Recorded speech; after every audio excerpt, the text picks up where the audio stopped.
Hello, and welcome to the Game Informer Show. I'm your host, Andy McNamara. On this week's episode, hey everyone, sorry, I'm starting a little weird here. So, we do a number of things. So, basically, I didn't know what game to cover this week, and I said to myself, let's revisit Apple Arcade. So that's our first segment that we're going to go through, and then we have lots of other fun things this thing. Last week we had some award show predictions, so we're going to go into a segment where I bring on the team that was part of that, and we discuss the results of the awards shows, the game awards, and our predictions. Next, we do community emails, and then we do our Game of the Year discussions, part 6, and the final entrance to that. And then finally, we end with an interview by Juba with the core creative team for Life is Strange 2 at Dontnod. So lots to go through this week. And I'm sure some of you are saying to yourself, Andy, I play console games. Why are you talking about mobile games? Stop that. Don't do that anymore. Well, sorry, we're doing it. And joining me today... We think they deserve it this time. And there's a reason. I think there's a conversation we could have about... I see the data. Sometimes people show it to me, and I think it seems real to me, by the way, because I kind of question everything I kind of get. But they're like... hardcore gamers play mobile games. And I'm like, yeah, because we like games. And like, there's times in our day when we're not next to a PC or a console and we're going to play games. Yeah. Right? And not only that, and it's not like it's some kind of consolation prize, there are great, amazing games on mobile platforms. Once again, that's my own personal opinion. So like, if you just hate on mobile games because you just want to hate on mobile games, I think you're missing out. Yeah. And I think, I don't know... Ever since launch, I mean, we had a conversation about Apple Arcade like a week in on this program. And I should interrupt you to say, Matt Miller. Oh, yeah, that's me. That's Matt Miller. Hello, everyone. We are starting off on fire this week. We're really going. We're really going. And then Leo, which, by the way, I'd like to point out, I got a letter that was like, where is Leo? Why is Leo not on this show? Where am I? And so I'm glad you're here, but you're only on this segment. You're not on any other segment this show. You were not on last week enough, apparently. So just want you to know, the people love you. Welcome, Leo Vader. And Leo's fine. Yes. Don't worry. Yeah, he's fine. Say you're busy. fine, Leo. Very busy. Very busy, yes. They were doing a lot of holiday features, playing our favorite games of the year. I'm on a lot of those. So if you like me, tune into Game Informer's YouTube channel this holiday season. Yes, and in the box we have Alex Stadnick. How are you doing, Alex? Season's greetings. I'm sorry I'm disappointing everyone with asking where Leo is. I mean, by the way, you think I'm the host, and everyone's like, hey, Andy, pretty good job. Where's Leo? I get one a week that's always like, hey, Andy, good job. Could Brian Shea run the show? I'm like, really? You guys just keep asking for anyone but me, and that's fine. Fair enough. Yeah. But Leo's a very important part of the show. I think that's why they're asking about Leo. No, I think it's no diss on anybody else. At least I hope not, because I'm getting I'm getting dissed too, Alex. Don't worry, we're on the same diss train. So, and also too, I bring this up later, but I should bring it up now. This is my last show for the year. You guys are going to finish up the year. I can't wait to see what Leo and Alex have come up with. I'll be hosting. Yes. So if you like me on the podcast, then you should be excited. Tune in, baby. What you wish for. Yeah. And I hope you do a good enough job that I get fired in the new year. I hope I do too. You're gonna get emails that are like, "Oh, hey, Leo, great job. Where's Andy?" Yeah, exactly. You know what? That's not gonna happen. They're gonna be like, Andy, that was really fun for you to finish out the year and all. Feel free to take Can more we weeks keep off. Can we please keep Leo? You talked about Apple Arcade on your last one. How horrible are you? So let's talk about Apple Arcade. It has such a great idea. I mean, I think it's a great idea, right? I mean, like we talked about it right. Like you were bringing it up when I interrupted you to kind of finish. We talked about it right away, but it was fresh. It was new. We kind of gave it a quick over, and we're like, you're gonna. We're like, I hope this is cool, and it keeps going as I try more stuff. And you know what? We're a couple months in, and I feel even more strongly that you're missing out if you're people who like the Game Informer show, like who we think our audience is, of like people who are really enthusiastic about games. You like to listen to conversations about games, but you're not trying Apple Arcade on some sort of principle. I think, I think you're missing out. Like I think. I am perhaps one of the most fervent people about the problems that mobile games have had in the last few years. I have not enjoyed a lot of mobile games because of the focus on free-to-play nonsense, all the monetization things that feel like they get in the way of me enjoying just the purity of the design that the developer would like to be able to deliver to me. I just don't like that stuff. And so it's there was a time several years ago I was pretty enthusiastic about playing stuff on my iPad and on my iPhone. And I kind of have just steered away from it because increasingly those things weren't there for me without having all that nonsense in there. And Apple Arcade is what I like about mobile gaming, but encapsulated in this very curated, interesting structure. You got dozens and dozens of games. They're not all perfect. There's some stinkers in there, but like a lot of them are really fun games. I'm 100% with you. It got me back into mobile gaming. The promise of not having microtransactions. Because even if you just say, I'm not buying them, there's always that distrust, right? Of like, they're making this extra hard, so I do the microtransactions. Absolutely. $5, super fair price. You talk about stinkers. I still appreciate, you can try the stinkers for no extra cost. Absolutely. Yeah. You're out no money if you try a game and don't like it. Yep. And a lot of them are just the kind of games that would show up on Steam or on Xbox as these sort of like indie darlings. And in some cases, they are showing up in some of those places as well. But a lot of them are exclusive here on Apple Arcade that are these games that really deserve attention, that are being done by great developers doing high caliber work. And across a lot of genres. Yeah, whatever all you're sorts into. of stuff is in there. There's platforming, there's puzzle games, there's role-playing games, there's racing games, there's fighters, there's really almost anything. And so I find myself, it's not that I'm playing Apple Arcade to the exclusion of other things. It's that it's brought me back to that joy of like, you know what? I got a little time right now. I finished that PlayStation game last night. I'm not sure I'm ready for something else big. Let me see what's new on Apple Arcade or what I haven't tried yet. And I have a down minute, and this will be a more fulfilling activity than scrolling Twitter would. Yes. Which is what I've been feeling a lot lately. Absolutely. I think it's definitely, and I think it's one of those things too. It really removes some barriers for trying things, certainly, and that we can talk about that with Game Pass as well. But it definitely is. It makes it where for $5 you get to try some things, throw some things away, keep the stuff that sticks. Right? Like last night, I was trying to go through the list a little bit, and I was like, NeoCab. I've been waiting to play NeoCab. NeoCab's on here. Sweet. I don't have to think about it. I don't have to go like I've been wanting to try it. I don't even have to go, I think I'm going to like it. I just go, here curious. it is. Yeah. I can hit the button and I get it. Now, I get it for some people. They might be like, I don't need another subscription. I don't need another $5 a month. I totally understand that. And for anyone that's on that, I totally get it. I just know for my lifestyle of like, I'm on the go a lot. I travel a fair amount to be able to go like, I have a flight tomorrow. And I bring my Switch with me. By the way, don't think I don't bring my Switch with me. I played some Luigi's on the last trip too. But I like having options as far as the things that I want to play are just like what I feel like. And being able to open up the Apple Arcade store and just see 3 or 4 titles that I'll just download, delete at least 2 of them on the flight, but try them, see if I like them, see if they work. And so I played NeoCab last night. I checked it out. I didn't get far enough to really have any kind of opinion on it.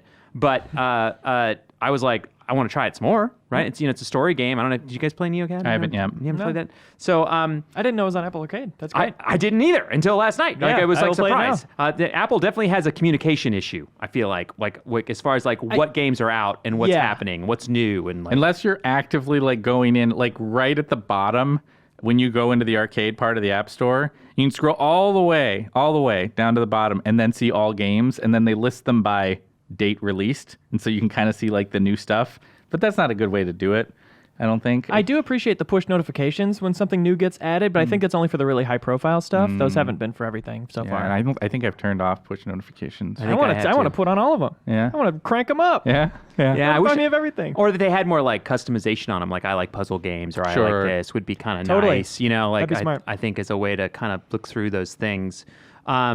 I actually was weird. One of the things that got me kind of the idea for this segment was I was at the Game Awards and I got invited by Apple to come see one of their new games, which is Ultimate Rivals, which is they're trying to bring back kind of that NBA Jam fun sport thing, right? So they announced that last week. It's got real players in it, and they're from all these different things. And the first one they're doing is the Rink, which is a hockey game, and then the future they're going to do like a court game. But I did get to speak to Apple about it, and I got a chance when I was there. I was like, hey, I like these games.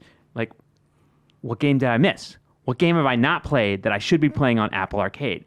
And they were like, Mini Motorways.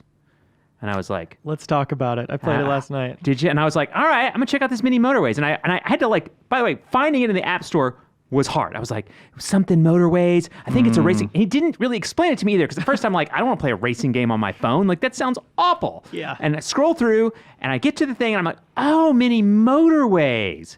I download it and it's got a huge tutorial. Like the first thing you walk into face first is a big, huge tutorial to explain to you what you do, which is essentially you're a city planner, but you don't get to really plan anything. You kind of react to the way things happen. Yeah, houses pop up and you build roads between houses and buildings. Is pretty much all it is, and you try to make it a functional, efficient network of roads. Yeah, it's like a little Sims game. Like Sure. like you could think of like you're trying to path all the ants between the home and the mall. I don't know why I think of all the big things as the mall. I think everyone's going to the mall. People love I the don't know mall. why, Yeah, but nothing wrong with the mall. I picked the mall, right? Yeah. Like that's what my brain has it as. Yeah, really And- simple graphics, really like satisfying kind of bleeps and bloops, little simple sound effects and music. And it starts really, and like I said, it's got this huge tutorial you have to go through, and then it starts up, and you're just creating paths, and you get limited resources, right? You only have so many roads, and you get to pick a bridge or like a motorway, which is like one that you can do basically an overpass is what that is. And there's like different places. You can go to LA, Beijing, things like that. And it starts really slow, and I'm like, this game's boring. And then it starts getting really frantic, and I'm like, "This game's too fast." And then I'm like, "I don't even know why I like this game. I hate this game. I love this game. Like I have like this weird relationship with Mini Motorways." You had a lot of ambivalence towards Mini Motorways. And I keep playing it, and I'm like, these games take too long. I'm gonna play one more. Like, so it's been a very screwed up relationship, and I'm having a hard time explaining everything I like about it and the like kind of the weird tranquility of like creating these little worlds. But I did share it with Leo, and so you played it last night. Yes. Am I crazy? No, you're exactly right. That's the thing, is it's tranquil for about 3/4 of a run, and then suddenly it's overwhelming and you have no clue what you did wrong to make you lose, and it is like internal screaming the entire way. It is, and from there. sometimes, and it's random, right? So like, there's no like, it's not like a puzzle, procedural yeah. kind of, So yeah. like, and sometimes you're like start off and you're like, oh, and by the way, I should point out, there's like you get blue malls and blue homes. You have to take people from blue homes and put them to the blue mall, and then there's a pink mall and pink homes, right? And you have to make the roadways all kind of work, and they pop up all over the map. And sometimes you're like, really? You put all the blue homes all the way on the east side, Yeah. and all the blue malls are on the west side. Oh my God! And now one spawned on the other side of the river, and you never gave me a bridge. Yeah, and so there are moments when it feels unfair. Yeah. And that's annoying. But you look at the leaderboards and you're like, somebody was able to do it. Right. You know, like someone's good at this and able to get a lot of commuters in. Do you think Because there is actually like a skill component here? I've been learning things as I play it more and more, and it has like essentially. By the way, I should point out the lose thing is that. There's little markers that happen at these malls, and the cars go pick up a marker and they go back. That's the shopping thing. I don't know. They're getting their groceries, whatever. I don't know. But they fill up, and when it gets to like 10, it turns into like a bigger thing that like we're not getting here in time. Okay. And then it's like Which at that point, it seems like it's too late. It's too late. Yeah. The second that pops up, you messed up too bad already. It's like, and so then it comes down and blows up, and it's like, nice try, dude. Your city sucks. So I guess the city of Los Angeles isn't going to be a thing after all. and So you've just built Los Angeles? Is that what yeah, just happened? Los Angeles is the first one you start on, but yes, you essentially and the traffic. So like it slows. Like so when you're limited on resources. So some of your roads are like, that's not a good road. Like all these homes are too close together. They're driving in different directions, but it's hard to fix. Yeah. And so then there's a lot of congestion, and it builds up, and so you do have to try to build other routes to get around the main problems, which is what I'm essentially trying to learn right now, is how to be better at creating alternate routes. But you have to come up with this on the fly. It does have a pause button, Yeah. so you can So you pause. kind of think about things a little bit. Yeah. I also But- miss sometimes when houses pop up. Like there's just a house that isn't attached to anything for 2 minutes because I didn't see it because the map has gotten so big. Yes. But yeah, it's crazy how frustrating it can be for how tranquil it looks at first. Do you like it? I will keep playing it. Okay. Okay. I think you can, like not a Andy's no. saying. Yeah, right. I can learn more about it. I Yeah. can get better at it. which yeah, feels I don't good. even know if I like it. I just keep playing it. Playing it. Okay, fair enough. But I thought I was like, you know what? We should go back and talk about other games because I have played other games. Me too. On Apple Arcade that I have had fun with. Do you guys have anything you wanna throw into the mix? I want to bring up a game that I know you don't like as much as I do. That's the thing is, $5 either way. That's Doesn't right. matter. Delete. That's right. But might be my favorite on the service. Is Mosaic, or the Mosaic. It's listed different ways in different places. But any which way, it's a really cool game. It's sort of an art game in a way. Sort of. Yeah. I mean, it's a game that is really interested in eliciting a particular emotional response from you, and that involves there being times that you're bored or that you're frustrated or whatever. At its core, you're a guy who is living through modern day drudgery of going to work and being kind of lonely and not having anything real in his life, and you're just kind of going through these repeated days of him getting up in his kind of crappy apartment and him walking to work. Yeah, it's woke up, got out of bed, ran a comb. Yeah. You know what I mean? Like, that's essentially how Except it starts. it's woke up. Yeah. I woke up. But there's a magic that is this guy has this sort of rich internal life that you are a part of. I have not seen that part of it. Oh, come on. He's got You see it- imagination. Yeah, he's got an imagination, right? I saw you the butterfly. Yeah, you see this stuff unfold for him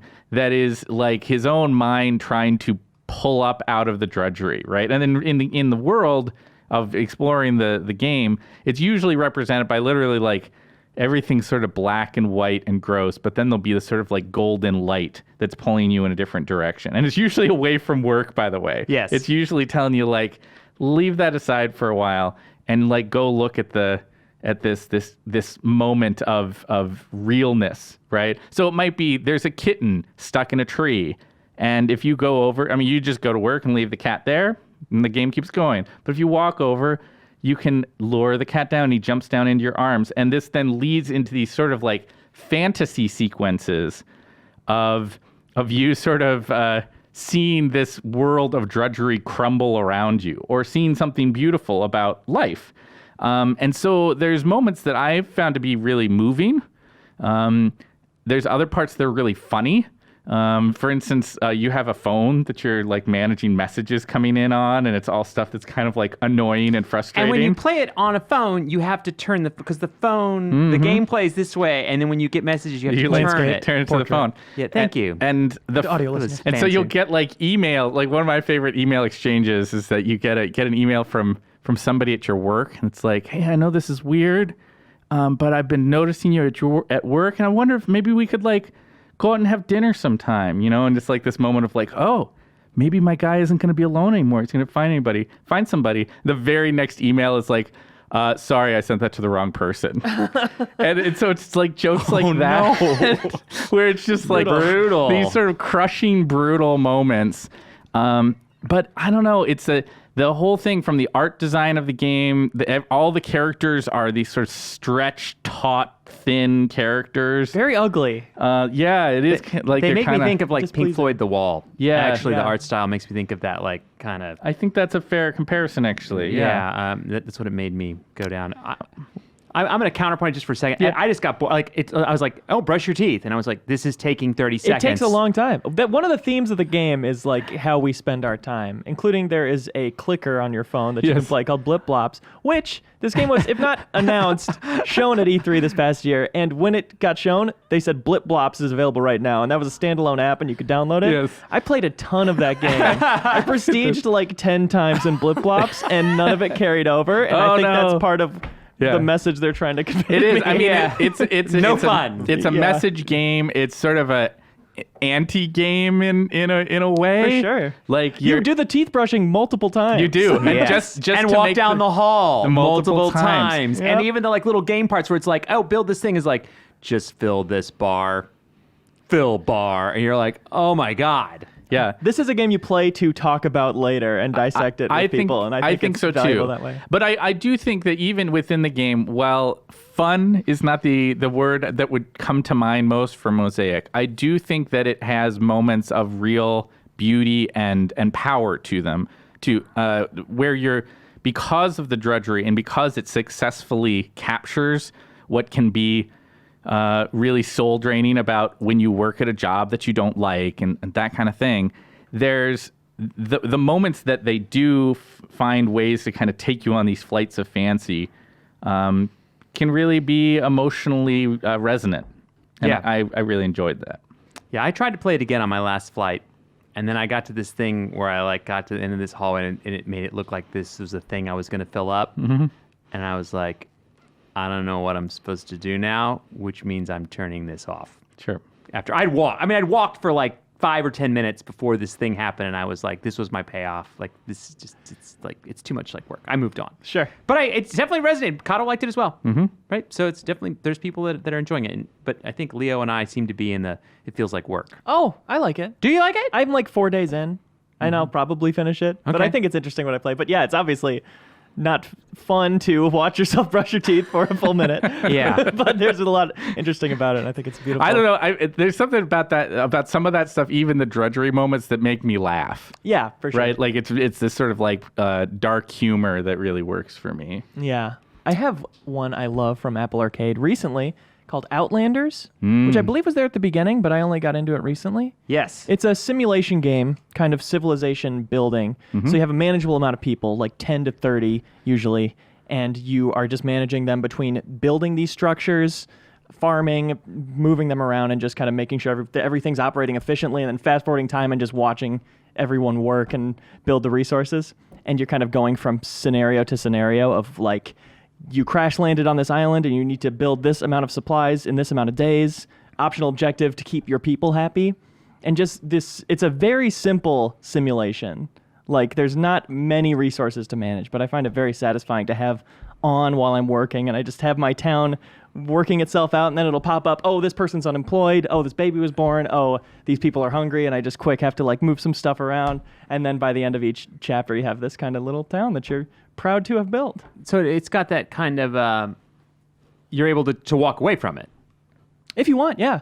I mean, you can just fast forward constantly, but I like just having it play and just having it function as like a second screen almost, of just like keeping an eye on it. I don't know, it's satisfying to me. Okay, so you like the little world you're managing. Yeah, exactly. It was like, I wonder if there's a simulation game for like building a city on my phone, because that's what I want right now. Sure. And I found that, and it's exactly what I wanted, and I didn't have to pay anything for it. I haven't started that game yet, but I kind of like looked into it some and watched a little bit of it. And I do want to dig into it, but I think it's a good case in point for something that the way that Apple Arcade does it is different than how it would be done if it was a traditional mobile game. 100%. Right? Like it allows for, from what I've seen of it, moving through it really fast if that's what you want. If you're like, I'm going to sit down and play this game, you can do that, right? Yeah. But if instead you want to have it be some sort of slower paced and be this thing that you're like, I'm going to step away for a while, and then, tap a couple things and step away for a while, it also supports that.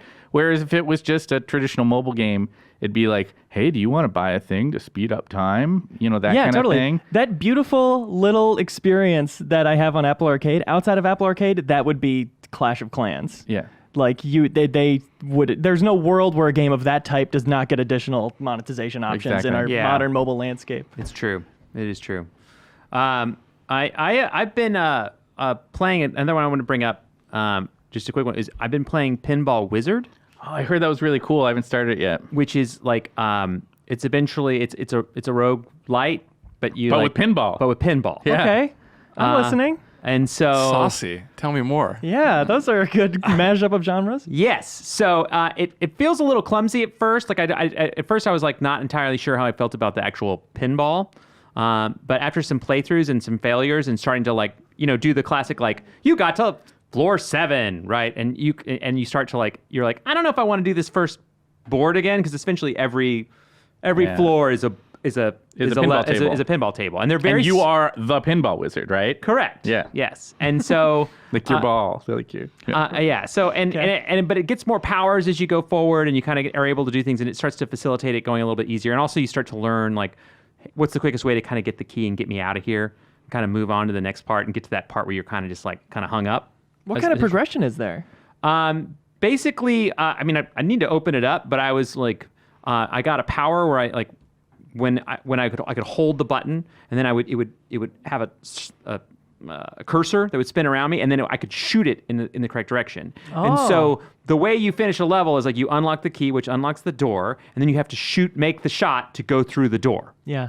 Right? And you pick up life and everything like that as you hit them. And some things, like some enemies that you hit, which would be you want to get them out of the way, they damage you when you hit them. So you're managing your health a little bit, trying to get health back, use it appropriately, like as you use as resources, get the door open and move on. So having the ability, like when you get close to the door, you just miss it, and you're like, okay, I'm going to use this power to like get there, or like, oh, I can't go, I can't run into these guys. Having this thing that automatically shoots the ball in a different direction comes pretty handy. Yeah. And there's certainly a lot more to learn. I only maybe played for like 45 minutes this last go, but I mean, I'm into pinball, and at first I didn't understand like that I was going to get more powers. I didn't quite understand that it was a roguelike right away, and then like I was like, okay, I'm all in. What a fun idea. So I've been playing that, which has been another kind of nice addition. That I think that was a game that was there at launch. Oh, really? I thought it was a newer one. Maybe I'm wrong about that. The thing is, I don't know. It's hard. I mean, there's a lot of games at this point. I literally have no idea what's going on in Apple Arcade most of the time. I think it launched with 100, right? Something like that. I think it's up to 100 now. Oh, okay. But I don't think it was that. It's only 50 plus. Yeah. I mean, there's dozens of games to try out. There are dozens of games. Yeah. And I've been trying some of the puzzle games too, trying to find a puzzle game I like. I haven't found one yet that I love. Have any of you guys found a puzzle game you love? Yeah. Like, have you tried Tent? I haven't tried Tent. Card of Darkness is kind of a puzzler. Yeah, it is kind of. Polygon put that to number 21 on their top 50. They did. I know. They did. I couldn't get into it. Yeah. The one, well, put aside the one I was going to mention because you asked about puzzle games. The one I thought was neat was Where Cards Fall. Have you tried that yet? I have not tried that. I saw that last night, and I was saying I need to try that. I tried Patterned, which is fine. It's not that good. It's like, I mean, it's interesting that you just fill in, like, it's a puzzle. It's a repeated thing, and you just like add them up. It's a good time waster, but I don't know that it's like that. I'm like, that's an amazing game. I should tell people about. Sure. I think Where Cards Fall is one you should give a shot to. I don't know if you've played this game, but this one was done in cooperation with Snowman, the guys who did Alto's Odyssey. Okay, yeah. Like the snowboarding thing. Yeah. So some talent there, but I think it's a really a neat game that uses kind of like visual perspective. You have these sort of like cards that are the sort of the size of your character that you're shuffling around and moving these houses of cards to solve the puzzles. It's neat. Yeah. All right. Cool. So yeah. Anything else you guys have that you played that you was like want to throw out? The one I was going to mention before you brought up puzzle stuff was Sneaky Sasquatch. That looks like it's one that's like goofy, zany fun. It's silly, it's fun. I think if you want something that's just going to kind of make you giggle a little bit, I think it's a good option. It is. It's one of those games that kind of the title tells you what you need to know. You are a Sasquatch. You're going to be sneaky. You are in a campground. It has a little bit of like a Yogi Bear vibe to it. Yeah, I saw the like park ranger chasing him on like some of the videos. You're basically like there's a campground and like you're a Sasquatch. You're a hungry guy, so you got to go get some food. And but you don't want anybody seeing you. So you got to be sneaky, and you got to stay hidden behind the tree when the camper's walking by. But then once they walk by, they left their picnic basket out. And so you got to go, take so is their the fail state food. like they take a picture of you and you appear in a newspaper and like the whole Sasquatch thing is ruined? Exactly. But I mean, so you're constantly sort of going out and you're just stealing people's food and then bringing it back home.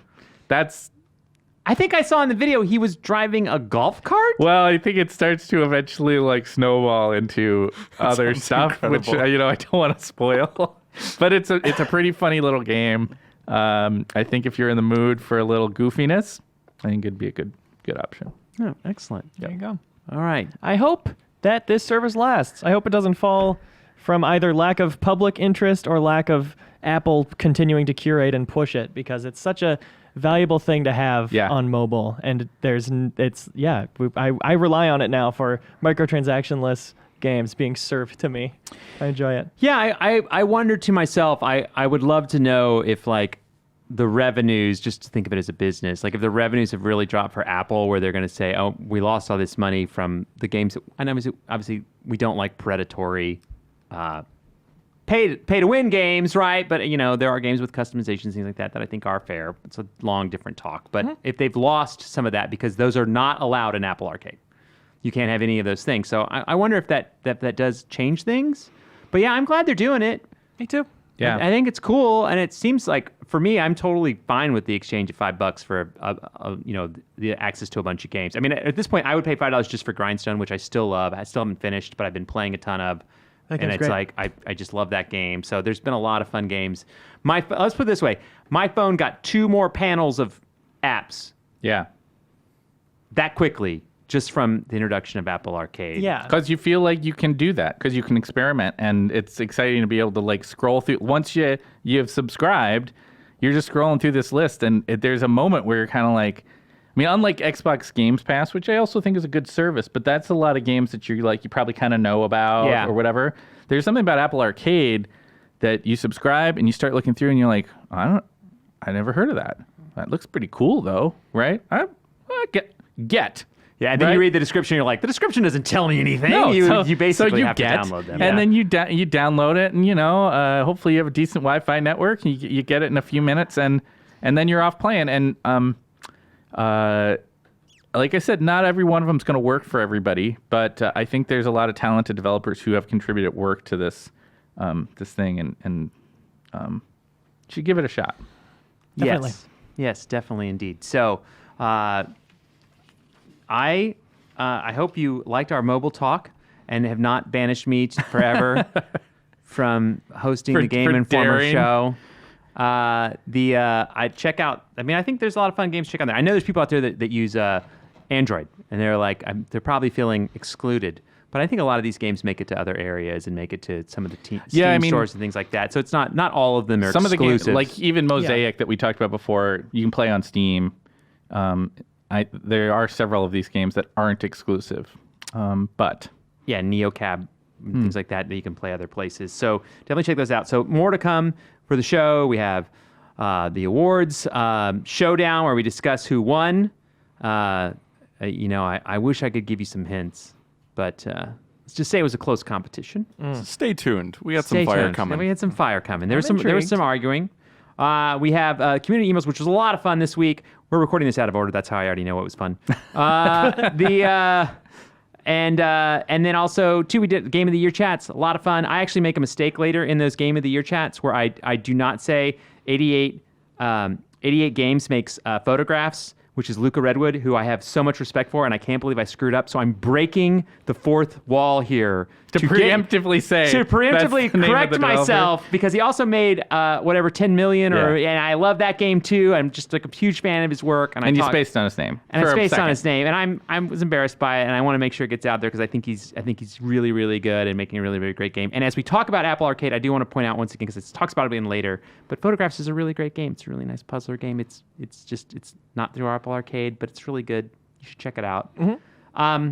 I like this idea of you coming back in time after emails to the first segment to correct that. I know. God, isn't it just so weird? Well, that's the hardest part of doing the show, like kind of live, is that like you screw things up and you're like, I don't know how to correct that. Like, we're not reshooting that whole thing, so it is what it is. And then everyone's going to go, I'm going to get the emails and Andy, you're an idiot. I'm like, well, I know. I'm well aware that I'm an idiot, but it happens. And there's no way to remember all the names and all the great game companies that are out there. But when I can get a chance to call one out, I'm going to do it. So I've broken everything here. And then finally, we have our final Game of the Year chat, and we have a Dontnod interview. Joe Juba does that for me. And great. So stay tuned. Coming up next is us arguing about our predictions for the Game Awards. Stay tuned.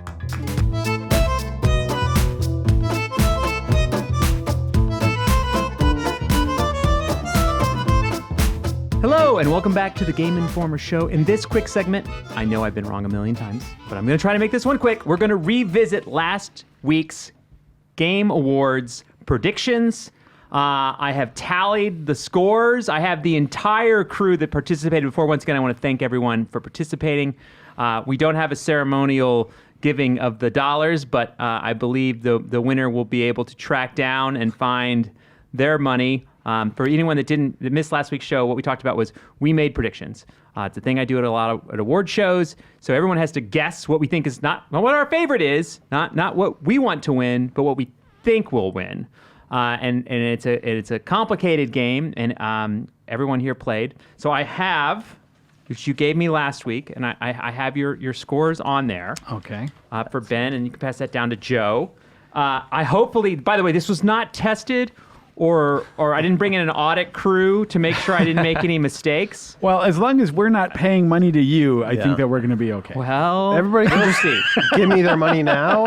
Is that how you want to do it? So I went through. I wrote down all the winners, and went through like what we were. And I want to point out, because I do have tallies here, that it is kind of funny because a lot of the ones that were like slam dunks, like strategy game of the year, Fire Emblem, right? Fighting game of the year, Super Smash. Yeah. Online game, Fortnite, which we all agreed were like, yes, everyone is on board.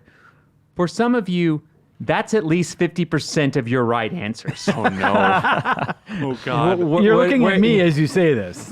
It's true. I kind of am. So you can check your math, and we actually had to go and check the tape for Brian Shea because he'd circled one and then scratched it out. And then circled it again bolder, but it still was scratched out. It still was scratched out. It's like a weird contested ballot situation. With Brian it was, Shea and we here. took a moment out of our week to double check, and Brian was like, oh, here's the audio. I do fall back on my original choice, and I was like, that's fine. So this does lead to, there were some controversial moments from last week, which was when Crash Team Racing was chosen by yourself and Alex, I believe. Yes. For the best traditional and non-traditional. Oh, this is ours. If it's This is Crash ours, Team, baby. Those nominees Come are on, baby. Crash Team Racing Nitro Fueled. Listen to the podcast if you're wondering why we're so Dirt Rally amped about 2.0, Crash Team. eFootball, Pro Evolution Got this. Soccer This is our moment. 2020, F1 2019, and FIFA 20. Here, Eminem's Lose And Yourself the in my Game head right Award now. goes to Crash Team Racing. In your face, McNamara! And for the best Represent, baby. And everyone else mocked you Relentlessly. Viciously. Well, I mean, part of this game is giving each other grief, I right? stand mean, by that mocking, though. Yeah, I mean, I'm so going to do I. mock the Game Awards. Yeah, for just that choice. mock Keely now. Just because you were right doesn't Which is mean, what the name of the game was, as we pointed out. Yes, it wasn't but- what we want to win, it's what we think will win. Yes, but I can't believe you thought that. Yeah. It's hard to recognize genius in the moment. Yeah, it is. you know? It is difficult. So, you have your score, and the way I put zeros or I put one when you got one right. The final tally is, which by the way, so Sekiro won Game of the Year, which I think none of us got. Nobody picked that on our, None on our of us panel. got that. Wow. Surprising. Death Stranding got Best Direction, which we were like, oh, that's game direction. There's no way it wins because it has some questionable game direction stuff. It'll totally win concept. And I went backwards. I changed my answer, Oh, Andy. which cost me a point. It was Death Stranding. Kojima won Best Director. Disco won Narrative. Disco won 4 total, by the way. Unreal. I really did it. Which I think is good. It's great. I am happy that happened. That is not how I thought Right. the votes would No, flow. no. In retro, like that was the one I wanted to win those categories, but I didn't choose it because I didn't think other people would pick it. I think what which it was demonstrates foolish. is that follow your heart. yeah, people are smarter than I give them credit for. We kept saying don't follow your heart. Go with your head. I think I should have followed my heart. Well, that didn't do me any good either because I bet on Smash Bros. And it didn't win. So Yeah, it goes a little all over the map. And like, for one of those things, like I thought Outer Worlds would win something. Yeah. And Outer Worlds, which I think, Joe, you had a lot of on your ballot, I did, yep. got aced, which is unfortunate because it's a great game, and it just happens. I figured that was going to win um, something. Especially for best performance, though, because Mads Mikkelsen ended up getting that one, right? Yes. And that's just absurd. Like at that point, that just ends up being the most famous person in the game this year, rather than best performance. did you think he didn't give a good I performance? thought his performance was good. His performance was fine, but that character, it's like a good job with a dumb character. Mm-hmm. So at some point, it's like, whereas you have a good job with a great character with Parvati. So Yo, Parvati for president, man. I Yeah. love her so much. Yeah. I'm mad about that. She's not interested, dude. Yeah, and we were kind of shocked. And I think and Norman was there, so I Yeah. definitely thought there was a moment where I was like, I wonder if Norman's going to win because he's here. And sometimes too, like, by the way, not that I'm saying it's set up that, but sometimes I do know for a fact that stars sometimes won't go to some events unless they know they're winning, right? Kind of thing. Whereas Mads Mikkelsen would not be caught dead there either way. Yeah. Yeah. So that was a weird one. So, but best art direction went to Control. Score went to Death Stranding, which I agree with. Call of Duty won best audio. Matt's performance is Grizz won Impact. Fortnite ongoing game, which is one we all chose. Disco Elysium got Independent. Call of Duty won best mobile, which that was another one where you and I believe Alex both went that way. Yeah. And I went with Grindstone, and God, Grindstone should have won though. It should have. I chose the golf for some reason. Yeah, I don't remember. Maybe Joe. I think maybe I just wanted to be different there. Yeah, I went well, wild you were hearts on different. that. That's for sure. How'd that work out for you in high school? And so best AR/VR was Beat Saber. Destiny got community support. Devil May Cry won best action, which was one threw me off. I don't think any of us thought that was going to happen, and there it happened. Great game. Just didn't think it was going to win. If I'd followed my heart. Sekiro won action adventure. This is another one where I think you and Alex went on that one and got it right. You are giving me way too much credit. Both of the ones you've said I've got right. Oh, I I've thought not that was. gotten right. Well, let's put it this way. I don't have yours in front of me. Yeah. I just remember going through and going like, those guys got that right, because it was a more interesting race than some people He's think. just when we got lumping to the you end. in with me because of the Crash Team Racing Alliance. Yes. Disco won best RPG. Super Smash best fighting game. Luigi family game. All right, Luigi represent. What up? Whoop, whoop. Fire Emblem strategy game. Crash Team run sports racing. Apex best multiplayer. Disco indie game. Shroud got the content creator. League got esports game. Booga got esports player, who I met when I was out there. It was really cool. I got a chance to hang out with him for a little bit. Really nice guy. Esports Player of the Year. Esports player of the year. He deserved it. G2 Esports won team. League of Legends world champion won best event, which I don't agree with. Coach, which I thought was funny. I thought someone else put up because I was like, I can't name a single coach. I really didn't. I watch a lot of esports. I don't know any of the coaches. The only coach I know is the one from the Rocker who came and visited us. Really nice guy, but that's the only coach I remember. This is the one where y'all just picked a different one, right? No, so this is where we're gonna get to. We're gonna get to the controversy here, coach. And then of course the host was jokes. I don't know. I'm totally off on that. Jokes. So what happened here is that the first 22 categories, right, before we get to esports, right, the scores in the first 22 categories are I got 9 of 22 right. Ben got 4 of 22 right. That's pretty good. Oh no, Pretty good. it's like golf. Going- right? yeah. Which, once again, I'd like to point out, if we include things that we all agreed on as slam dunks, you had a rough go, Ben. Let's just say. But you know what? You played. You know, Hey, you know you what? I got out participated. there. You You got can't out win if there. you You don't gave play. it a I'm shot. still here. You know, and by the way, I've done this before. I have experience. I've played this game before. This is new to some of you guys. So, it's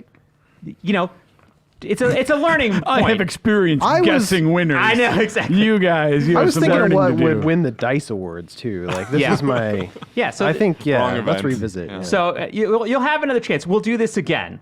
And Brian, this is where things get complicated. Shay, and I think even on YouTube comments, they were like, Shay got so many wrong. Like, people were kind of ripping on him, which was hilarious. He was 10 of 22 in that first 22. Wow. Joe was 6 of 22. Not the caboose. Not the caboose. But not the middle of the pack, which was Alex with 8 of 22 correct. I'm okay with that. Your So- second caboose. Yeah. There are 2 cabooses. Here's where things get interesting. When we got to that last page, which was all the esports stuff, I was like, everyone's like, oh, we'll just do what Andy does because we don't really pay attention to it. Brian, however, made 2 choices on his own.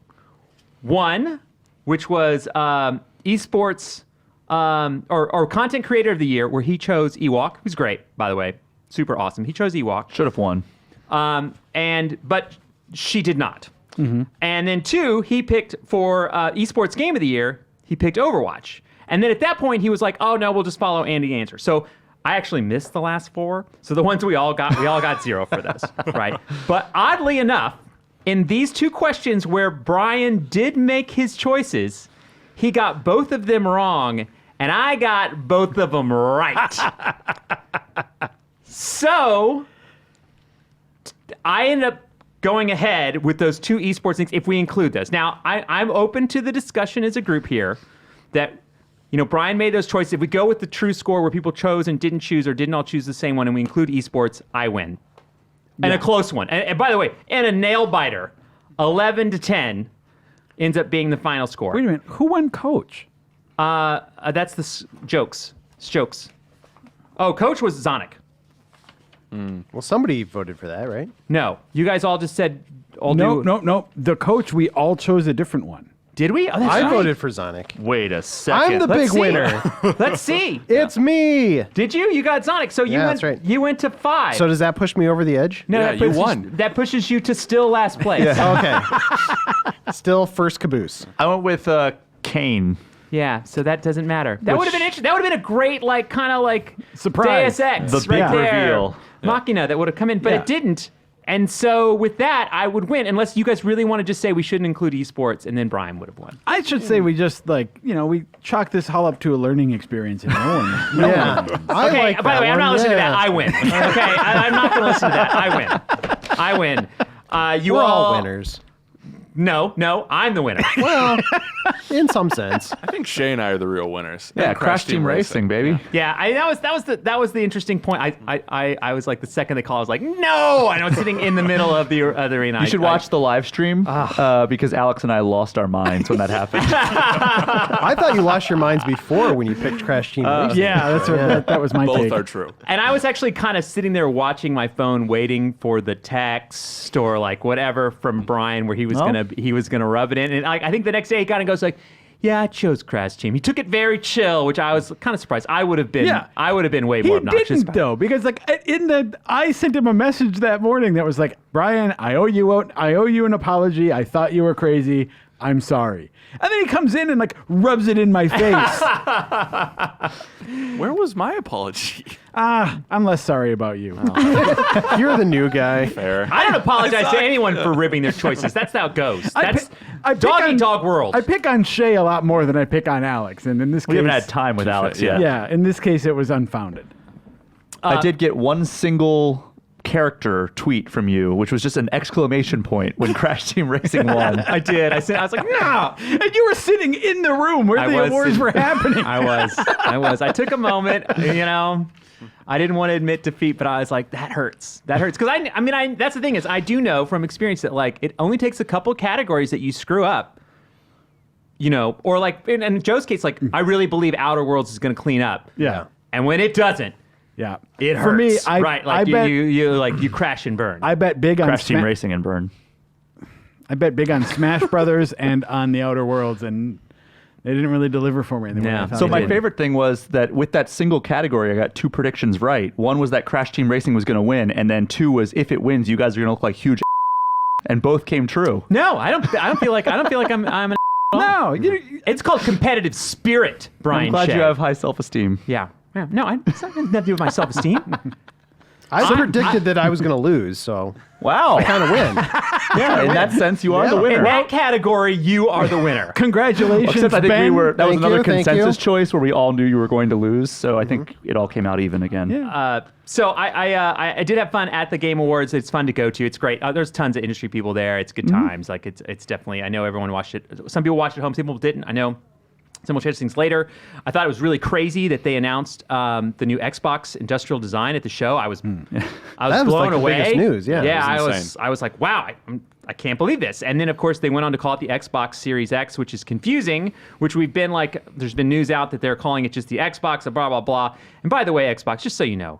It creates this who's on first moment where it's like, I like the Xbox One. You mean the Xbox One? No, I mean the first one. And No, just the Xbox. Just the Xbox. The new one. yeah, it's ridiculous. So I reached out to Microsoft because in the wake of all this naming confusion, I was like, can you just tell me like I'm a child, explain this naming convention?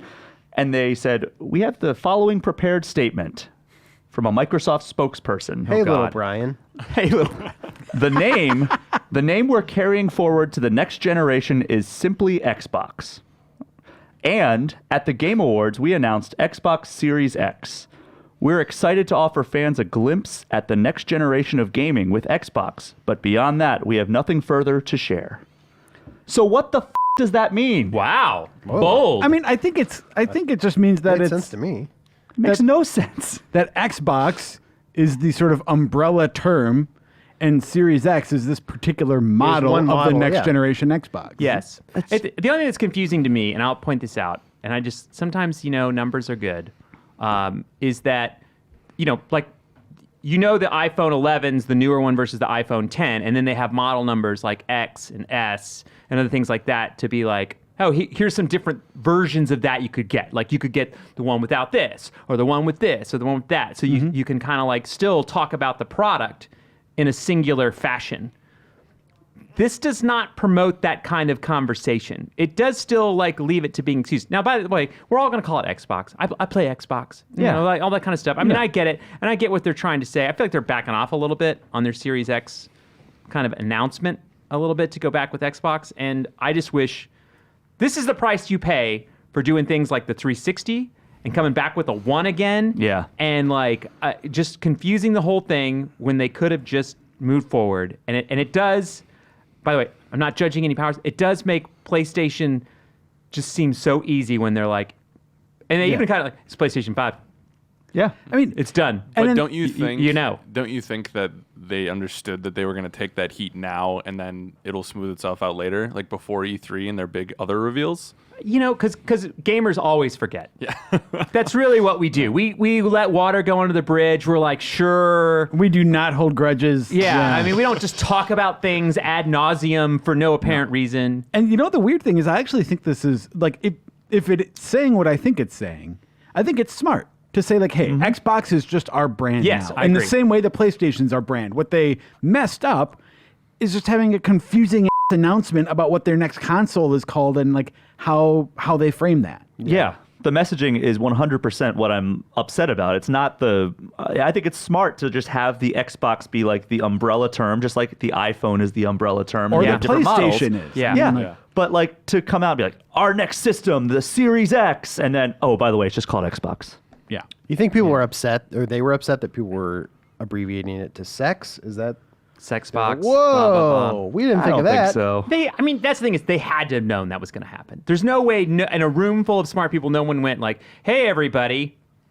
Like raise a hand and go like, I just want to bring up one point. If this is what you choose, this is what you're going to get. All and right, it's, Jerry, you're always thinking of that. Maybe that's the problem. Maybe they were too smart. They didn't have any dummies like me in the room like, hey, it's Xbox. Huh? Xbox poop. That'll be the next one. I mean, we were all calling the last one the X-Bone. X-Bone for a while. Which someone should have saw that too. Yeah. Like that's why at this point it doesn't seem like it's a coincidence. They're like they think funny sex jokes to a console are appropriate. Apparently, right? Don't you think? I wouldn't go that far. I think that they're just, I they don't know what care else- that I don't somebody's know going what to call else it to do. that. I don't.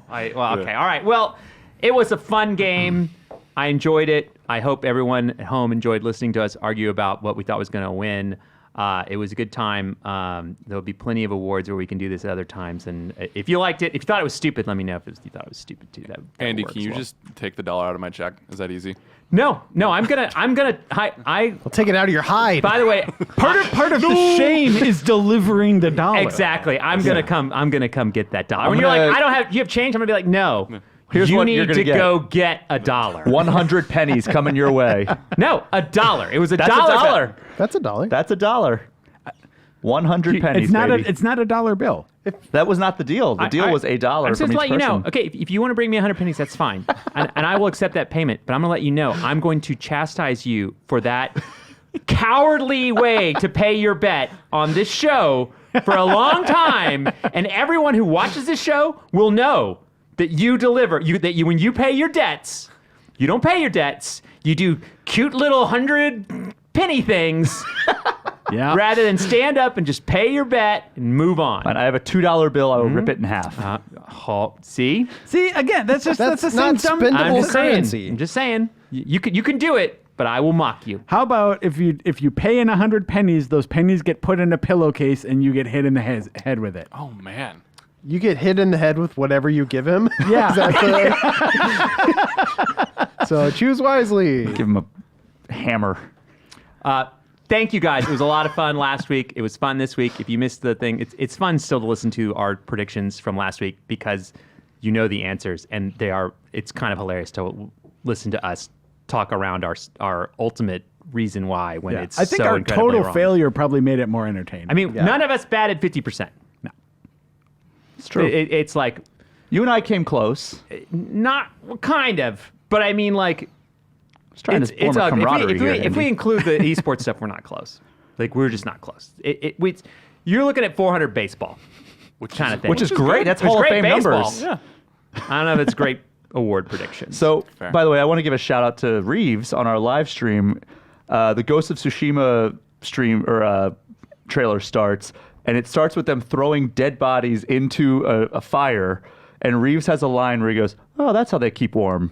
And I could not stop laughing. I was trying so hard not to laugh throughout the entire trailer. it's not even that funny. That's what stuck with you the whole Yeah, thing. because like it's this intense trailer. It's just like these samurai throwing dead bodies into a fire. You and had Reeves to be just- there, Joe. I think It you was had to pretty be there. funny. Shout Yeah, out you to had to Ben be there. Reeves for a lame joke. Just nice offhand, work. I'm just saying I could not keep my laughter in because it's one of those other things where it's like when you try to stop laughing, you can't. Yeah. So that's Like- all. I just wanted to point like out that right now. Reeves made me. And that is this segment. We will be back Hey, shout with out to your Joe community just now. emails. We will be back with Game of the Year Chat Part 6, the final installment, and we have an interview with Dontnod, done by Joe Juba in the last segment. We'll be back shortly.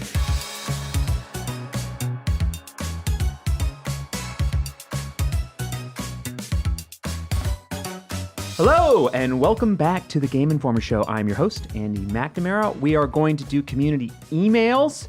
I want to first say thank you guys so much. I got so many great questions this week, and I don't even think I did that good of a job promoting getting emails to podcast@gameinformer.com last week. So kudos to you. A lot of great questions. I had to edit a lot of them out, which is like heartbreaking because I thought there were so many good ones. Andy, what kinds of things should people be sending to podcast@gameinformer.com? Oh, I like this. What Joe's really helping me with this. I love the feedback. I love hearing like just ideas about what they want to talk about games. Do you know what I mean? Like I like the interesting questions that we can go on about, which like, just perspectives on gaming. I think we have a lot of experience as a group, and I think it's fun to lean into that. And I love hearing, well, first of all, I like hearing myself talk. And then two, I love hearing what you guys have to say about that stuff, which brings me to my great panel. I've got Ben Reeves, Hi, how's it going? Joe Juba, That's me. Dan Tack, It's an honor to be here. and in the box we have Alex Oof, you almost So got close. there. That was not bad. Stadnick. Yeah. Hello, I- friends. Hello. Yeah. At least I got mostly your name right. I just couldn't pronounce it. You got the Stan. Alex part right Yeah. for sure. Well, we're doing it live, everybody. Remember that. We kind of Doing one-shot it this. live. Just like SNL. Yeah. So that's the way it goes. Maybe I should just start laughing like Fallon, and then everyone will just like be like, "Oh, it's fine. Oh, Yeah. it's fine. Oh, it's Yeah. fine. He's It's You're cute. so charming. It's fine." Okay, so this week, like I said, lots of questions, lots of fun. I think interesting topics to go through. And following this, we have more Game of the Year talk. And then finally, we have an interview with the core creative team from Life is Strange 2 that Joe did. So Yeah. thank you for doing that this week. I like it when there's segments that I had nothing to do with. Other than like, can you do that, Joe? Yes. Right on. I've done an interview or two in my day. It's true. It's true. Yeah. So we look forward to that for the rest of the show. So what we're going to start with, and this one cracked me up.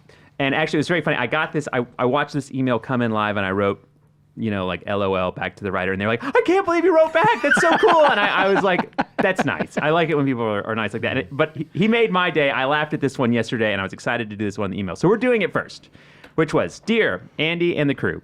This is from Joshua White.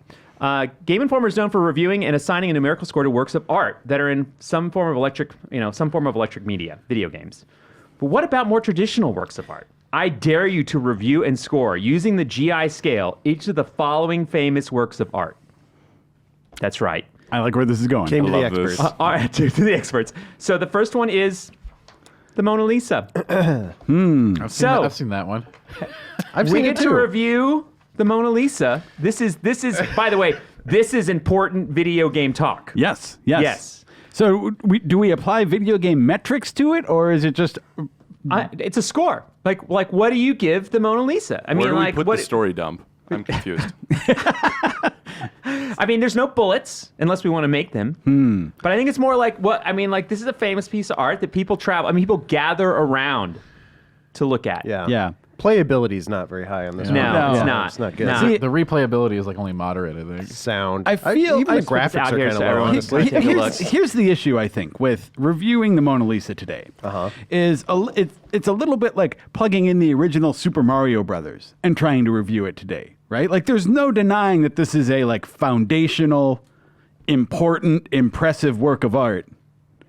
But I mean, it's but paint like- and canvas. It's not like they have new tools. It's not like they got It's- Unreal. no, it's not about like new- they got it's- Unreal it's not about Engine, new and now I don't know. and now everything's better. Artists do have new tools to work with, though, right? Like everything's done on the computer now. And new true. and new techniques and stuff like over time, other influences sort of aggregate and like influence the things that come after them. So I think in a lot of ways, reviewing this is like.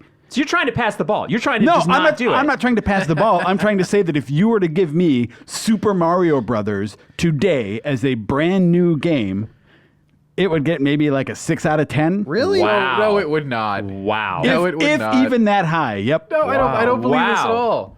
If like let's assume that all the video games. So you're ready to give Mona Lisa like a 3, is what you're saying. You're setting us up. You're setting us up to give Mona Lisa a 3. I'm saying it's a 6 out of 10. 6 out of 10. Whoa! The Mona Lisa. Mona Lisa's a 6 out of 10. Where are the like? What? He's got like 3 colors in their tops. Honestly, Oh though, my God. I'm kind of with Joe because, like, if I hadn't been told that the Mona Lisa was like a good work of art for my whole entire life, I don't think I would look at this with fresh eyes and be like, that's good. I think I'd be like, it's just a dumb painting of a lady. It's And it's like, there's not even that much, Are like- you kidding me right now? Okay, Dan Tack, score the Mona Lisa, Let's smart see guy. It. Let's see it. A 9. Why? Because it's amazing, like the lines and the colors. and- Okay, I'm not- you've not- reviewed a lot of art before. I, am not, see. Exactly. I am not an art historian. No one okay? here is claiming to be an expert. Right. I'm not an expert, so This is silliness. For my limited experience with art history and art, we'll give it a 9. Okay, so what would you say distinguishes this from like an 8 out of 10 painting? Joe's just trying to deflect from the fact that he gave it a 6. You're By the way, just- I think you don't have to answer that. I don't. You're Okay, just go a on, Da you. Vinci diehard is the problem. It's like Right. everything he does, I love you his whole franchise. He's as the online communities call them, he's a Da Vinci daddy. I'm going to point out something. He's that's- so derivative of Michelangelo. Yeah. that someone said to me that I didn't get until later. Someone said, like, I don't like it.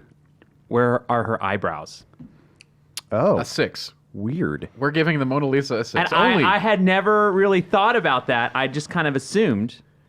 Weird. I'll Yeah, never it's not unsee even that. finished. That's like you You're need not- a you're not- you need a day one patch to get some freaking eyebrows to get on some there. eyebrows. So, Yeah, go look at a picture of the Mona Lisa if you haven't recently. Like, she has no eyebrows. That's weird. I've never You noticed don't that know what before. she's thinking. Also, okay? everybody talks about the Mona Lisa smile, and I've looked at it dozens of times. I'm like, I'm not even sure she's smiling. I think that's the That's point. what I mean, makes it that's up. the, I think that's the I think sort that's of the point. Is Yeah, that I think that's the enigmatic point. wonder of it. Yeah. Yeah, there is a Well, it's whole like- rabbit hole of Da Vinci stuff you can go down, and this is one of the biggest like art mysteries. Like, there are people that have theorized all kinds of crazy stuff about that painting, and this certainly isn't the place for it. But like, it's a deep thing. Well, I mean, I think there's potential there, but I'd love to see what they do with the sequel. Yeah, Joe Juba says 6 out of 10. All right. Next up, the ceiling of the Sistine Chapel, which for anyone that is unfamiliar, which hopefully we'll put up images for our viewers. Wait, did we get Alex? Do you want to give Mona Lisa a score? I think it's an. I'll give it an 8.75 just to be different.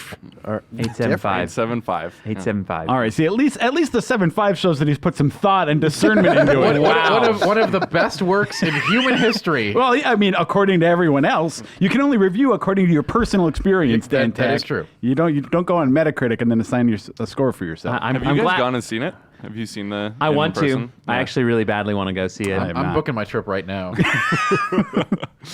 You know, well now, hey, maybe we'll become art influencers, and the Louvre will call us up and be like, hey, we want to fly you out to see the Mona Lisa. Because of our reaction to the Mona Lisa, they'll be like, hey, this isn't a 6 out of 10. Come take a look. Honestly, that would be the most amazing like GI Replay Live as GI goes to the Louvre. If you're listening, This would be the best the episode Louvre, ever. Yeah. change my mind. Change my mind. Yes. In life, Next there's cover winners story is and just there's the Mona losers. Lisa. Yeah. So Sistine Chapel.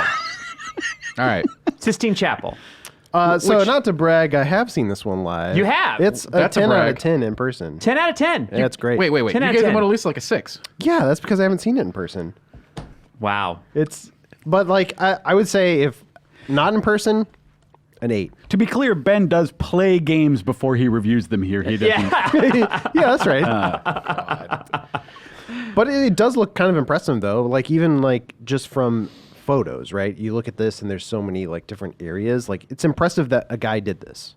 It is. It is. It's kind of like, it's a bit gaudy. Well, This is look who that is. pretentious. Turns out it's God. Right there in the middle. Quite gaudy. Yeah. It's one of its defining qualities. Yeah. Oh, God. Whoever sent this I question can't believe in we're is a doing genius. a God pun. I think if I'm going to continue the gaming analogy, can I see it for a second? Yes, yes, certainly. Like, if the Mona Lisa is the original Super Mario Brothers, I think this is something like Assassin's Creed. Like it's got a lot of ambition, And a lot of history. It's very sprawling, a lot of history. There's just a lot of stuff going on, and generally well done across the board. Yeah. I think so. Yeah, I mean, I think that's probably a 9 out of 10. That's a good Assassin's Creed All right. entry right Okay. there. Wow, All right. all right. I was thinking a WarioWare just because like there's so many little sections, like it's like little mini games. I am so ready to just get up and we have just compared the Sistine Chapel to WarioWare. Hey, I love Hey, WarioWare. people came here for the hot takes. That has got to be one of the hottest takes hottest ever. takes ever. Yeah, and I think I'm confident in those analogies. That I seems love right. that we're kind of making Dan uncomfortable. For anyone that's not watching and just listening, I am we're kind of making Dan. flabbergasted. We are kind of making him he's worried uncomfortable, about which is it's kind of great. He's really scared about what the art community online is going to think about us now. Terrified. Yeah. I mean, we may never live this down. We may have ruined I think our we can. art reputation forever. All right, Dan, really soak it in. Pretend you're there. 9.5. 9.5. 9.5. Nah. This is epic. But All it's right. not as good as Mona Lisa. I gave the Mona Lisa 9, so this is better. Oh, What I thought you gave it a art- 10. What real life art would get a 10 out of 10 from you, Dan? I don't know what real life art would What's- get 10 out of 10 from you. Well, I just gave it to the Sistine Chapel. Oh, that's what it was. Okay. You know, that's a really good question. Yeah. I would also give it to Spider-Man. 10 out of 10. Spider-Man. What? Spider-Man 2? Yeah, The that's art, right. the comics, what Spider, the concept of Spider-Man? Yes. 10 out of 10. Perfect concept. Jesus Perfect Christ. concept. Perfect concept. So, Alex, any thoughts on the Sistine? 10 out of 10. This is one of the greatest pieces of art of all time. That's right, my I man. like that he's laughing They at us. literally, they literally spent like 20 years on their backs painting it. Like, it's incredible. Just because you have a lot of content doesn't mean the content's good. Now, wait. Did Michelangelo true. do all of this himself? Was there a team? How did this go? I think that was the stories he did it himself, right? He painted it on his back. Once Yeah. again, this What you will were thinking- require it's like this- research and understanding before we come in and just answer silly. They actually sent it to Emails. Blue Point to finish it out. They did. Yeah, the remake. It's in Iowa, if you go look at it. Yeah. yeah. That's and I also like when I think of Assassin's Creed, I think of like Renaissance art, like the Ezio games and stuff. Like, yeah, I think that my decision stands. All right.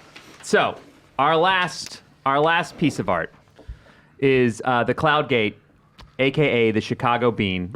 I've seen this one live. For anyone that doesn't know what that one is, this one's less well known, but it's basically a big. It's in a park, and it's a glowy, like reflective bean that kind of. It's the best way to describe it. It's modern Yeah. art. It's modern art. Yeah. But it's famous in Chicago. If you ever go, I'd definitely check it out. Have you everybody here been? I've seen Yeah. that I've live. seen it live, too. I assume most everybody. Minneapolis is close to Chicago, so we've been. So It's what, 20 feet tall or something? It's pretty yeah, it's big. It is Yeah. big. I believe you can walk underneath it, right? You can. You Yeah, can. yeah. I mean, like you would fit. That's got to be bigger than 20 feet then. I mean, it's a thing. It is Maybe. the selfie spot. Yeah. Yeah, totally. You've probably seen pictures of it online. If you're Yeah, not I mean familiar that's with the it. whole thing. The reflective nature of it. It's ever changing. It's fluid. Thoughts. 8 out of 10. 8 out of 10. Joe already knew what he thought. Yeah, Scored that game. Wait. higher than the Mona Lisa. Yeah, what's happening here? Yeah, absolutely, I did. Okay. Why? I think. Well, okay. So Well, if you come at it fresh, look at it.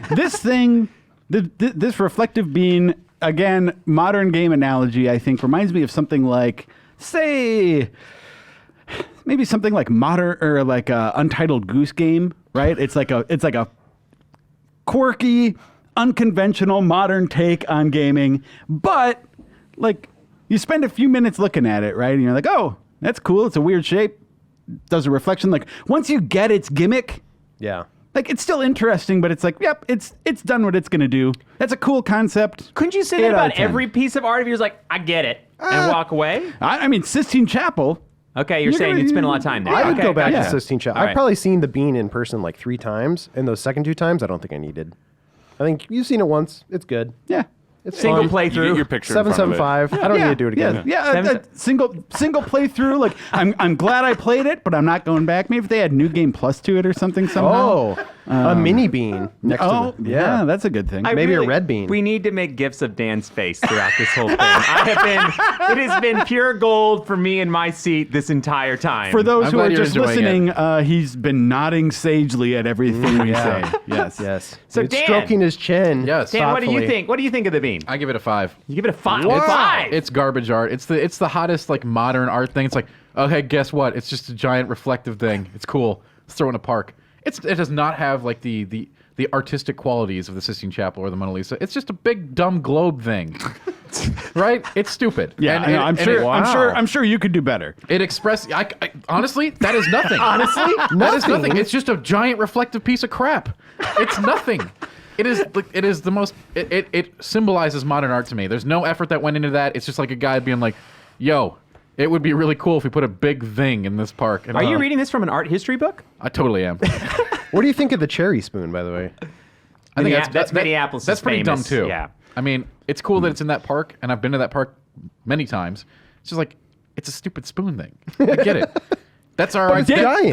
that's our iconic. Yeah, Dan's the kind of guy who like goes to look at a Picasso and is like, "This looks like a kid did it." No. It doesn't even look like a. Oh no, that's right, because there's a general consensus that it's very good. So Oh, you'll hop on that bandwagon. Wow, we're I going am there. burned Oh, hard. my God. It's getting spicy now. I like it. Yeah. The thing with the this bean, podcast is too hot for TV. the bean is I got to respect how they put it together because like it does look like one single piece of like mirror, and that's Yeah. impressive to me if nothing else. I can go to It's like, Walmart how do and you get make you a that? mirror. It is look also, by the way, seamless? I'd like to point out, it's very cool to go see it at night and during the day. It's 2 different kind of experiences, I think, depending on when you go. Alex, Bean. I would say it's a 7.5. I have a nostalgia for it because I went as a kid. My aunt lives in Chicago, and but I also agree with Tack that it's not anything super special after you see it the first time. 7.5. Yeah, I mean, I'm going to just throw in one thing here. I and this is just a little Andy history. You know, I used to really mock modern art a lot. You know what I mean? Especially because I think I went to the Walker one since we talked about the spoon and cherry, which is I do think is a lovely Minneapolis landmark. Was that I went in there and there was someone had a chair, like a metal chair, and they put a toilet paper roll on it, and they had it like roped off, and that was it. And someone put this in as an installation in the Walker, and I was like, I want my money back. Like, I was so angry. And by the way, I cannot forget this piece of art because it made me so ridiculously angry. So it elicited a reaction. It did. It So did. it's It good did. art. It did. Now, I disagree. But over time, I've really started to appreciate things that I think, like, sometimes the simplicity of them makes them great. And I think a lot of times the main thing that makes great design is having space and having room to create and define things yourselves. Like Untitled Goose Game. Yeah. So I think, I tend to be much more positive. But, I mean, it is tough to put the Cloud Gate versus the Sistine Chapel and the Mona Lisa. I mean, it's definitely, it was set up to fail in this quiz. I think, a Well, little bit. we definitely ranked the Joe, Mona Lisa lowest. what's though, cool? is the Let's thing. I know we like- did, which is shocking. Yeah. That is shocking. That is very shocking. We'll get a banana and some duct tape. All right. Well, that Modern was art. that was pure silliness. Thank you so much. I really enjoyed the question, Joshua. That was fun. We really should stick to what we know. And I bet I get a bunch of No way, emails that I'm say comfortable. that I say mean, I stop think, doing that. I think that was an awesome diversion. Anyone, any news or like art critics out there want to hire my services? I think Andy'd be okay if I did some freelance art reviews. Now, what if I drew a silly mustache on the Mona Lisa? Would her score go up, Joe? It seems like it would just like go right in the Naked Gun movies or something. Like I bet Which that are happens score in really one of high, those. I'm sure. Yeah, in your book. yeah. Oh, those are very good. Yeah, Yeah. that's true. Those are very Well, good. maybe someday we can do some movie reviews too, Joe. So you can we can do some of that. We'll try to expand our ability to say dumb things about things we know nothing I about. think movies are outside of my field of expertise. I like to stick to Just to art. I like to stick to art. Classic Yeah. art. All right. So next question. Moving on. Hey, Andy and crew. This is Jave Reeves from Manila, Philippines. Which, by the way, I've loved that. I've so many. We've been very international in our emails, and it's been kind of crazy. So, maybe it should just be JV. But last week, you guys got a question regarding which directors would you like to make video games and vice versa, which got me thinking about a question in a similar vein. My question for you guys, especially for you, Andy, is what franchise or from any media would you like made into a AAA quality MMO? I personally wish we got Avatar, James Cameron's Avatar, not the anime with the bald dude, as an MMO. We just got one movie so far, but the universe seems incredibly ripe from MMO fun. It talks about just some of the things that are in the world. So that not make even it necessarily like video game franchises. It but could be. just- It could be anything. Like that. It would be a world you could go live in. Yeah. Which I think there's some things I would put out just as like a little bit of like things like it doesn't have to be like defined as like WoW as like an MMO. I think per se. I think it's just like a world that you want to spend time in. I think one of the games I'd like to point out. I think Fortnite, even though it's a battle royale and a shooter game, I think it's done a good job of saying like you like living in this world, and it's done some world building that I think stretches the definition of like those kind of worlds you want to spend time in and like have multiple players in. Yeah. But definitely the classic kind of thing. But we don't have to design the game here. Yeah. But think about something that you'd want to have a shared space, for instance, with where you could live and do game things in.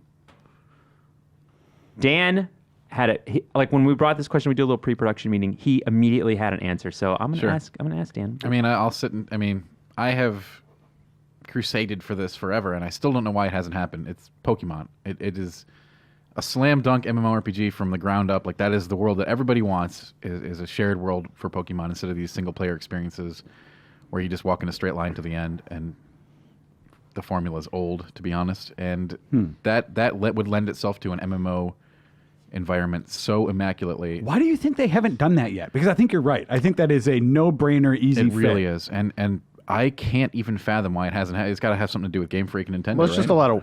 lot of work, right? I mean, Certainly it's a lot of work, but they would need a larger team than they have, and they like and- keeping that team a little bit smaller. And even then, they could bring someone else who has a lot of experience with MMOs into the fold for that. And I'm sure they don't want to do that. But Here's another question. Do you think it would, if they did it, like, would any of the hesitance be because it would cannibalize sales of their next, Maybe. like, I mean- actual installment? yeah, that's a. I don't think you can think about that because that game would make billions of dollars. Yeah. Billions. Like It really would. even if it's They already make billions. Even if it was terrible, Yeah. it would still make billions. I mean, look at Pokemon Go. I know, Yeah, right? yeah. And that's not good. I mean, I think I can think of a couple reasons why they haven't done it. Yeah. I mean, I think Nintendo's always been very careful about what they do with online space, in particular whenever it's considered like a family kids game. Yeah. And you definitely, I mean, myself, when you go in an MMO or even a multiplayer game, the time to someone saying something inappropriate is measured in seconds, not minutes. You can do and not family friendly. hours. You can do family friendly MMOs though. Like look at Club Penguin or all those dumb things.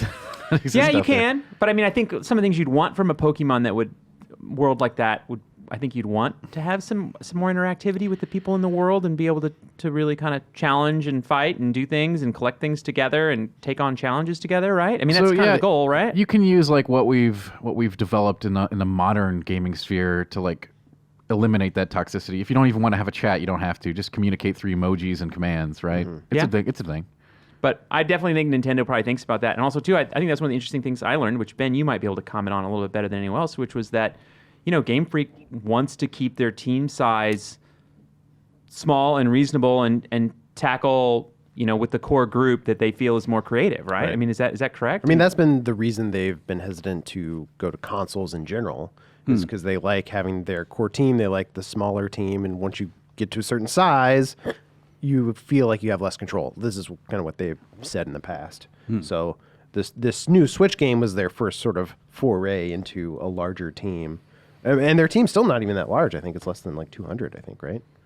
I don't know if anybody knows for sure, but it's small. But they outsource a ton of stuff, right? Like they do, but I mean, even just this last entry, they didn't include all the Pokemon because like that would have required staffing up and like doing more work than they wanted to commit to. So you're right. I think they would have to outsource it to a different studio entirely to do an MMO. Next question, is Pokemon Go an MMO of Pokemon? I mean, it is, but it's also not. When we're talking about what an MMO is, it doesn't fit those criteria for me. I mean, but it is technically, yeah. It's technically because you like see other people in the world. You don't see other people in the world, but you can interact with other people in the world, and everyone is playing on the same shared server space. You're all in the same environment, and you're interacting. But with in other those players. cases, like shared space is like you're not really in a shared virtual space. You're in the real world on a shared server. So by strict definition, yes, but in the spirit of an MMO, I would say no. And Alex, you immediately perked up when he said an MMO for Pokemon.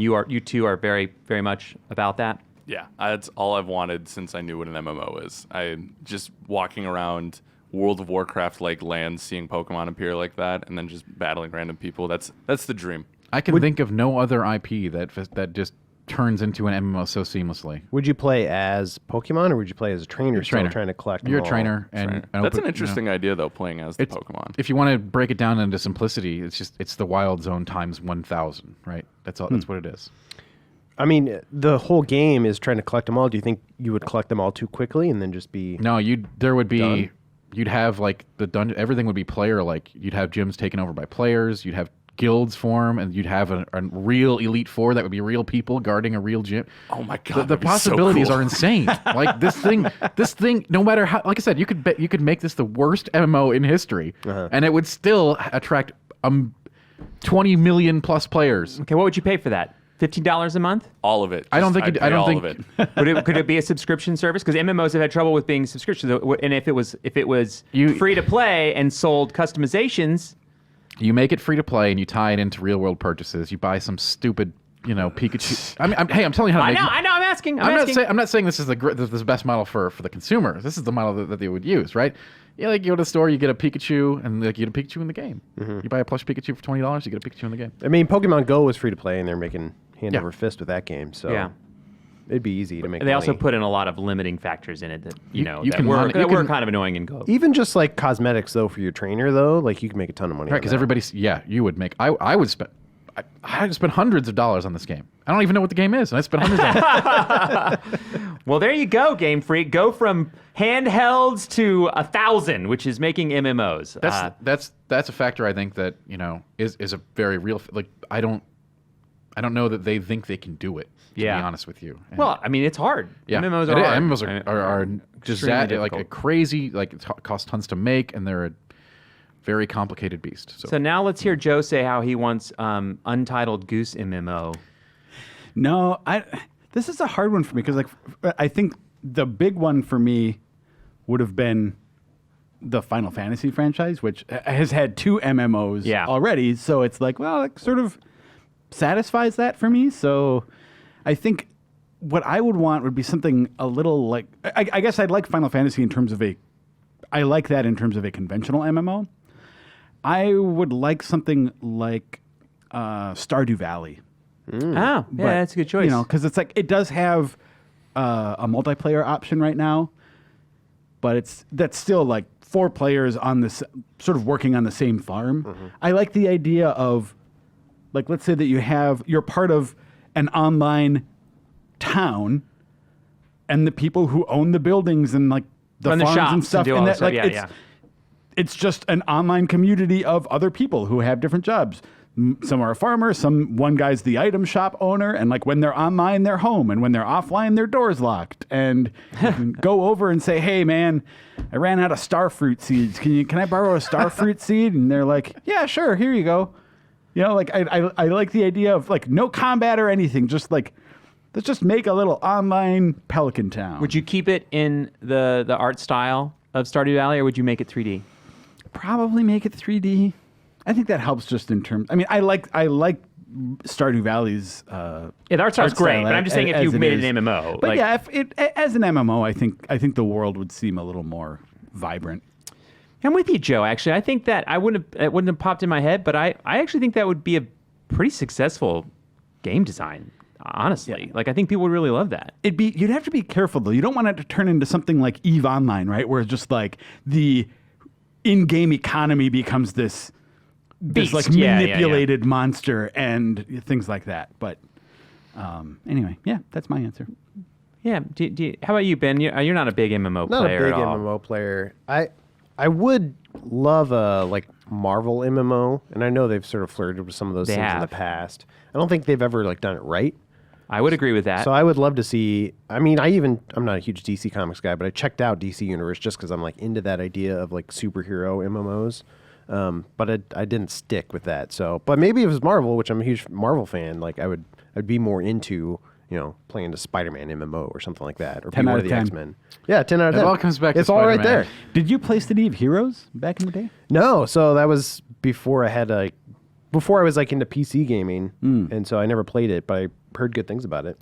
I loved City of Heroes. Yeah, that game is super beloved by the MMO community. In fact, Yeah. there's like private secret servers that are still going on. Because it's offline now. Yeah, but You think it's worth diving into those private servers and like trying it out? It's a hassle, but if you're really into it, you can. Well, I'm pull just on saying, that does the thread. game hold up at this point? Well, I mean, it's like an MMO from 2005 or It something. is So old definitely, school is what you're saying? It's worth spending all of your time on this stupid project. Yeah, I mean, I think there's a lot of things with MMOs. Their time and space, right? And I think that's I think you bring up a good point though, Ben, which I think is important. That we've tried these Marvel and DC and even Star Wars. I feel like is another one of those like things where you're like, man, this would be such a slam dunk. And at the end of the day, I don't think they've quite worked out as we've always dreamed them to be. Do you know what I mean? Like, I mean, I know it sounds kind of mean, but the time I was most interested in Galaxy is when they closed it down.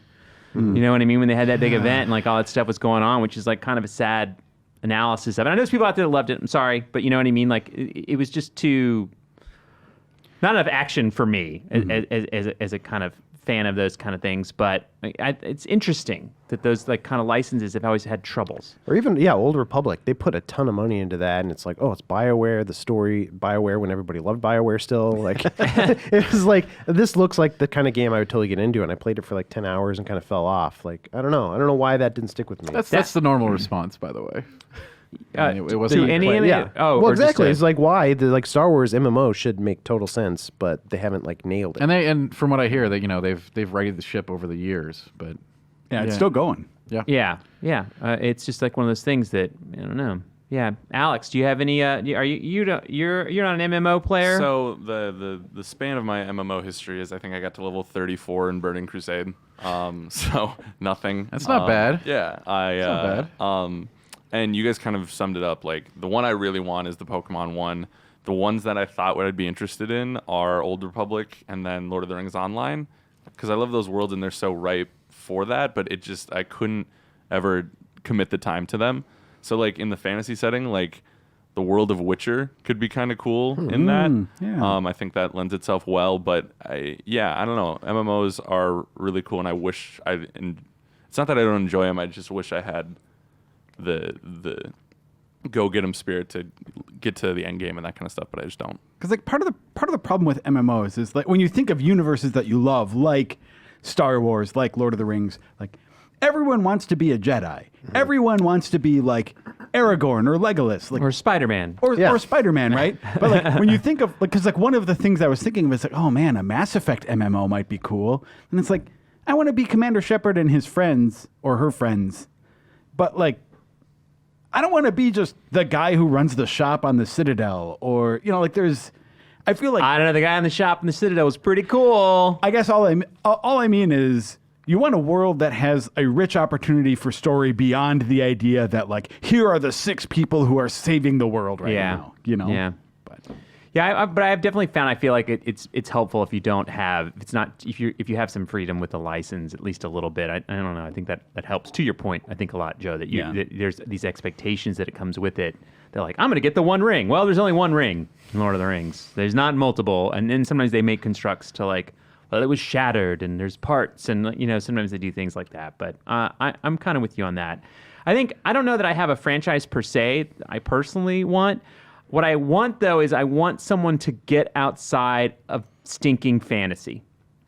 Is actually what I like. That's what I've kind of been excited about with like some different things. Like that's why I liked City of Heroes back in the day. That's what I wanted from Star Wars, even though I know Star Wars is kind of fantasy, but with like blasters. You know what I mean? Yeah. Broadswords. I mean, it still fits within that thing. I mean, I would love to see.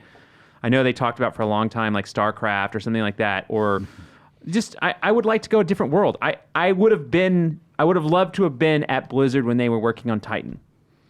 Like I do, oddly enough, like I love the idea of Titan. I mean, Overwatch and the Ultimate Solution is great. I'm not trying to diss on what Overwatch became, but I like the idea of a world with like a bunch of different types of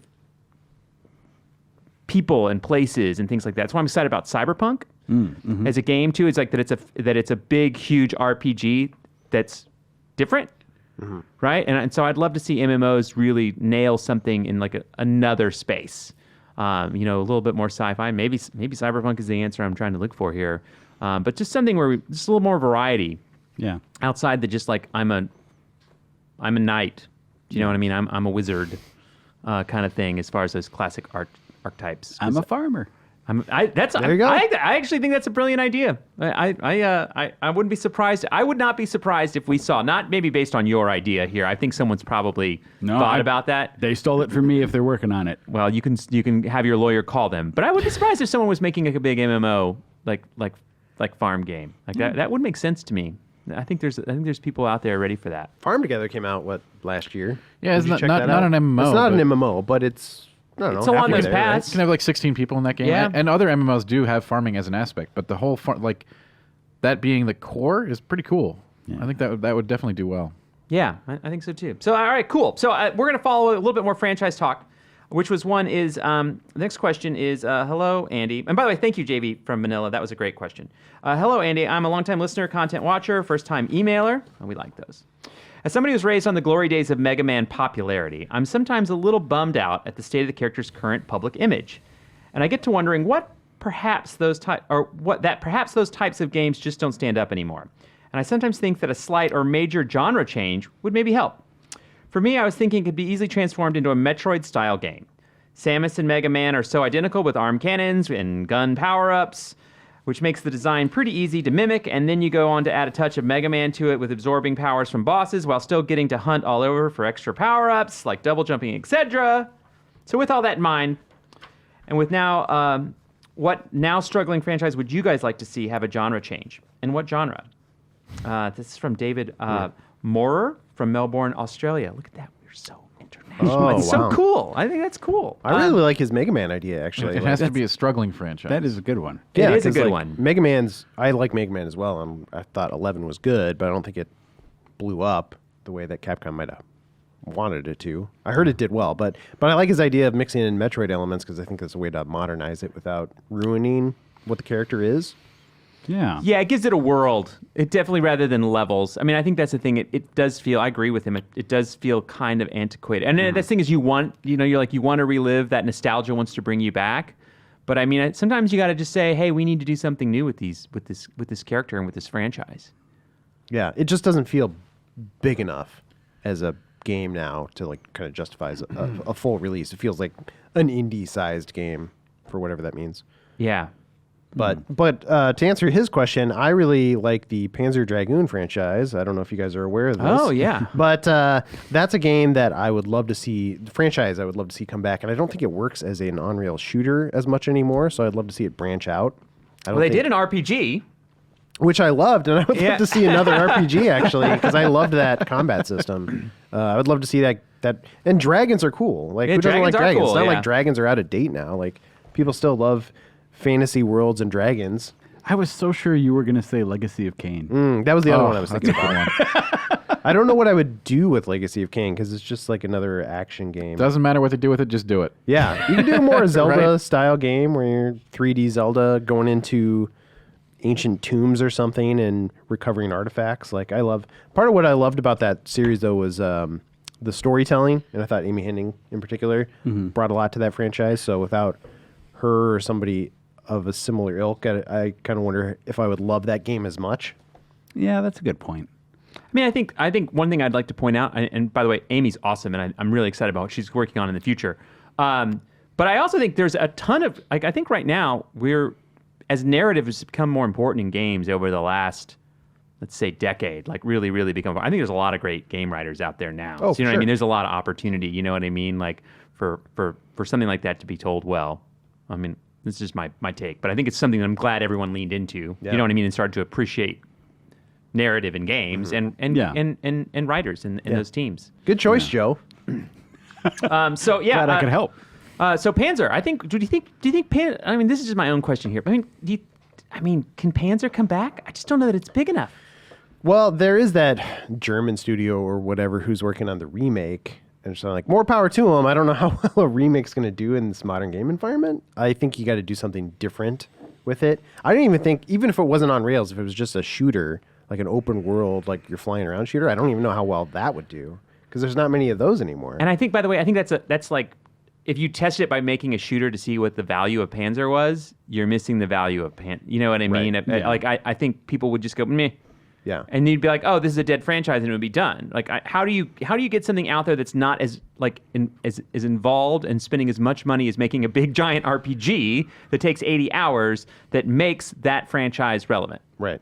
I mean, that's maybe why Sega's not doing anything with it. Yeah. But I think RPG is probably the smartest way to go, just because it's been done before with the franchise, and RPGs are huge.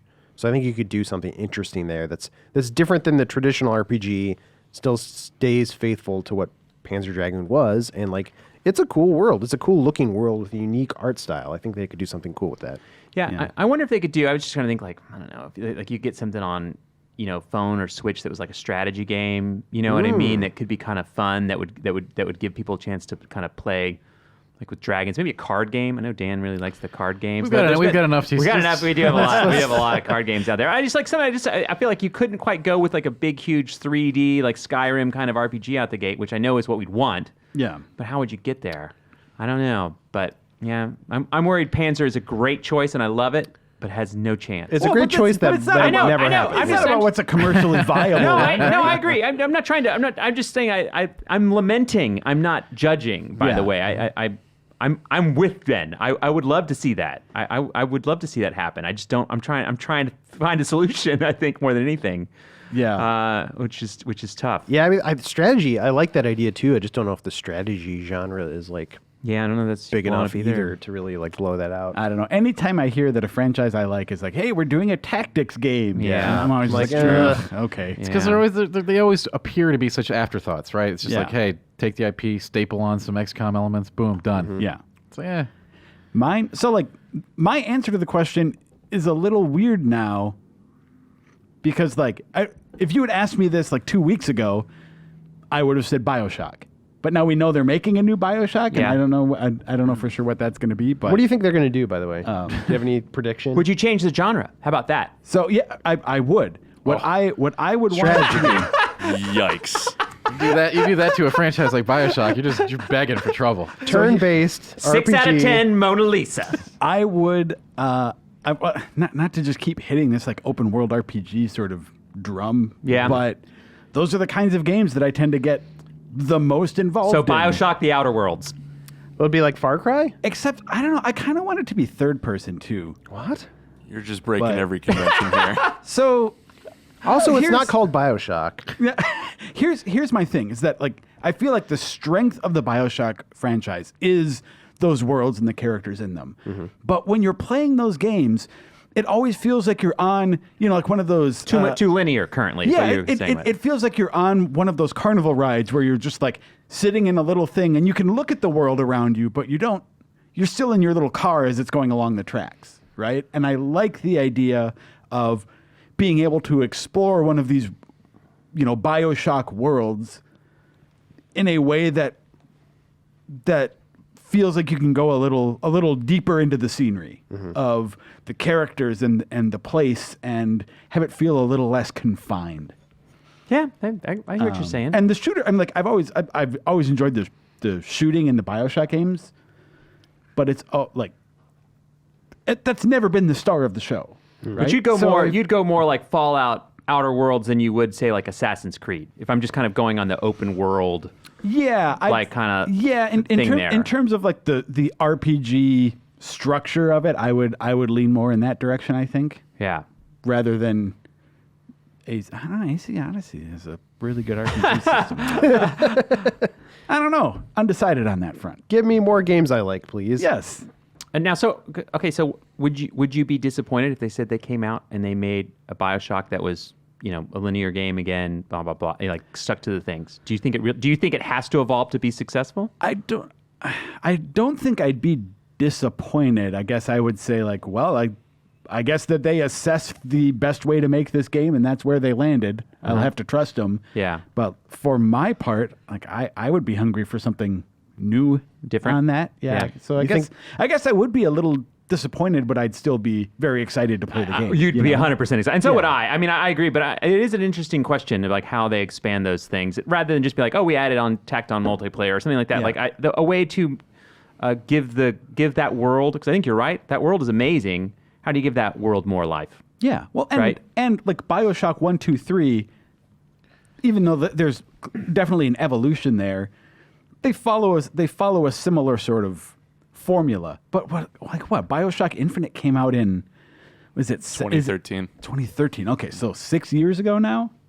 That makes me so sad. Like, I guess all I'm saying is it would seem really weird if they said, "Hey, here's a new BioShock." It's a lot like the one we released, 6, 7, 8 years ago. Yeah. Right? What do you do then? Do you go back underwater? Do you try to do a new setting? Go to the moon? I don't know. I guess I think part of the interesting stuff about the settings in BioShock is that they're not the kind of setting that you could sit down and say, like, this is where I want to go. I want to go to a crumbling underwater utopia. So you don't go to the crumbling. You go to the glory days of Rapture. No, well, I guess what I'm saying. Well, I guess what I'm saying is, do you revisit a place you've been, or do you go somewhere new? No, that's what I'm saying. Is that like you get clever writers, you get smart people to come up with a setting that people don't know that they want to explore. Sure. And you let them explore it. But you do try to do something new. Yes. Yeah. Yeah, I'm with Joe on that. I think you always try to. You're trying to give people it has to be a curveball to be a BioShock game.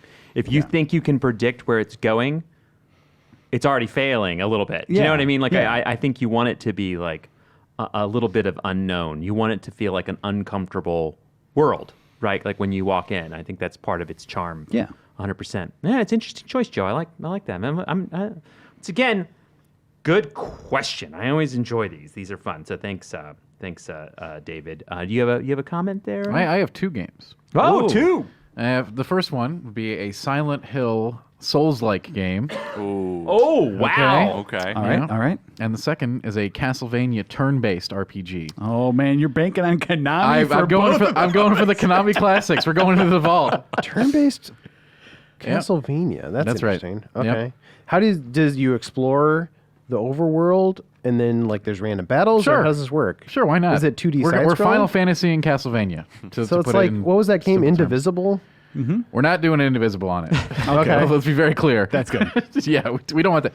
I don't want that sort of like half platforming, half RPG kind of thing. We're going straight on old school turn-based RPG with a party. Like why Castlevania for that? Or why not? Yeah, let's just pixelate it. Let's do it. Let's do it. Let's Final Fantasy VI meets Castlevania. I like your there attitude. Let's do it. And you're aiming to sell like 100 copies? That thing would sell like crazy. You kidding me? Yeah, crazy. It would. Crazy 100. And you know what? Hey, to make sure of that, we'll have it like it'll have an online element and like stream integration features. Okay, there you go. We're going above 100 copies. Boom. Perfect. You've wasted a lot of investor money. I think we just skipped the line here, which is Silent Hill Souls-like. I want to which take. I am that you told me now.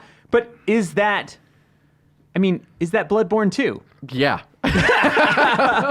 So it's very Bloodborne-esque, right? But you get to face off against Silent Hill classics, like, and you can do the whole like wow, that is really similar to Bloodborne. Honestly, if Pyramid Head had showed up in Bloodborne, I don't think it would have. You get to fight. You get to fight Pyramid Head. He's like not like an end game boss or anything. Probably an initial encounter. Like, you don't think he'd be super hard? He's gonna be like the gatekeeper. He's like the Father Gascoigne. Father Gascoigne. Yeah. Okay. He's like, do you know how to play this game? I'm gonna teach you right now. You're supposed to lose to him like 15 times. I think that sounds about right. That sounds fair. This is a loaded question. If you had to choose between Bloodborne 2 and Silent Hill's Souls-like.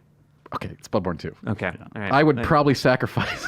You know what? Yeah, I'm not gonna Wait, go. who are you sacrificing? Anybody. Also, Oh my! why is there not Bloodborne 2 yet?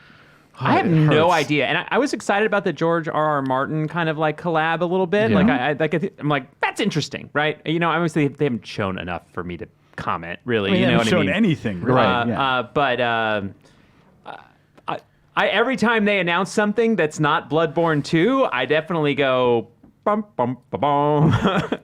It's like I mean, I'll play it, you know, but it's disappointing. I'm super hyped for Elden Ring and From's take on an open world kind of game, but at the same time, come on, Bloodborne 2. Come on. Yeah. Come on. Yeah, I would love to see that happen. Or Ugh. even if they can't get them to do it, I would hope Sony has built some team to maybe do it on. Now, that said, I would like From to do it. Right. But I mean, like, if we can't get it, or they're too busy, which all of a sudden, From the most in-demand studio in the world, like, you know, I can wait it out. Okay, so What if Dan, though- It's kind of a monkey's paw situation if Sony does it, right? It's like Yeah. I really don't want that to happen. you've been to From Software's office in Tokyo Several though. times, yeah. Have you seen any indication that Bloodborne 2 is happening? No. What if it's like their next Sadly. sequel though is Sekiro? Like just because like we just want to. I think Sekiro is awesome as a one-off. I really hope they don't go there again. Like, But that's the thing is like they're getting a lot of love for that one. I mean, that's the one. Did Bloodborne win Game of the Year? we can talk about don't think it did. It's a Leonardo DiCaprio situation for the Game of the Year thing, right? It's like The Revenant. He wins for The Revenant, right? He Sekiro won for The Revenant? yeah. Yeah. which is ridiculous, right? okay. Given it's the same kind of thing in my perspective. Like, Sekiro is an awesome game and definitely deserves the reward, but like, come on. I'm just saying, what if they pick the get it. wrong game to make a Witcher was sequel for? Bloodborne. Pick the wrong game? Well, I mean, they I'm not picked going to Sekiro. complain if they make Sekiro 2, right? Like that'd be awesome, but like, Well, you'll complain while reviewing it. well, I won't complain. I'll be very stressed out. I'll be like, why can't, oh God, I'm never going to beat this guy. But I wish we could get Sekiro with experience, like a better. oh, sure. So Do you know what I mean? I agree with that. Yeah. that would- I think that Sekiro is like, this is a completely other topic, but Sekiro's adherence to you must play this way or you lose is something that the other games don't do, right? You can out-level and out-gear everything else in the Souls games very easily. Yeah, or it's an alternate boss that you have to like Yeah. master. You know what I mean? Every aspect of it to defeat. Which it's but you know I think mean, back to Final Fantasy having those bosses. You know the ultimate bosses that were really hard to beat, and I like that kind of like thing there. But in the main game, I'd prefer that they not do that. But I'm with you. I do think that I wish Silent Hill. I'm surprised Silent Hill doesn't come back, even like with RE2 remake doing so well, and Right. Capcom like being like, we're making RE3. Like Konami could be faster. Konami just needs to sell the rights that it has to things like Castlevania, to Metal Gear. Like sell them to a publisher that can use them. Kojima Pro. Yeah, I don't think they want it, Now that's never going to do that. but yeah. Alex, you have an opinion? I've been struggling with this the entire time. Because part of me, like, I've wanted an Overwatch story, like pure no multiplayer story, or man, I can't talk. But Like and a then- Tracer Titanfall. Yep. All right. That's what I want. We got it. The other one, which may not count, but I'd love to see a Gears Battle Royale. I think that series could be pretty cool in that. Why Gears specifically? Because I don't know. I like I feel like the weapons lend themselves well to that. Halo. You like feels- that bullet spongy kind of combat? Yeah. Yeah. We'll go with that. I was obviously very prepared for this one. I got an idea for you though. You know, no one comes in prepared. That's like it's Yeah. supposed to That's be. how it goes. it's really it's cool, Alex. The heart Alex. wants what the heart wants. Yeah. What if you bring back Pokemon as an MMO? What about that idea? Whoa. Genius. That would That's never it. work. We got it. Yeah, there you go. Yeah, we definitely have a theme there. I think By the way, Gears 5 as a battle royale is probably the one thing that we've brought up that's probably close to reality. Yeah, sure. Out of any of the things here, I actually was thinking about battle royale a little bit too, in that and this is just weird. I don't know what franchise I'd put on it specifically. I thought in my head, stupidly, I'd like to add that Nintendo should do like they do with Super Smash. They should make an I'm surprised we don't have an all-star battle royale yet. Oh, yeah. So Do you know what I an mean? FPS?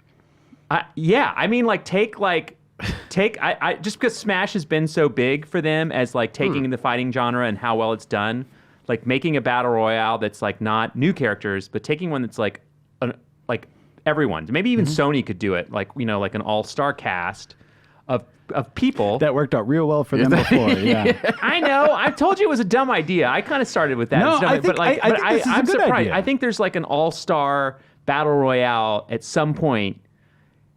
I don't know. I think that's a cool idea, I don't know how to put it into form yet, but I've thought about it. No, you have a giant like map, and you have like 50 characters all on it, and they're battling to knock each other off, and slowly the platform crumbles away, and you have a smaller platform. Yeah, That and could totally work. And I think they've done a good job, Nintendo, with their characters and things like Smash Brothers and things like Mario Kart of, like making different characters feel, behave differently, have different like fun powers to use and stuff. Like Yeah, I mean, you could literally make Super Smash where they're all like in there fighting, but maybe in 3D. Do you know what I mean?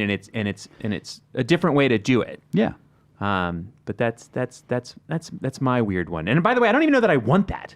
It's just I don't know. That's like what's come to Well, my. which one do you want? This was supposed to be about ones you want, right? I know it's supposed to be what you want. I don't know. I don't know. I mean, the answer for me always is that like I want more Metroid. Is simply what I want. I love that world. I want Nintendo to invest and care about that the way they care about some of the other things. So maybe like a Mega Man meets Metroid scenario. I mean, I would like to see and I think I brought this up on other shows. I would like to see Metroid treated like Skyrim. I don't want to say Breath of the Wild, but like along those lines, like, I want a world where I land in it, just like the beginning of Breath of the Wild, and like you're Samus. This is a weird, crazy world. Let's figure it out. Let's go out there and get there. I mean, I loved the Prime games back in the day. I think there's something there. Yeah, but even the Prime games are a little like too gated. They're still linear and Yeah. gated. Yeah, I think you could do more to go that way. If they did a weapon system that broke, I would not play it. Right. To be clear, that would be awful. That Yeah. would not be good. But I something like that would be. I guess if you asked me what my dream would be to, spend $150 million making a 3D awesome Metroid world. That would be mine. So I like that idea. Yeah, me too. thank you, David. By the way, I love that when we get these kind of like, there was a lot of franchise talk that came in from people this week, and people were asking like, what franchise we want to bring back from the decade, and like, someone really pushed for us, which I thought was interesting. They were like, someone wanted us to talk about things that we wanted to have redone, like Dead Space. Like on the Dead, like hey, redo it just like the Resident Evil series. So this is just a little side note, things you guys sent me that I thought were really interesting topics. I mean, I would agree, by the way, a new Dead Space redone. Is that springboarding off of the Mass Effect conversation we had? I think so. Yeah. I think so. It's just kind of one of those things that like I just kind of got them. I'm like, I don't know how the hell I get these in here, but like I'd love to do that. And one of those ones that also came in was Kevin from West Hartford brought up. He'd like to have a Mushroom Kingdom management sim. Hell yeah. Let's do it. That's cool. Which So it'd be like SimCity with Mushroom Kingdom, or how does that work? Stardew Valley. Nintendo Valley? characters. Man, I feel like you could mod that. Yeah, you could. But I mean, you could. And then Nintendo would be like, hey, let's get some lawyers on the phone. Yeah. yeah, I mean, Nintendo would stop, but I mean, Nintendo could make it, and it would be cool. Yeah, it would. Like how hard could it be, says the guy who can't do any of this, to make like, something like SimCity 2000, except it's the Mushroom Kingdom. That's cool. Not hard. No, yeah, I don't think it'd be that hard. And like, you could have fun. I mean, Nintendo would add such great things. Like you'd put in the like corner bodega, and like, Mario would walk out and be like, I'm open. And I mean, it'd be fun. You could make this it. This is a great idea. It Like, is seriously. a great idea. I like it. So let's say we had a weird theme. It's so weird. Every time I'm going through, I'm like, there's a theme here. We got to capture it. So franchises was definitely one we had. Really enjoyed it. And a couple other, I'm just going to like one off these. These are not really questions we want to explore again. But I had a couple of like when we talked last week about directors that we'd love to see make games. A couple that we got that I just thought I should mention quickly. Peter from the Netherlands, by the way, once again, go international. Man, we're worldwide, We are baby. worldwide, baby. We brought up Miyazaki from Studio Ghibli to make a game, which I, kind of sort of has. We get Miyazaki with Miyazaki. All Yeah, right? Ni no We did Kune. Miyazaki times 2, and There it would you be go. the best thing ever. That would be kind of crazy because it would Yeah. be like lighthearted, like fun, Colorful. world, and be like screw you, you're dead. Like, feel like you those- know, like it would be kind of crazy. I feel like those dudes would not get along in terms No, of their game no. design philosophy. Yeah. But that would be kind of Dude, amazing. Spirited Away, Soul's like, it would work. And then also someone brought up too, as a director, to make a game going that way was Tim Burton. Oh, hell yeah. Which would There we go. Get him with Miyazaki. Another would one work. I just thought we should bring up. The Tim Burton idea was from the Robster, so thank you for that. I just wanted to get those quick points out there because I did enjoy that addition. So the next kind of little theme here we're going to run down is talking about. I think the best way to put it is kind of like game length and when is enough. So here we go. Hey, Andy and the Informers. Logan from Pittsburgh, Pennsylvania here. Do you ever feel like there is a bit of a disconnect between the gaming press and the consumers regarding game length? Whatever a game's length is touted as a positive by you guys or other outlets is almost always for how short it is. On the other hand, my friends and I get excited when we hear about one of our most anticipated is going to be massive. I might only play 10 or so games per year, so I like it when games I do play are really something I can sink my teeth into. I just feel like shorter games can't really deliver the same experience, especially in the RPG space, where I want to really get to know and connect with the characters. Not to mention, it's a better bang for your buck. I can understand how, for a journalist who has to play so many games and has options for so many games, what are your thoughts on this? Enjoy the podcast. Thank you so much. This is from Logan, and I like this question, and I think it's interesting. Number one, I'd like to point out, I don't think we ever say that. Like, oh, I want all my games to be short. I think there's times when we see games and we say, oh, this game's short. It's not a bad thing. Yeah. Right. I kind of want to jump on this real quick yeah. and just say, like, the games press is not a monolith. I love long games. Like, I think that's awesome. I think that's great. Like, there's no, like, this, it has been, highly public, I guess, in the game press sphere where it's like, oh, yeah, short games are cool too. And then they are. But, like, there is no issue with long games. Yeah. I think about these in the same way that I think about books, in that, like, a game being good or a game being long or short isn't necessarily good or bad. Yeah. Right? Like, I remember Matt Helgeson had a great joke once when we were talking about this. He said something like, yeah, can you imagine going like, hey, Mr. Salinger, great book. Wish it was a few hundred pages longer, but otherwise, That is a good one. like, and I feel that way about it. Like, if a game, it's not a game, I get mad if a game is too long or is too short. It's how its length aligns with its ambitions and the experience it's trying to develop, right? So in the case of, like, it's not that I mind a game that's 100 hours long. I played and loved Persona 5 because I felt like it used its 100 hours very well. Effectively. It effectively paced that out.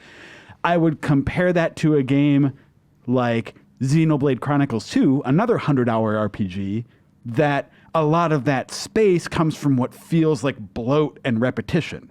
Yeah. Right? Yeah. No, for sure. So it's not that I don't like this 100-hour game. It's that when it hits a 100-hour mark by hitting the same notes again and again and again, that is not a long experience that I enjoy. I would rather have a more compact and curated experience than a long, repetitive one. Yeah. Yeah, I think that's true. And I also think, too, it's like, I like different experiences, right? And I think I do find, maybe I'm making a presumption here, that, a lot of people who are talking about games, as like, commenters just from all over, that we find ourselves, like, defending a game we like that's short. I think that's where that tends to come from, you know what I mean? And that we always kind of say, like, or I'll say, well, I'll just flat out say myself, like, someone will be like, hey, I spent $20 on that. It was 2 hours. Don't care. I had fun. I'm not going to, like, be mad about it. I do think that is a thing that we see a lot on Reddit, that people are trying to equate the dollars spent to the time spent and, like, what that is. And it's a really hard game to play, right? One of the examples I use is, like, when God of War comes out, it's $60. When it's on sale and it's, $20, is it a better game now? Yeah. Is God of War, now that it's a greatest hit, suddenly better? Does it get a higher score because you get more game for less money? Yes, and so it's like that's a weird well to fall down. But it is an interesting question because I do love games. I play World of Warcraft that's been going on for 15 years, like, that are essentially endless. I will never get all the mounts, right? Like, and so it has content. mean, literally, I could never play any other games and just play that game and be entertained, right? You know, I might get a little crazy, like just living in that world, but you know what I mean? Like you could.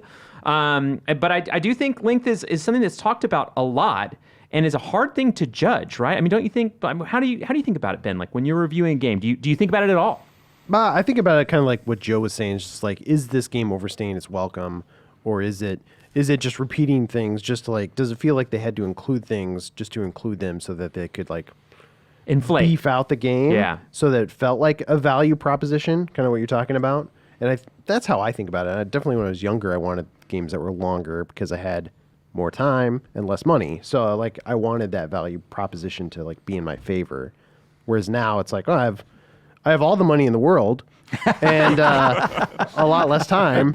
Yeah. And so I don't know how old Logan is, and I don't want to say he's young or anything. Maybe he's just an older guy who I think he's just saying he only plays 10 games and he wants the most out of his 10 games, which is a fair assessment. It's great to know what you want out of a game. It's like, I want a game that just like, I enjoy the experience for what it is. I think of Portal when I think of games that were like super short, but I loved every moment of that game and I was fine paying full price for that.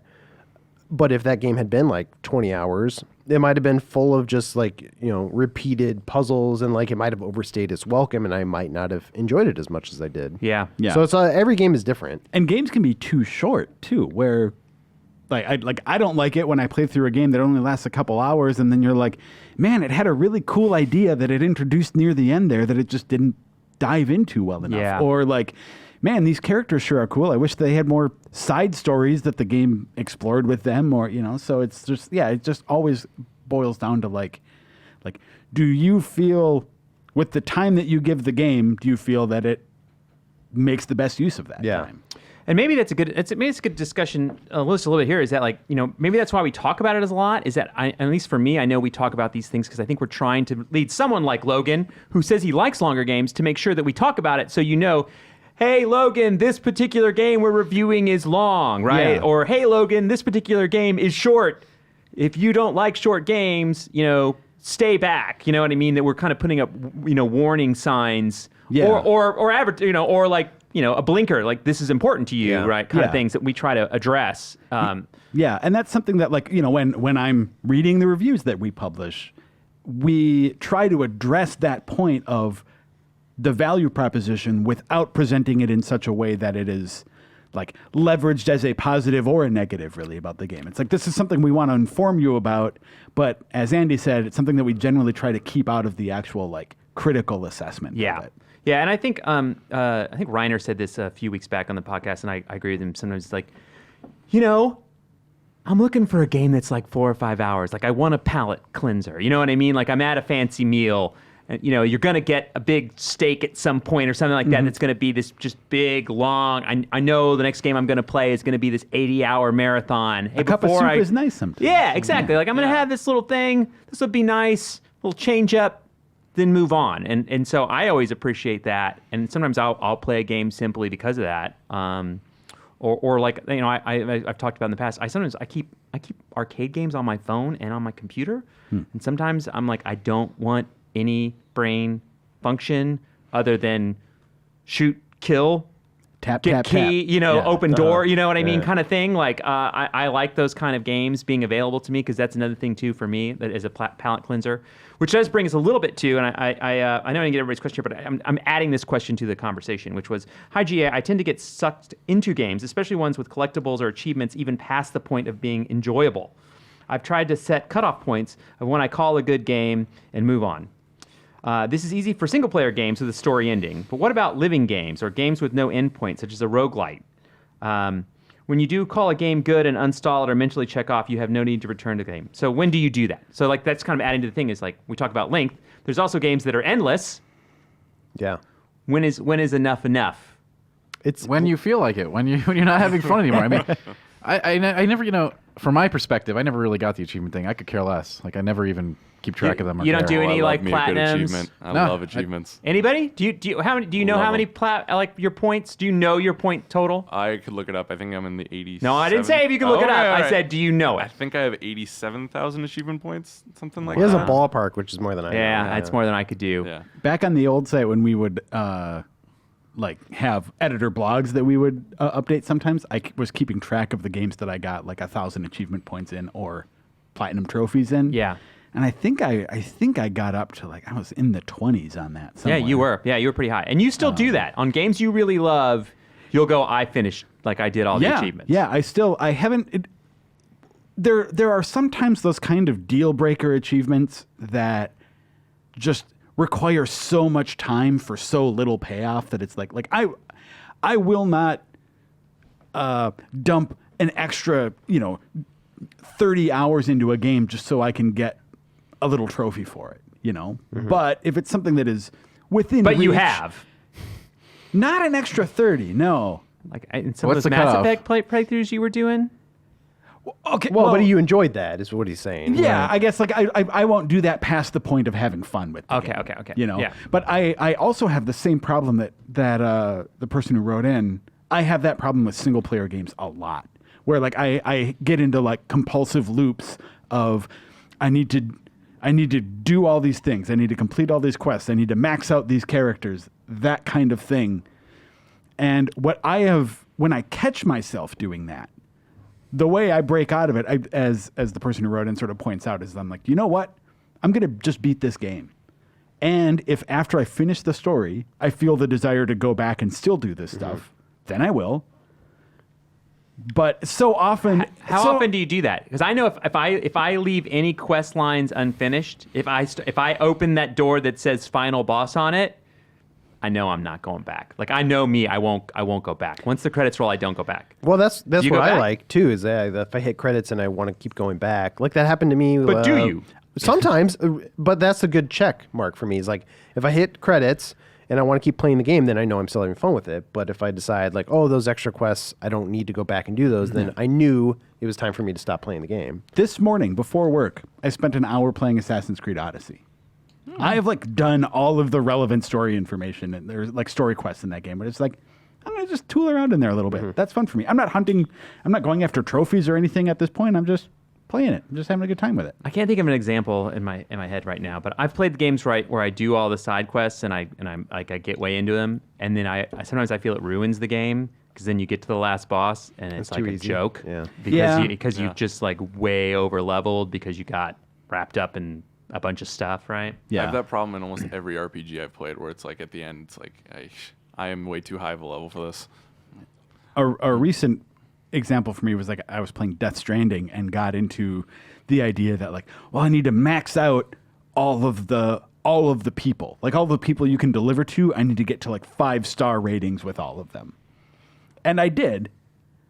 And then I like beat the game and was like, man, I probably spent at least 20 hours in that particular pursuit just because I was like, I got a little obsessed with it as I was playing. I'm like, that's just time of my life I could have back. That didn't really pay off in any like significant way in that game. No, it did not. So Yeah. anyway. I mean, just to go back to the question, is like, I guess stop when you feel like you're not having fun. Because they said at some point, it's like, I know I'm not having fun with these games, but I still feel like compelled to do them. It's like, maybe step back, take a break, play a different game for a while. Because I don't think you should spend time in this hobby if you're not having fun with it. Yeah. Like, have fun Yeah. with a game. Like, and maybe if you feel compelled to go back and finish that thing, like, go ahead and do that, but make sure you're having fun because that's the point. And I also think it's okay. Like you don't have to move on. There's no requirement to move on. If you're like having fun in a game, or you're, I think speedrunners are a great example of that. yeah. You know what I mean? Like they like perfecting an experience, right? And I like watching it. They love doing it. Yeah. Everybody wins, right? You know what I mean? Like you don't have to change if you But don't they want enjoy doing that. That's Yeah. why They're doing it. And Yeah, I exactly. get checking off all the boxes. That makes you feel really accomplished. I like doing that. But like, if you're not having fun, you realize you're not having fun, take a break. Yeah. Yeah. There's plenty of stuff to play right now. And for me, like that's what getting the credits to roll, like finishing the story, that's what that does. It sort of forces me to like, okay, now that I know that anything I do is not building up towards some final encounter, and it's just doing it because I want to. Do I want to go back to it? Yeah. That question was from Jefferson Wright from Citrus Hills, California. So thank you, Jefferson, for adding to that conversation. And Logan, for your original question. Always fun to talk about game length because it's definitely something you kind of go back and forth on. But I think the heart of the matter, which Joe hit on early on, was that if it never feels like I'm being extorted, Yeah. Yeah. fantastic. Give me more. You know what I mean? I don't mind leaving a game and wanting more. If it's done well, like if the experience is done well. So, that's the secret of game design, right? Yeah. That's really, that's the... So yeah, just nail, developers just nail perfectly. There you go. this That's all you got to do. Sort of amorphous concept of Always have a yeah. great budget, never get it cut short. And don't rush. Don't Yeah, rush, yeah. all those things. And everything will be just fine. If a game's DLC comes out and I want to play it, that game probably had the perfect length.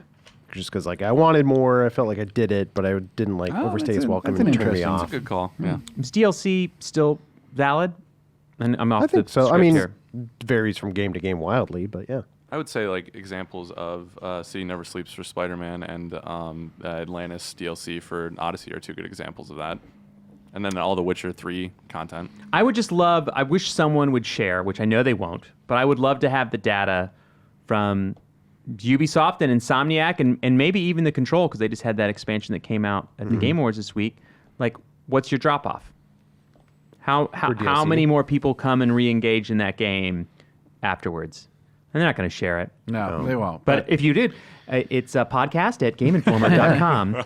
My understanding is that the drop off's huge, but the amount of percentage that they get the in effort, money, is higher, per amount that they put into it. If that makes sense. Sometimes it's free. Yeah, I mean the idea being that not being for the that free ones.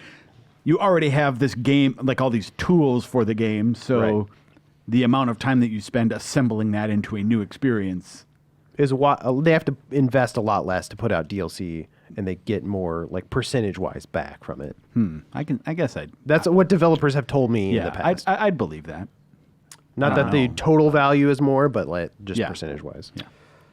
All right. This last question, I think, ties in a little bit here again. Once again, on a theme. So, hey, Andy and GI crew, have you ever been really into a game and then taken a break from it for a few days or weeks, only come back to the game and you lose all desire to finish it? I picked up Death Stranding at launch, and even though I'm not the biggest Kojima fan in the world, I was having a lot of fun playing it. I got into the rhythm of just checking in with the various outposts, delivering packages, etc. Even got all the outposts in the starting area to 5-star. Then I took a break from Death Stranding for about a week, maybe 2, to play Jedi Fallen Order and Pokemon Sword. After I beat Fallen Order and I had my fill of Pokemon, I tried to circle back to Death Stranding and pick up where I left off, but after about an hour of playing, I found myself thinking, why in the hell am I playing this? I'm not even enjoying this anymore. So I quit. I'm a big believer of just walking away from a game if you're not enjoying it. Yeah. Instead of forcing myself to finish it. But it really felt strange to just walk away from the game I was seemingly enjoying just a week earlier, having lost all taste for it. Have you experienced a similar situation? If so, what game was it? Why do you think you could even get back into it? Why do you think you couldn't get back into it? Or did you get back into it? Thanks. Thanks for all you do, Andy. Keep those beefy 3-hour podcasts coming, man. We're going for 6 hours in luck, here. baby. We're going for 6. You are in luck. We have been able to deliver on that. So that's from Alex Smith from Ontario, Canada. So thank you, friends from up north. What do you have against American questions? We covered. It was the international show today. It was great. We got it all over the world. Hey, there was one from California. That's in the U.S. of A. Yeah. There's one here that I didn't take. We kind of, the guy who asked about that, he's from Los Angeles. I mean, Andy, I was joking. It's okay. Yeah, I know. I wish, the sad thing is, I would love to answer all the questions, but I mean, you want to talk about a long podcast. We'll bump it up. A 10-hour podcast. We could do just huge Q&A. We could do podcast. community emails for hours. Yeah. We really could. Do you want us to? Let us know at podcast@gameinformer.com. Yeah. I thought this was an interesting question. And I'm going to just start a little bit here because we've kind of gone through part of it, is just that, one of the things I think about a lot when I walk away from a game and come back is what are games doing to re-engage me, right? Like I think about that as a design thing just in my head of just like, it's so weird to me that we like, pick save and close and then just come back and you're just like in a world and you're like, do I have a journal? Do you know what I mean? Like, okay, what does the journal say I'm supposed to do? I think when you step away from a game, you take a real chance of falling off the game, just like he pointed out here. And Death Stranding is a great example of that. Of like, that is a complicated system, right? Of like, where's the stuff? Where do I put it on here? Like, when you walk back up and you have to spend 30 minutes at the menus to re-engage the game, it makes it easy to walk away. So, like, what can games do? Do you have an example of a game that you bounced off of? I mean, I know it's happened to me, unfortunately, before, just because that's the nature of our beast a little bit as journalists. But anybody? Well, I got one. All right, let's do it. Let's Dan, start you with wanna Dan. go first? Reeves, the floor is Well, yours. I was going to say, like, that happened this year with Dragon Quest Builders, which I loved a lot. I didn't finish, but it made my top 10 because I loved it so much. But that game in particular, I stopped halfway through, and I tried to go back to it like a month ago, and I'm like, wow, I don't remember all the systems anymore. Like, because you're building stuff, you're collecting stuff, there's quests, and yeah, I had a really tough time getting back into it. So it's still on my back catalog, and I want to go back to it at some point. But I think I took a break from Call of Duty as well this year, and I did go back to that. But that one's so easy to jump back into. It has a lot of things and controls that you know. Yeah, I was able to jump back into it and finish it. So yeah, like you're saying, some games are easier to do than others with that. I don't know. Dan? Yeah, so mine is a game that I really loved, like he did. Like, I was really enjoying it, like crazy hardcore into it, Persona 5. And I got to like 70 hours and a review came in, and I stopped playing for a few days. And then I went back and I'm like, well, what day is it in game? What are my links at again? Well, I don't know, whatever. Yeah. And I just shut it off, and that's it. 70 hours, And a game that I was absolutely loving the hell out of. But just like, there's other stuff to play. That just happens. Yeah. It does. It's like so sad. It's like the kid on the back of the milk box. I You know what do mean? feel Like, bad it's about like, it, It's like 'cause it's like yeah. lost experiences. It's kind of sad. You can overcome that. I remember Final Fantasy 12, I think. I took like a 3-month break on that and came back to it. And I was like 20 hours in, and I was like, I don't remember what I was doing or where I was going. And I contemplated just starting the game over. And I was like, it's 20 hours. Do I want to invest that? I was like, you know what? I'm just going to dedicate like 2 hours to like get my feet wet, like really understand where I was going. And if I still don't like it after 2 hours, I'm just done with the game. But like after 2 hours, I understood the systems again. I figured out where I was supposed to go. And like, I don't know, I felt like I saved time. I mean, it wasn't even about like just not like, I mean, I know the systems in the game, they haven't changed, Persona's Persona. And it was just like the magic had gone for that moment. Like, it's just the thing where you're like, yeah, I want to play 12 hours today. And then like the next thing, it was just like, You'd like lost the relationships. I think right? The sometimes- relationship you had with the characters and like your love of them faded away. The drive was just was absent. That's what happened to me this year with Fire Emblem, which I was really enjoying. It was maybe 3-ish hours into it or so, and that's when the layoffs hit GI. Yeah. And then for a while, it was hard to go home and be like, hey, I'm just going to sit here and like get invested in some big complicated fantasy world, right? Mm-hmm. Yeah, we as an office had a lot of people had problems playing games in that period. Yeah. And so now when like a couple weeks ago I opened it up again, it's like maybe it's time to try and get back into it. And it was that same sense where it was like, I mean, yeah, I guess I chose this house, but I don't remember who these people are or why I went with this house versus another one. Or so it's like I think I'll probably just restart it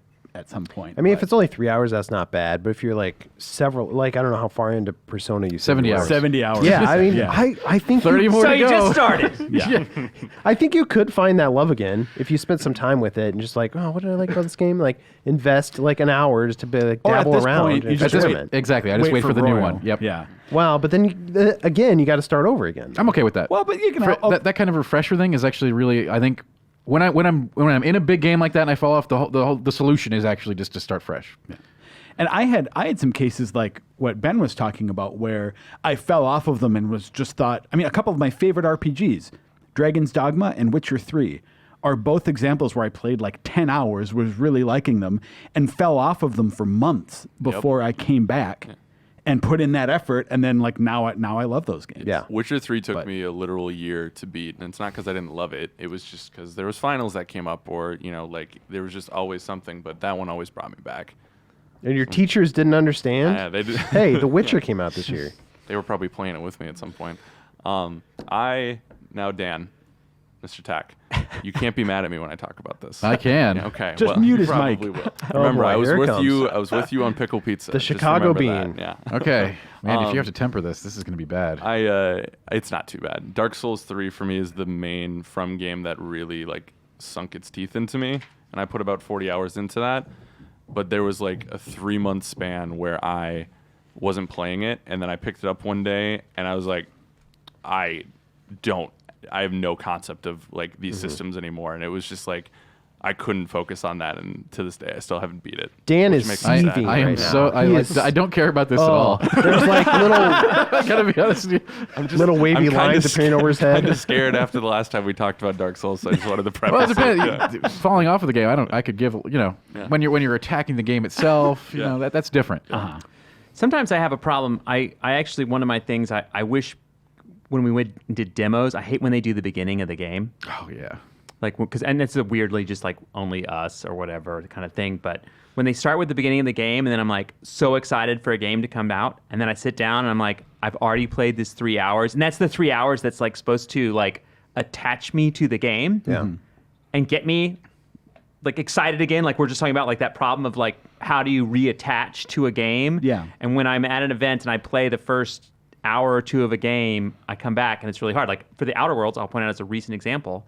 I installed it and I would play the game in 15-minute increments just to slowly hack my way forward through the beginning, which I already knew every element of. Yeah. So it was like hack until I got to where I was like, and now I'm fresh. And then I saved that for like a Saturday where I had the whole day and sat down and said, okay, this is fresh from what I had done 3 times. Yeah. Right. And now I can sit down and play it all new, all interesting, and I'm good to go, which was like, it's a weird thing to do. And also like it was work to get back to that point where I was at. Yeah. Do you feel like you don't have that problem if it's 10 hours in when they start the demo and you're like, get up to that point in your playthrough? It's like, oh, now I'm replaying this. It annoys me not as less, and bad. I don't know why, but it's just like, oh, I've seen this. I can just get through this and keep going on. Like it's more like a bridge I have to cross rather than like just this thing that's like a stop sign at the beginning, right? Yeah. At that point, I'm already invested. I'm already like, I'm running along. I mean, a lot of times for me, games, I either devour them or I don't ever finish them, right? Like I'm very, very Hot binary or in that cold? sense. Yeah, it's like if I love it, I'm all in, and then it's like, don't call me, don't talk to me. Like GTA 5 is one, for me that I think I finished the game in like 5 days, which is a lot. You know what I mean? I ordered like 10 pizzas. Hell yeah. And I was like, just get away from me. I don't want to talk to anybody. Like I don't want to. And I would say this. The reason I think this is a great question is like I did think about those things. Like I didn't want to forget all the connections or all the parts that I needed to make sure I knew, right? Because that is one of the things too. Like even when I take a break, which I am right now, I had to take a break just from travel, for work travel, from Outer Worlds for like 3 or 4 days. And every day I would kind of say to myself, don't forget that quest, don't forget that quest, don't forget that quest. They're all in the same region. Don't forget them. Yeah. Like when you get back. Like I had to keep reminding myself so that when I got back in, I would not fall off, because I don't want to fall off, right? But sometimes it takes effort to keep yourself attached. And I think this is sort of going back to the original framing of the question here. But in terms of like, what can games do? I wonder how much time and effort it would take to just like in the options menu to have there be a selection that's just like, okay, what's going on again? And not just a story summary, because a lot of games have that, but just like, give me like, it wouldn't need to change as you progress through the game or anything, but just like, hey, here's a 5-minute tutorial of, okay, look, basically this is what you're doing in combat. This is how the systems interact. This is what you're trying to do. Yeah, I'm going to point out something here, and this is going to everyone's going to mock me for this one. Oh. I miss game manuals. I think no one's going to mock you for that. I think game manuals Dan important. is seething right now. By the way, I think game manuals important for getting you back into a game when you walk away. So you don't walk back and say, hey, what does the X button do? Hey, you don't sit there and spend 5 minutes like flailing and like laying down, or like your first encounter that you die at because you're like, oh, I'm going to totally sneak up and kill this guy because it's a stealth game. And you like walk up and like open a can of soda and like hold out a ringer and like, woo! And they shoot you in the head. And you're like, oh, like I hit all the wrong buttons. It was like, a Kojima game. Yeah, I just like, clearly. I those things like manuals would help me do it. I know I can look it up online. Don't give me any grief from that. It's part of the experience for me, and I miss that part. And I'm with Joe. I do think there's a lot of things they could do that if they would think about, hey, you've been away from this game for 2 weeks. Put in some time markers, some things to understand that. We talk about AI and machine learning and all the things that it can do. Know that someone's been away from your game for 2 months. And have a video that pops up and is like, hey, here's a quick tutorial. Here's a lot of things that we could go through that would get you where we are now. I fought, and I wrote a letter from this, and there were game developers that said, Andy, that's a good idea. I'm patting myself on the back a little bit here. Yes. Which was that Not like bragging. Everyone loves you. Okay. Oh God. No, was that like for a long time you'd get a sequel and they would never do previously on. Yeah. And I was like, why are you doing that? We need previously on. It's for some of us, it's been 5 years, it's been 3 years, it's been 2 years. We've played a lot of things, seen a ton of entertainment in this modern world. Yeah. I can barely remember a tweet I read like 10 minutes ago. If it takes 3 years to get to a game, you need to remind me where I am in the story and who the people are and what they're putting. And I think that changed. Like people went on to add that to games. And I think they need to start addressing that bounce off. Yeah.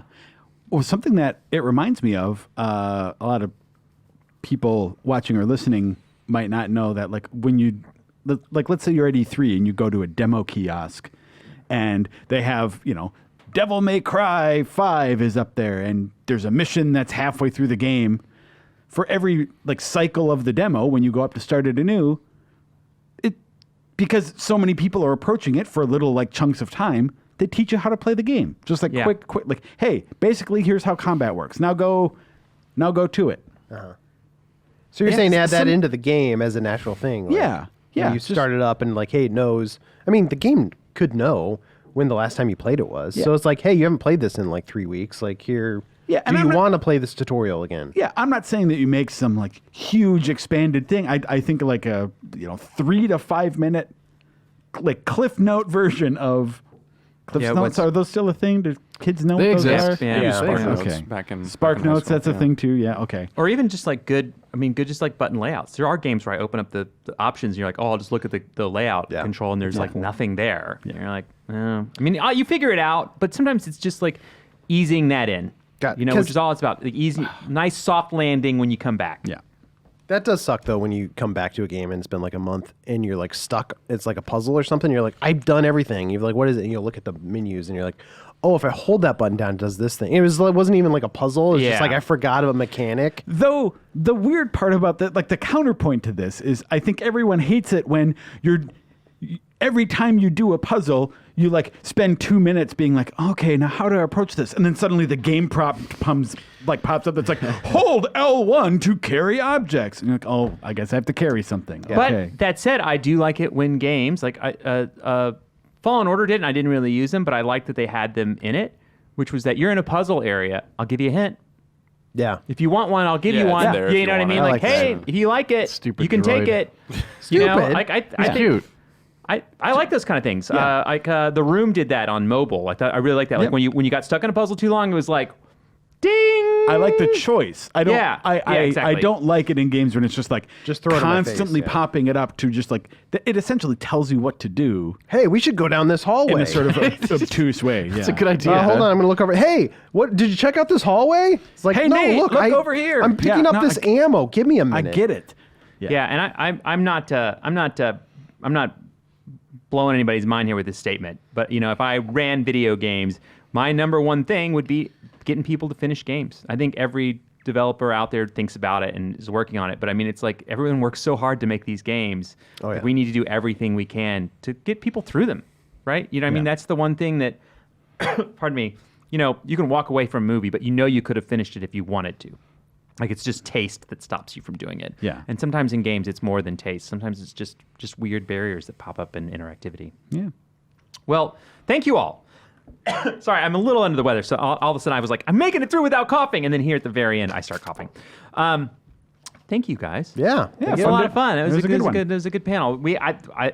Questions on the cutting room floor. Sorry for any ones I didn't get to. I'm trying to not make a 3-hour podcast. I'm totally making a 3-hour podcast. Oh, we're going over. But hopefully you enjoy the community segment as much as I do. I really enjoy hearing what you guys have to say and getting down to talk games and just kind of game theory and things like that. It's just really fun. So hopefully you enjoy it as well. Thanks for watching, listening to this segment. You can send in your feedback to podcast@gameinformer.com. Coming up, we have Game of the Year Talks Part 6, which will be the final segment of that. And we have the Dontnod core team from Life is Strange 2 interview by Joe Juba coming up as well. And so thank you guys for listening. We'll be back in just a little bit.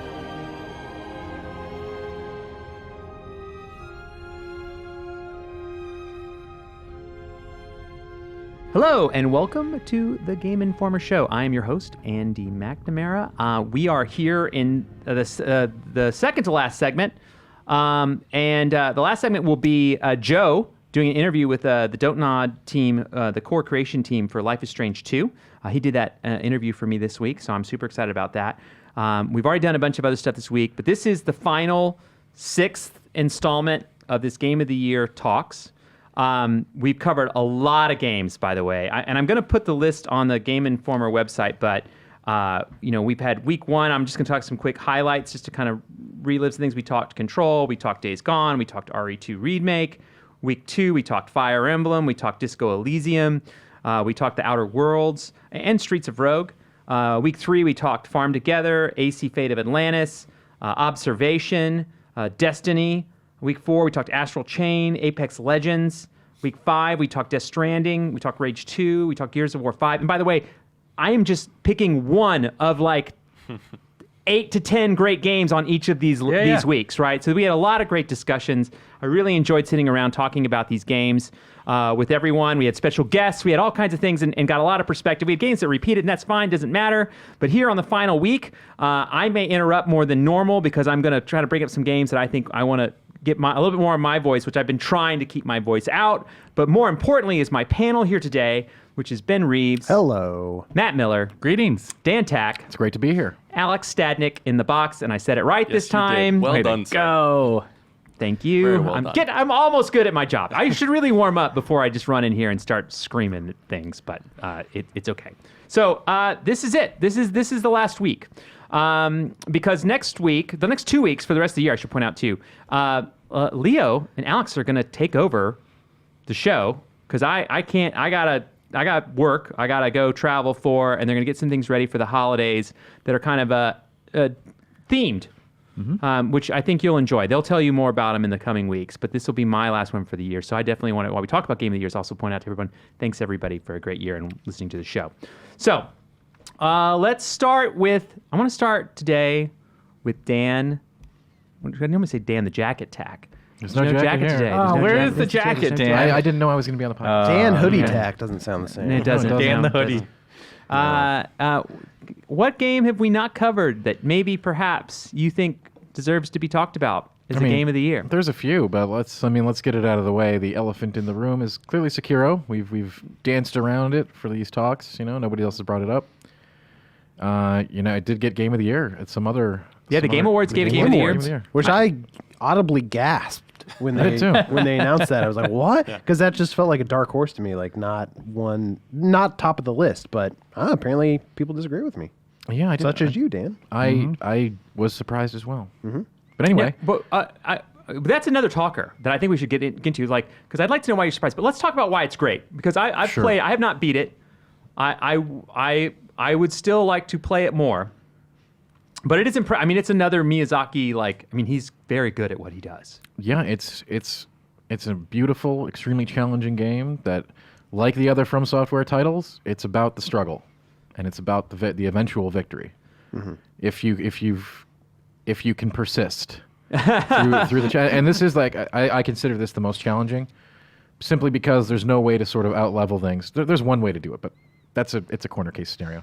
But there's really no way to do it to cheese the encounters by over-leveling or anything, and there's no like alternate weapons or anything. You have to use the tools that are given to you in a very precise fashion. Once you get the hang of the deflection mechanic, then things sort of fall into place, but that can take quite a while to get used to. Yeah, I agree. I mean, it makes the enemies difficult, but the world feels so good, and the action. I mean, I would argue. I mean, he's doing action maybe the best. See, like, I mean, I just can't think of any control set that I feel is more accurately responsive. It is a constant, precise struggle to survive, and it's really great when you just like watch it all play out. When you actually feel like you've mastered things and you're in a fight and you're like, I know exactly what I'm going to do, and you're deflecting those blows with perfect timing and countering and just getting in there and just destroying an enemy in seconds. It feels really good, and it also has some of the most incredible moments of the year too. I don't want to put any spoilers in here, but the Gargantuan ape fight is among the best surprises of all boss fights, I think. Period. Sekiro did not totally click for me this year, which I wanted to, though, because one thing I will totally give that game is I think it's probably the best looking game they've made. I think just visually it has a unique style and it's more colorful than some of their other games. I mean, it's not like bright colors, but it's more colorful than one thing you might knock against the Souls series is they're kind of drab, I would say. But this one had a little bit more color going for it, and I like that.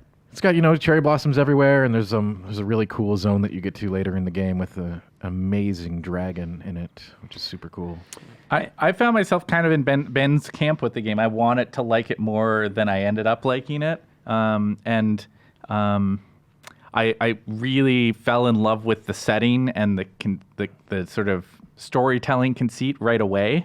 But I was turned off by the sort of insistence on memorization and that kind of stuff.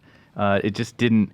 What kind of seems like it clicked for you two in terms of the action is literally what didn't click for me, because I felt like I wanted to be able to be like more in the moment of like the action games that work for me are action games where I feel like I'm really in the moment rather than like I've banged my head against this a bunch of times and now I finally got it. Doesn't always get me as excited. But there's no denying like that it stayed true to form of what those guys have done in the past. And if anything, it kind of takes it the next step. And so for people like you who love that stuff, it's pretty easy to see how it would be the best game that came out this year. I mean, while it does have a lot of the mechanics and feature sets that the Souls games have, it feels and plays very differently. Yeah, I think one of the things I was just going to interrupt. Sorry to interrupt for a second, but just the ability to use mobility to like within the kind of arena or the stage, right, as you go around, I thought made a way to come up with interesting strategies, which were things you couldn't really do in the other games. You know what I mean? As far as like movement and getting around and like coming at things in different ways, because it is true, anything could kill you if you screwed up. And you can kill anything. It's a very deadly dance. Like enemies are actually very weak once you've got their patterns and counters down. Like you can slice an opponent up in seconds, but they can do the same to you. And it really the mechanic, the mobility stuff. That stuff is really a really cool way to engage with that world, because you can actually you try to start thinking like a ninja. Like actually, like okay, this guy's really hard, but maybe I can tilt this fight in my favor if I do some shady business, and that is a great way to make a lot of those fights easier. By getting in a height advantage or coming and killing a bunch of guys and then sneaking back for a backstab blow, it can make the fight 50% easier. Yeah, that's how I cleared some areas. Like I would go in and like do the ninja thing and run away and come back and like and I thought that was the thing for me, was that the world itself. I loved the world, and I loved like every once in a while you'd be like, oh, who's that guy? Oh, that guy's name. That guy's gonna be a badass. Like you know, like kind of those kind of discoveries as you got around the world. I would agree. The bosses is the worst thing for me, just because they are relentless, and there is no give. They are extremely unforgiving, and they demand like many other the other From games, you can approach situations differently. There's not a whole you can use different items and different tools and stuff, but if you're fighting a boss, you're fighting that boss, like with that sword. That's it. That's your weapon. I think sometimes about this, I think a lot about the subject of like difficulty in games and how it's communicated. And I think there's a very particular strategy for how that development team approaches difficulty that I think really works for some people. It comes down almost to like pacing in some senses. Like, what's the pace that you want to feel like you're moving forward through the game, right? And if you have a certain way that you like that to be, where you really like you're moving forward at a reasonable pace, and you hit a stop sign, sort of. And then you have to go back, and then you hit that same stop sign. You hit the stop sign a bunch of times, and then you move through the intersection. I think that works really well for some people and not well for others. If you enjoy the pace of hitting your thumb with a hammer over and over again, you might enjoy Sekiro. Well, the goal there is so that you solve to not, by the third time you don't hit your hand on the hammer. That's the goal. Yeah. Like Miyazaki has stated, he wants you to win, but it's about creating a challenge that feels About good when earning you beat it. Yeah. I don't want to get into that whole difficulty discussion, but yeah, it would not feel the same if you didn't have that struggle. Like, that is inherent to the Souls games and this game. Like, that is a core central aspect of the gameplay, like of the experience, is that you have to struggle to get there, right? Like, because then overcoming that challenge is the apex moment. Which for me led to some of my favorite game moments this year. I beat about a third of it, and I just get too competitive for those games sometimes. But when you finally ace that challenge and beat that boss, I run around the room every time like I won the Super Bowl, and that's on the Fire Bowl or whatever. So yeah, I really loved this game as well, but it was a slog sometimes. It's a tough one, and it doesn't give you the outs that the other games do. It does demand that you learn its systems, and there's a couple of tools in your toolkit you can use to sort of make encounters easier, like the firecrackers and stuff like that are just pretty much universally good. But in general, you're going to learn how to use that sword, and you're going to learn how to time enemy movements. And some challenges that seem absolutely insane at first, you'll realize you just had to tap the L1 button like 3 times. Oh, what? That's all? That's the trick? It's crazy when you think about it, but if you had just figured that out, man, you would have loved this game. Yeah. Well, it puts a lot of pressure on you as the player, especially when it's like, this guy has 2. You have to break his guard twice, and you're like, I can't break this guard once. And then they have multiple forms. I mean, there is definitely a relentlessness to it. And you're right, it is a long discussion about difficulty, because a lot of people wanted to play that game, and they said, without an easy difficulty, without experience, you're acing me out of your game experience. And Miyazaki's like, the game experience is that it's super unrelenting, which is a discussion that can go on forever, essentially. And it does, and that gets into a whole discussion of difficulty and accessibility, which I think are 2 different things. But that's a conversation that's a nightmare That's to a navigate. whole different thing. Yeah, it is a whole different thing. Well, the one thing you said at the beginning was that, like, I actually would have assumed you would have wanted Sekiro. Why do you think it's not a game of the year? I think it is. I think it's certainly worthy of it. It is my least favorite From Software game of the Souls games and Bloodborne, though. Yeah, I would agree. I do think so. That doesn't make it's still an incredible game, right? That's like, I put those other games up at like, those are the best games, right? Like, I love those games to death. And I really loved Sekiro too, but just not as much as those. I would. And this is so sad of me. I would have loved if they just would have kept the Dark Souls toolkit and put it in that world. I would have liked it more. I do like the RPG elements and the customization elements that are in the Souls series that are not really in Sekiro, where you can pick your weapons and gravitate toward your own play style rather than playing the ninja character. Yeah. The hard set character. And I do think the verticality of the game makes it unique, and those are sections that I really enjoyed. I love that part of the game. But yeah, I missed the. I was in that sphere. I'm one of those guys who adored Bloodborne and was surprised by my adoration of that game, because I wasn't really a big Dark Souls or Demon Souls guy, and I think I'd gone in with some hope that there would be the kind of pacing and forward movement that I felt in Bloodborne, and I did never encounter that, so it would just kind of turn me off. I think Bloodborne nailed the sweet spot for, like, anybody can beat it, right? And it's with time. Yeah. you can get Yeah. through that game, and I mean, that's the best game of all time. But Whoa, yeah, coming in hot, baby. I mean, I think it's I think it should be in the discussion. It's top 10 for me, top 20. I mean, I would maybe say decade. I don't know about all time, but it's like, the Souls games are very, very influential in the last 10 years about games and gaming in general, and I think it's really interesting. So I absolutely think Sekiro was worthy of winning, and I'd fight for it here. I think it's top 50, no problem. It's a game of the year discussion game, I think, no problem. And I'm happy that it won too. My question is for you though: is it like number 1, number 2, number 3, number 4, number 5? I know, spoiler alert, go on your personal list. Sure, it is number 2 on my personal list. Number 2 on your personal list. Okay. Yeah. Okay. All right. So, Ben. Yeah. How are you doing? Good. Pretty good. You have any games you played this year that that we should discuss here on this final chapter of our Game of the Year talks? Yeah, there's so many good games I played this year. One I want to point out, I'm not like a huge VR guy even, so this kind of surprised me that I got into this game, but Pistol Whip it kind of came in really late. I heard a lot of people talking about it.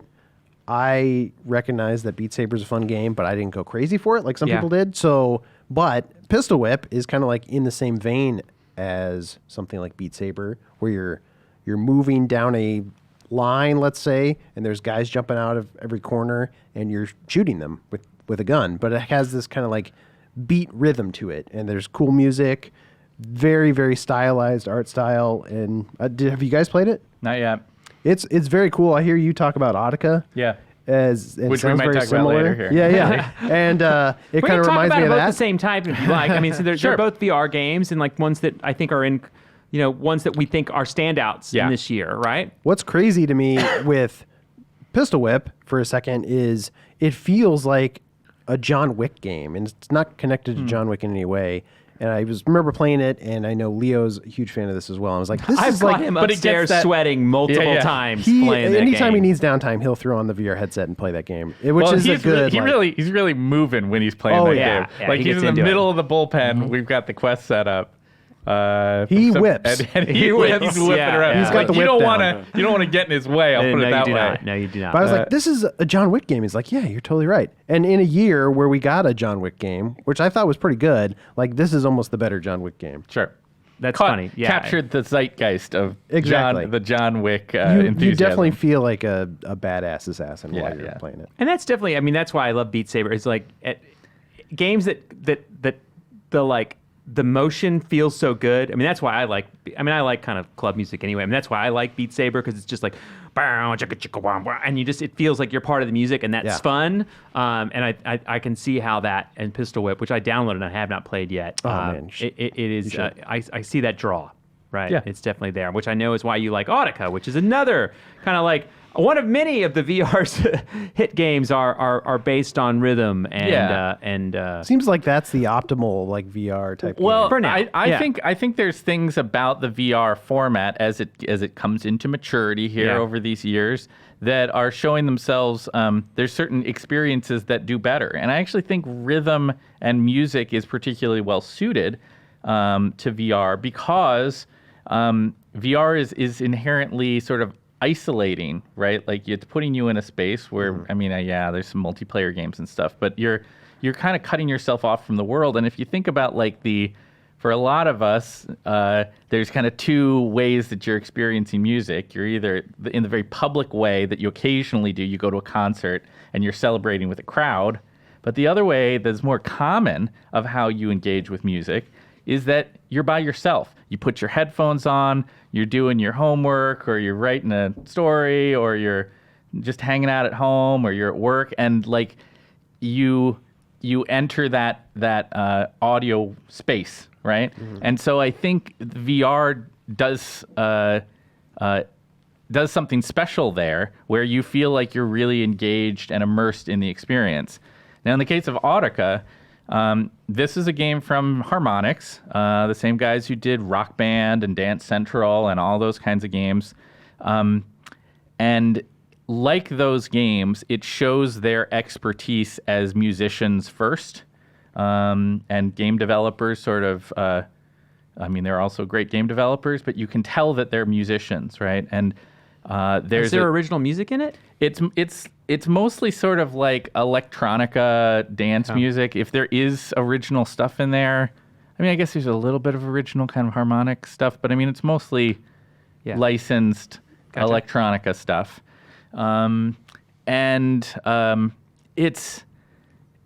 It's so sort of like choreographic, if that's a word. Sounds triple X, by the way. It does, right? There's this sense of like almost like a dance quality to it, right? Where you're not dancing, but the ways that you've got two pistols, and you're in this kind of sci-fi space, and you have these. Are you whipping them around? So there's gems coming after you, and you shoot them. Yeah, but you're also you're shooting them. You're actually hitting them. Sometimes there's melee hits you need to hit. Sometimes you need to have your gun turned sideways or vertical, and so there's a orientation of your pistol. I mean, they're kind of taking that from Beat Saber a little bit. Yeah, right? No doubt. I mean, there's no doubt that there's. Beat Saber wouldn't exist without harmonics, and I don't think Audica exists without Beat Saber. Yeah. I mean, they are living in similar families and are no doubt drawing inspirations from each other. Here, though, I think there's a musicality to the movement that's very satisfying, especially as, like other harmonics games, you move up the difficulty scale, and as you go from a sort of beginner level up to like an advanced and expert level, you really, really get engaged with the movement and the sense of flow back and forth between, okay, well, now there's shots coming in from my upper left and now from my lower right. And they've just put a lot of thought into like, okay, right trigger, left trigger, right trigger, left trigger. And you get these sorts of moments that feel very natural flows to the sense that you're of the music that's going around you. And so it's got a verse, it's got a chorus, it's got a bridge. To the movements themselves, right? Exactly. Yeah. And so, I think it emulates a little bit of what no doubt people get excited about going out to a rave, right? Like you get that sense of deep immersion in the music that's happening around you. So Matt Miller says Audica is like Molly. Yes. I mean, there's a degree to which this is a unique, an that's back of the box experience. material, no doubt. No doubt. Okay, well, on that note, we kind of ended up putting those two VR games together. Sure. So I don't move you out with your next choice. Did you play any other games that featured droids or sabers? That's a good nice transition there, Andy. That you may have enjoyed. I did. I think that despite the problems, one of my absolute favorite games of the year emerged as Star Wars Jedi Fallen Order. Here. Here from the box. Yeah. Yeah. I give you a high five if I could. Boop. It ticks a lot of boxes for me, admittedly, but I think it ticks a lot of boxes for a lot of people. It's sort of a game that you just don't see as many of these kinds of games anymore. This kind of classic single player action experience. Yes. Jantak's losing his mind. We were just talking about one. No, we absolutely were. Yeah. But unlike that one, this one hit the sweet spot for me of tried to be a Souls game too, by the way. I think it does. It borrows. It's definitely the better Souls game. Hold on. It definitely took inspiration from Souls, but it is not the same level. It does not. I would never I try would to agree. say that it's a Soul specific game, but I would also, I think it'd be unfair to Souls games to not acknowledge the things that it borrows from that It's genre. Soulspired. Oh, they're definitely there. But it does it takes the things that in many ways I like the best in those Souls games. The sense of exploration, the sense of moving through these sort of labyrinthine corridors and spaces that then loop back on each other, and the sense of joy and discovery to finding, well, this elevator takes me back to that one door I could never get open, right? Like that's. Or how about the elevator? You satisfying. walk in the room, you go like, "What room is this?" And then you step on a switch, and you take an elevator for like 15 minutes, That's and you're not his like, best "What moments. the hell? I didn't even do anything." And then you're like, "I gotta go back down." And sorry, you brought up an elevator moment that was scarring for me. Yes, but I really like that, and I like the way that it does allow for the customization of the difficulty to be between the extremes, right? It offers the potential of that kind of really, really intense, tight timing window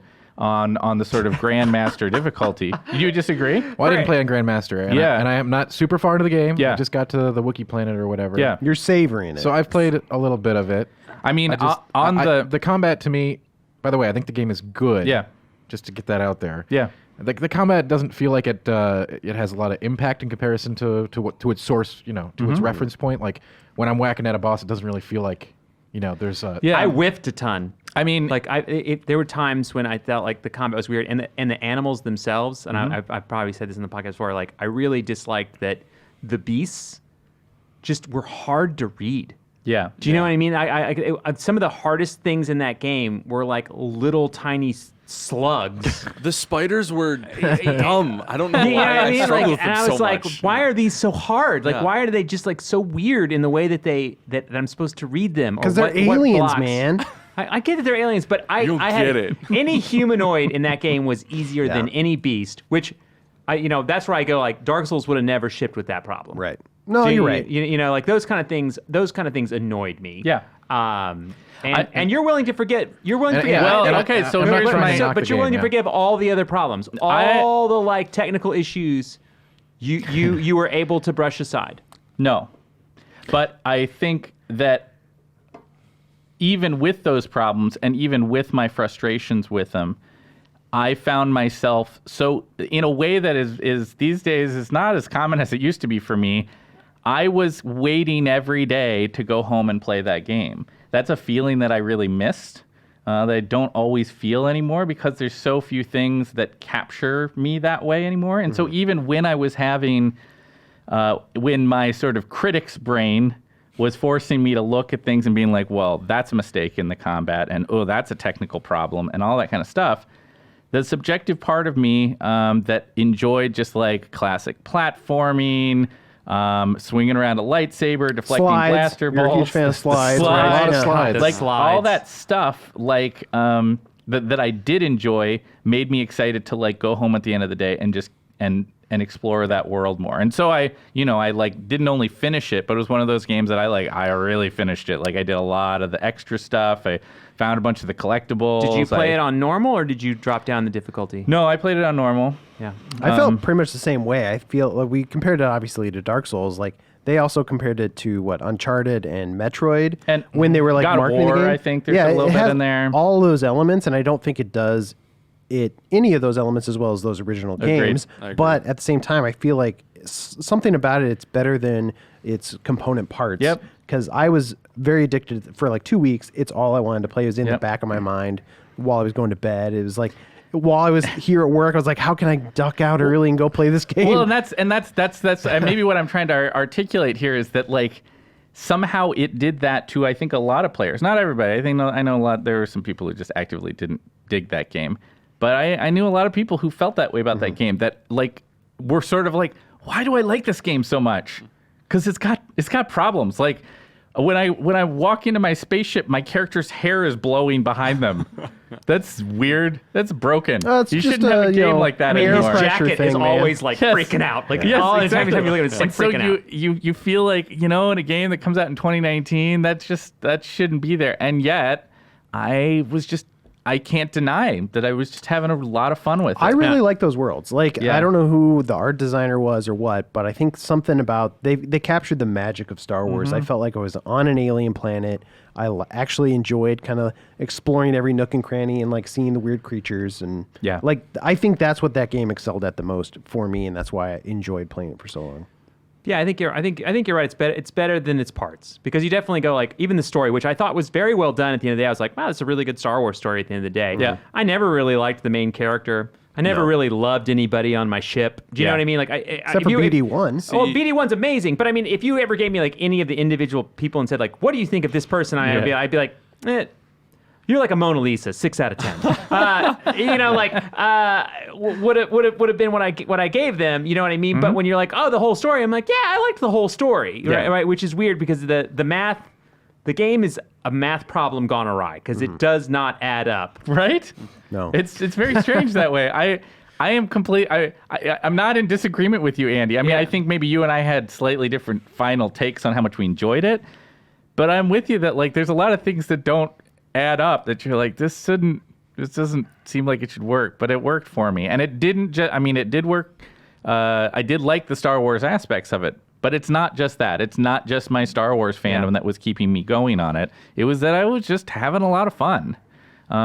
So it's way up there for me. For me, it definitely, I think you guys outlined a lot of great points. I didn't have a more confounding experience playing games than with Fallen Order this year, and it's because of the highs were so high, but then the lows were so low. Those slide sections were so frustrating sometimes. Yeah, there were a few of those. And Archaic in a lot of ways. Yeah, I like, especially with the one with the buzzsaw in the middle. I think I died like 10 times in a row on that.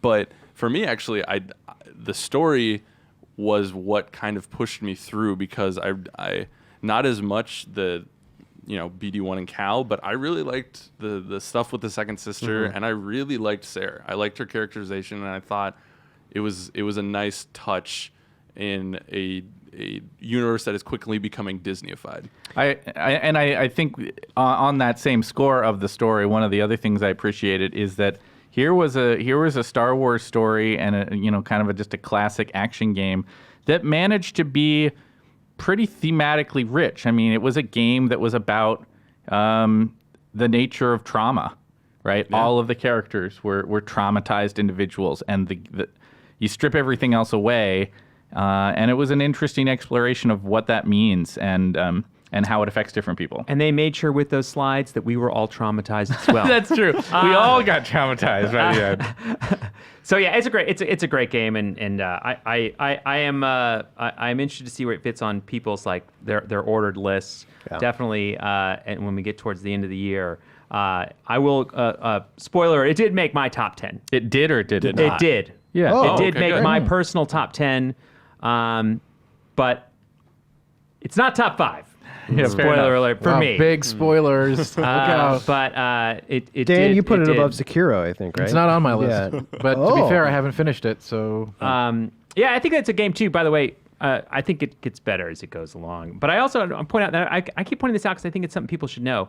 Like, I played it and I enjoyed it, and towards the end, I was actually getting kind of tired of it a little bit.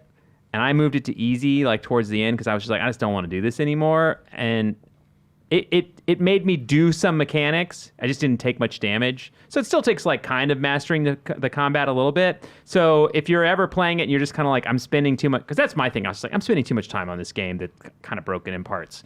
Like, I want to finish it because I'm enjoying the story and moving to easy towards the end. And I mean, and the funny thing is I struggled so far into the game for at the end to like kind of turn off. Yeah, sure. I was like, I'm a little disappointed in myself, but don't feel bad about that one. I don't think. I think it didn't make it like you didn't just blow through things. You still had to like do some combat. Yeah. Do you know what I mean? Kind of thing. So just so people know. I was too prideful. I needed to finish on Grandmaster.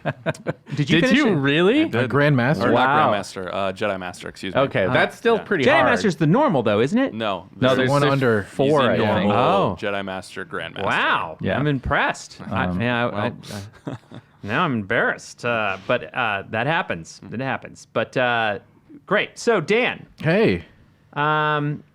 There's a game that I haven't finished that I enjoyed. That I think you like too. Let's see if we're in the same line here. What game would you bring up next here on this? Remnant from the Ashes? Is that the one? What? That's the one. So this was kind of funny because Kyle was supposed to review this, I think, for us, and he hadn't even started the game. And I went home that weekend that it came out, and my friends were like, "Hey, let's play Remnant." I'm like, "Okay." 36 hours later, I had pretty much played that game nonstop, just nonstop. It is really fantastic. It sucks you in. It gets you in. The end game and the final boss, they were not great. But everything to that point is awesome. It's like it's got a lot of challenge to it, so it's sort of like, we keep going back to Dark Souls, right? Yeah, but there's plenty of Dark Souls mechanics and features in the game. Once again, That's how one it of the is. most influential games of the decade. Sure. That's just how it is, guys. I didn't make them put those stuff in there. But so it's a third-person shooter. And you can get all kinds of weapons. You kill big it's about killing bosses. That's what the game is about. And everybody's game seed is different, so if different people have different bosses in their games, you can go to their games, kill those bosses, get special unique loots, and find the weapons you like, and tailor your character with like small percentage increases and levels up. It's really fun. It's really satisfying to kill those bosses. You can make yourself overpowered eventually, and that's fun. It's pretty much great up until the very end, and it's kind of short. I know that doesn't mean, Yeah, whatever that means, but it feels like it could have been just such a much bigger, sprawling experience than what it. Like it's sort of like you could get this boss or this boss, but in reality, it's not a whole lot of variance. Even if it's one boss or the other, it's like there's one of two, right? And it's just like, and you can kill them in different ways to get special weapons. Like you can cut off the dragon's tail to get a unique weapon. But it is a fun, challenging experience, especially really good with friends. Like just get a crew together and just go smash some bosses. It's basically boss rush the game, kind of in a way. That's from the old, I can't remember their studio name now, but The it's Gunfire Games guys? Darksiders guys. Yeah. Yeah, some of them are there. Gunfire Games does good work. They're a good studio. Yeah, I really like Darksiders 3. I finally got to that. And it was liked that game it too. was good. It was a complete sleeper. Like I had no expectations for that thing at all going in, and it's really got some awesome hooks. Really, really satisfying gameplay and progression up until the very end, where Kind of goes off the rails a little bit. questionable ending. Yeah. Yeah, that's great. No, I'm glad we got a chance to talk about that one. Alex, by the way, I just want to make so you know, I've been skipping you because you've been on the show a lot. By the way, you've given a lot of feedback. I don't even know. Do you even have another game? Well, I wanted to chime in on Star Wars because it's in my top 5. A lot, Spoiler. like you said, I know we're just spoiling left and right. A lot of what we talked about has already been, but I wouldn't mind talking about Plague Tale a little bit. A little bit. That game has taken me like by surprise, and we were doing research for our top 50, and I think it was Ben was like, I need someone to play this with me, and I was like, okay, I'm the new guy, I'll jump on it. Grenade! I'm the new guy. I'll jump on it. We lose them so fast that Yeah, way. exactly.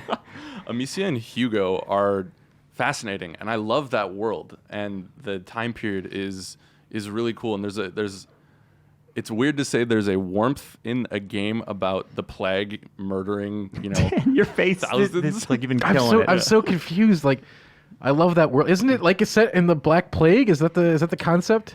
I've never heard anybody say I love that world. So that's it's a fascinating world. Not so much that Got it. I want to live in it. It's just I'm very interested in the time period. It's very dark, bleak. So that's what I thought, though, too, is I thought it was like a historical drama. And it's sort of like a fantasy version of the Dark Ages. Because there's this plague that's going around that there are these rats that are just consuming everything. And they ramp it up to 11. So it's like, sure, there was a plague with rats in the Dark Ages, but this is like the rats are swarming you and they will like devour you, like swarm up your body and just kill people. This and you game can sounds literally terrifying. It's like What? the Krill. It is kind of from Gears terrifying. War. Yeah, Is it supposed to be a horror game? there are Thrilling, I would say. moments that are creepy and scary, but it's not really a horror game. Gotcha. It's more of like a stealth action game with like the best part of it is the stealth and action are okay. The best part of it is the story is very interesting, and like you were saying, Alex, those two main characters are these kids who are just trying to survive after their family estate is destroyed. And the characters are actually well written and well acted, I feel like. And I grew to like care for these people and wanted to see where they were going. I think the story is actually really good. It was probably the best story I had played of the year up until Disco Elysium. Oh, wow. Yeah, that's how much I liked it. So I don't know how far you are, but I would encourage you to try to finish it. Yeah, and that's one of the main games. Actually, the last two, Plague Tale and Remnant, are the two games I'm really looking forward to tackling because my buddies and I want to do Remnant. But yeah, like I said, I was surprised by the narrative and how much those two characters really grabbed me. So I'm excited to play more. I repeatedly hear that the story is great. I also repeatedly hear the gameplay is bad. I wouldn't go so far as to say bad. I would say generic. Generic. Yeah. Is it frustrating? Is it like what is bad about it? Could you clarify it all? Like what? It's just that it's generic. That you've seen it a million times. It's like, do I just push X? Am I stabbing things? It's got bad stealth. Like what? Why is it generic? Why is it not something people talk about when you have such a great story and compelling world to people that want to get back to the plague? Do you know what I mean? Oh, I What is- love what those is- flags. you know, like, Yeah. you know, like what is stop? What is this hold up here? Explain it to me. It is. I mean, generic is, I think, the right word for it. You have stealth sequences, and there'll be like 2 guards patrolling, and they just have a very basic, boring like left-right pattern, and it's very linear. There's like clearly one right path to go through this place, and then I'll hide in the tall grass. I'll throw the rock over to this guy. This guy will walk over here, and I can dump rats on his head or whatever. Like, so it's Wait, what? I mean, you assault them with plague rats? well, that's the cool part. Is like these rats devour everything, so What you're is running this from game? them, and you're terrified of them. But at the same time, you can use them to your do you advantage. have fear of rats? No, this is just so incredibly Every bizarre. time the rats come up, you freak out. Have you ever played Dishonored? Have you ever thrown plague rats? You're dumping plague rats on people. That's this game. I'm lost. I mean, you're not literally with a bucket dumping them on their head, but you'll have like a bait or something that you can craft. There's a little bit of crafting in the game. Or you'll take out, you like, throw a- bait and lure them over to enemies. Yeah. Okay, cool. All right. Well, that's a plague tale. I didn't see us talking about that today, but I'm glad we did. That's exciting. Exciting. That's what I'm here for. That is it. That is. Ben, anything else for you that we haven't gotten to? Yeah, another one that's like, at least for me, was kind of on that bubble of like, hey, I'd love to see this kind of on the list, but I don't know how hard to fight for it. Was What the Golf? What the Golf? Yeah. Yes. A lot of Is it- people loving the What the Golf. Honestly, I loved it a lot too. It's I don't even know how to describe it, but Well, they say it's like a mobile golf game. for non-golfers. Exactly, and that's me. Yeah. I never thought, like, does anybody not like golf? I raise my hand. This guy. And so I'm not crazy about golf games either, but something about this, it's the perfect comparison is like WarioWare meets golf. So there's a light golf theme, but every time you like go to do something, you don't know how the thing is going to interact. For Yeah. example, early on, you're just learning the simple mechanics of pulling the ball back and shooting it into a hole like you would in golf. But then maybe one time you do it, and this is early on, you do it and like the player jumps forward instead of the ball. And so you're always trying to interact with the world, but you don't know what's going to happen, right? So you'll What, go the to golf? hit the golf. Exactly. You'll be like, what the golf just happened? What the Golf? And so let's try this there's one. soccer mini games. There's stuff where you're like controlling the ball in outer space. Like there's just a wild assortment of things. I loved every level and just like seeing what they were going to do next with this golf game. It's a lot That's of fun. great. That's awesome. Check it That's out. awesome. It's on Yeah. Apple Arcade. It's also, I played it on Steam. Okay. I'm checking it out. Yeah, I think it might be on the Epic Store as well. I think it's in a lot of places that you want to check it out. All right, What the Golf? I downloaded. I played it. I don't always get into the silliness as much as I should because it's definitely silly. Yeah. You know what I mean? sure. But I get too competitive at some points. But Miller, I'm pretty sure you have another game that has not been discussed. Yeah, well, I got a couple games, but one that I do think we should bring up just because it would be easy to get lost in the shuffle from earlier this year is Bloodstained. Bloodstained was something I was really looking forward to. I was kind of worried about it before it came out. I think there were a lot of people that were worried about it before it came I think out. we've had a string, without naming any names, I think we've had a string of games from famous old legendary creators that have come out and maybe not been up to snuff. Yeah. And here we had maybe one of my favorite games of all time, Castlevania Symphony of the Night. Here's some of the folks who were working on that original game coming back to do a new sort of spiritual successor to that game. And in the interim, that very game, Castlevania Symphony of the Night, along with games like Super Metroid, have served as inspiration points to tons and tons of indie developers so that now they're, at any given time, you can go on and download some Let's indie just say game. Hollow Knight exists. I mean, Hollow Knight is among the best yes, of them. yeah. But there are literally dozens of these games. Which, hey, no complaint here. I love those style of sort of gear gated exploration games.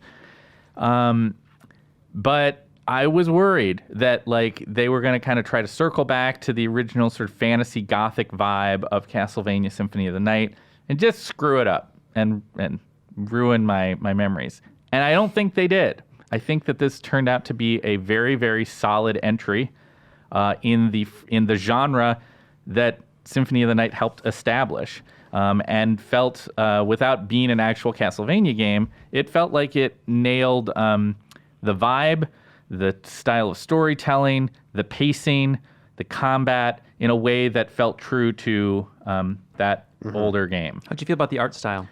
I thought it was good. I thought the 2.5D thing did give them some interesting moments. Like there's a part in the game where you're sort of going around a circular tower, and that art style served them very well in that moment to kind of create something that was like, oh, this is kind of weird. But there was something that was maybe a little bit generic about the overall art presentation. Not bad, but It's funny that you said it's not a Castlevania game, because like if you squint while playing it, it basically could is be. a Castlevania game. It is. Because like I mean, those totally is. enemies are 1-to-1 in some Yes. cases. I mean, like, don't this get- is exactly a Medusa head. Like this It is is. those cannons. Like I know what these are. I meant it in the most literal sense. It is not a game with the title Castlevania, but it is, in all the other ways that matter, a new Castlevania game from the guy who created your favorite Castlevania games. I had a lot of fun. I also, just a little nod without spoiling it, I also think that they found a way to nail, in the latter part of the game, a moment of discovery that was similar to what the... Your name is Alucard. Yeah, Whoa. What does that mean? But also Well, the sort backwards. of gameplay, like the what do they call it? The reverse castle? Is that the Yeah, name they upside down officially castle? called it? yeah, Something like the upside down. They found a way to do that in a way that was clearly an homage to that, but also felt original in today's gaming. You went down that 2.5D tower the other way. Kind of. Actually, That really there subverted are expectations. there are moments where they use the 2.5D to kind of a cool effect, Yes. where the world will rotate while you're walking through it. Yep. A couple times. I kind of wished for a little bit more of that. But Yeah, that was one of the was neat. interesting ideas. But suffice to say, there's a particular power up that if you play, I think you know what I'm talking about, that really changes your perspective on the game world and opens up a whole bunch of new avenues of exploration in the map.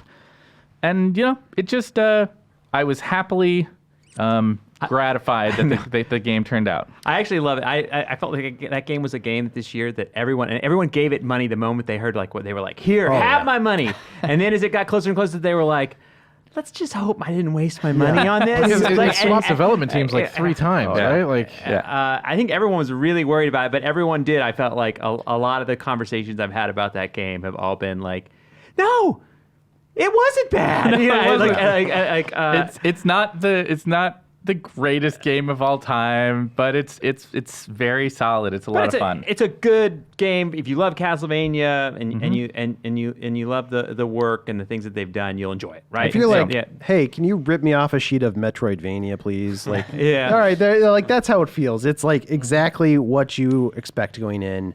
I had fun with it.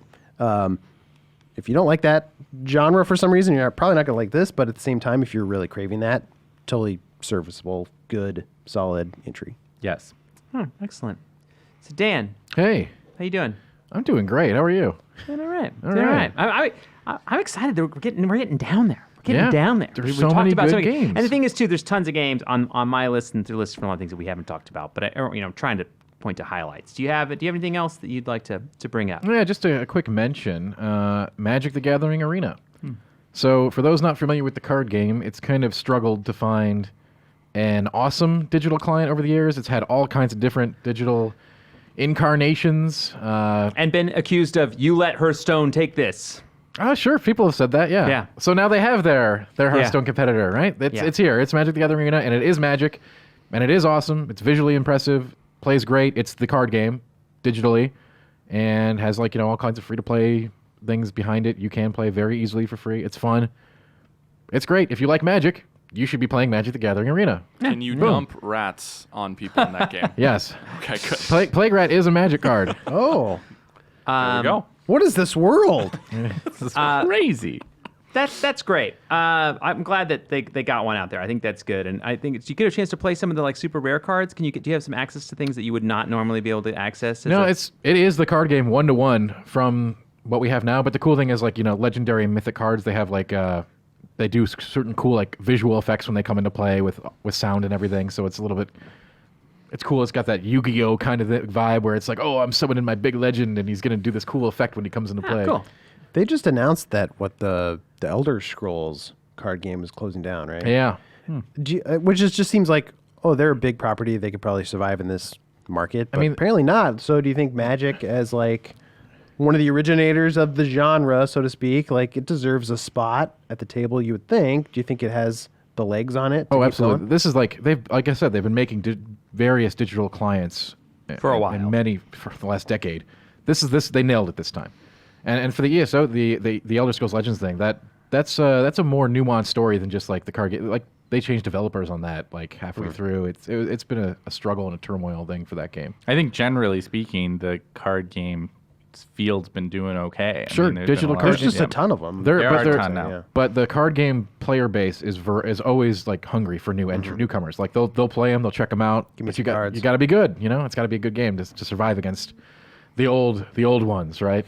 Yeah. And I think to some degree, if you're a big time, real life Magic player, it's nice to have a quick client you can jump into and play digitally and keep, hone your skills, right? It's like kind of like the poker analogy, I think, a bit more than other games that don't have a real world equivalent. Yeah. And I think some people who may have played physical Magic for many years and just like decided to at one point to get rid of their collection like I did and just go completely digital. That's how I play now. Wow. So I think it's Magic in the tabletop world is there's sort of an analog experience there, right? In that like there's a lot of people who aren't like tabletop fans, they're Magic fans. That's what they do. Yeah, that is right. what- It's yeah, not yeah. like whereas like you got other people who play like, oh, I play board games and card games, and they play a bunch of stuff.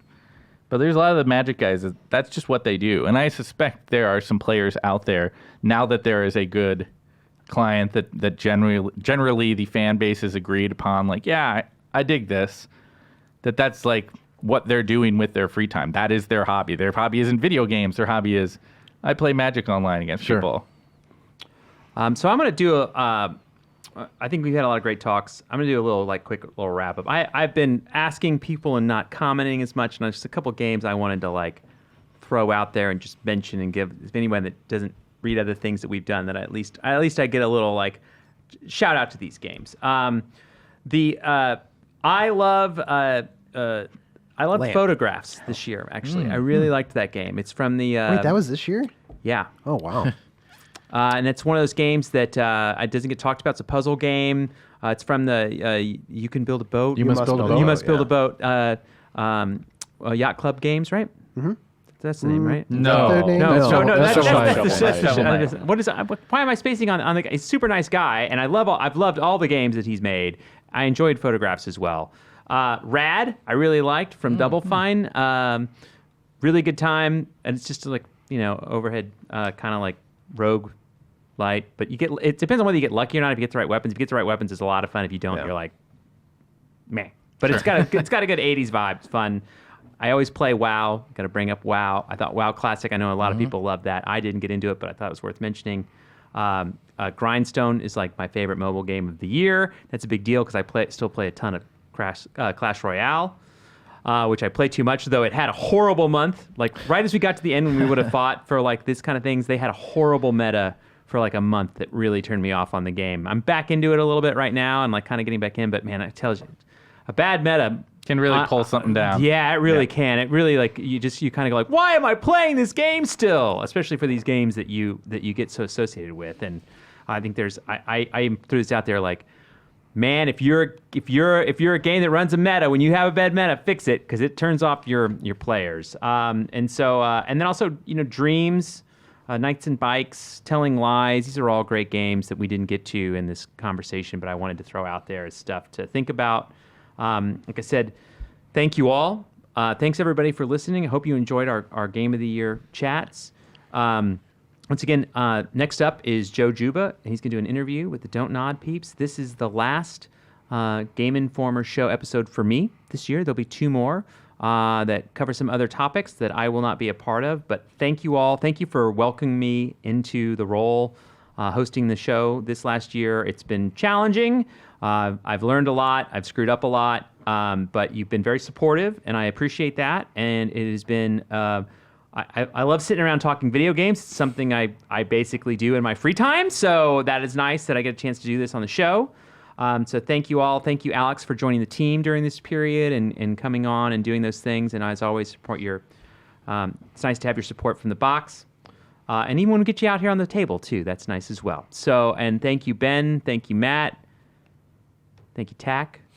Sorry, I just want to call you the jacket, and you're just not there. It's just not here. It's coming back. Don't worry. And so 2020. I will see you in the new year. So have a great holiday. Happy New Year.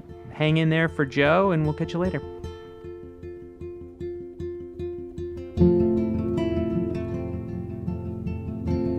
Welcome back to the Game Informer Show. I'm Joe Juba.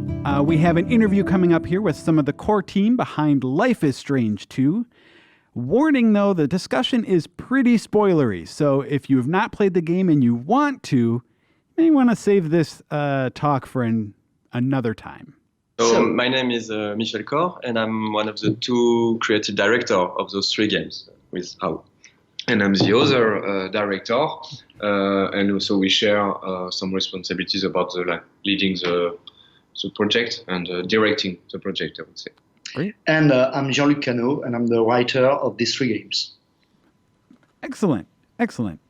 So I want to start out asking, for a lot of games, it seems like there's a big lead up to a release, and then it's done, and you sort of get that sense of relief once it's out there, right? Yes. You guys kind of have that multiple times over the course of the same project. Yeah. How does it feel different now that the 5th episode of Life is Strange 2 is out and the whole thing's out there versus when one of the sort of incremental episodes comes out? I won't talk about a relief between two episodes, for sure. Yes. It's not freedom at all. Nobody go to holidays, no break, because each time you finish an episode, you've got like another one to create. And every time, in fact, you have already begun to work on the next one. So it means that when you work on an episode, you're finishing the previous one and have already begun the next one.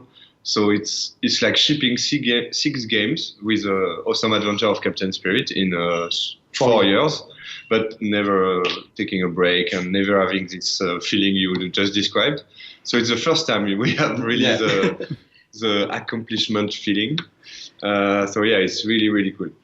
But there is this relief feeling, but there is also a little bit of sadness, because it has been a 4 years journey, like a 4 year sprint. Yeah. And now all the 5th episode are released, and we are really happy, but also a little bit sad to say goodbye to Sean and Daniel, because we were with them on the road for 4 years, and we feel a little bit empty now, Yeah, for sure. You mentioned Captain Spirit along the way also. I think that was a really unique approach to sort of tease what was going on with Life is Strange 2. How did the idea for this free demo, but wasn't really a demo as much as a standalone story, like how did what were the discussions that gave rise to that whole project? Yeah, we don't take the demo. Yes, good question. We really, like you say, I think we prefer to talk about the game instead of a demo. But for us, it was a perfect introduction. And personally, I can even say I'm a bit sad because as it's a free game, there is not so many people who have played it. And we were really happy to be able, because like a 1 year work on this one. So to be able to give it to players, I think it's quite unique even in the game industry to have a whole game like this, original game for free. So I hope people will discover it thanks to Life is Strange 2 full season. For the beginning, maybe you can talk about to explain a bit about it. So we were already working on Life is Strange 2. We had the whole story and the script of the 5 episodes of Life is Strange 2 were starting to be done, to be drafted, and we were starting to work on episode 1. But we had those discussions with our publisher, with Square Enix, where they thought, and we discussed about it, we agreed that it could be interesting to find a way to make a transition between the first Life is Strange and the second Life is Strange by giving to the player something that would be an entry point to what would be Life is Strange 2. So we looked at the different secondary characters we had planned for season 2, and we quite quickly thought that Chris would be a really good character for a small full playable game. The first idea was to do it with Cassidy, remember? And we skipped the idea because Cassidy is a female character, and we didn't want to do the same mood with for the first Life is Strange. So we quickly moved to Chris. And especially with Chris, because in Life is Strange 2, the game is about education, and you play as Sean, and you have to care for a young 9-year-old kid, for Daniel. So we thought that if we created this small game where you were playing as a 9-year-old kid, playing as Chris, it could be interesting to start to put the player into this mindset of caring for a child. Mm-hmm. But while playing it, and I think that is really cool with after when you see Daniel, because even if you play Sean, you can maybe you have been in the shoes of a 9-year-old kid for 1 hour, so it's cool to see the difference, and I think it's another parallel vision of this same theme. And it was also completely resonating with the power in Life is Strange 2. I mean, you have Daniel, who is a young 9-year-old kid who doesn't want to get a power, but get a superpower in Life is Strange 2. And Chris is the opposite. He's a young kid who would love to be a superhero, to have superpowers, and his only real power is its imagination. So it was, we thought that it was an interesting way to blend those narratives and have a great entry point to showcase Sean and Daniel at the end of Captain Spirit. And even on a meta, it's really cool to talk about this, because we don't ask so much about Captain Spirit, so I'm happy you asked about it. And on a meta point of view, maybe it's also interesting because in Life is Strange 2, you will play the avatar who will meet the ancient avatar you had before. Mm-hmm. So you can even discuss with your own yourself as Chris. So those scenes was really interesting to create in episode 2 of Life is Strange 2, because some players have some more information compared to others who haven't played Captain Spirit, so it has to work for both. And it was really cool to make Daniel and Chris meet. Yeah, that's to me that just seems outrageous that Chris was sort of the side neighbor character first before he was the star of Life is Strange. It seemed to me that it was such a seamless transition that that comes as a big surprise to me, I guess.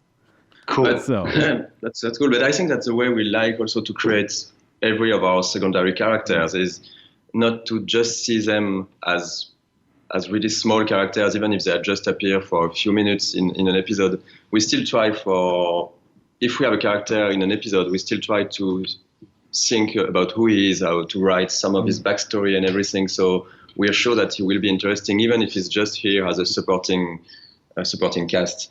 So I think it was easy for us to use Chris and to bring more of his story, because we knew already, even with only his part in episode 2, we knew already more about him than what was presented just in episode 2. Yeah. So one question I had about the way, the sort of like core of the stories that you guys tell there at Dontnod, if you're looking at, say, Max and Chloe, Sean and Daniel, and even in your upcoming game, Tell Me Why, Tyler and Allison, it seems like they're at the heart of all these narratives is the bond between two people. Is that a deliberate choice on your part, or what sort of draws you to that theme? So I think I don't know about the bound. Just to clarify, for Tell Me Why game, we are not working on it at all. Okay. It's really like separate teams, so we won't talk about this game. Yeah, we don't know exactly what was their decision making behind the choice of their character and their story. But for sure, in our stories, there is.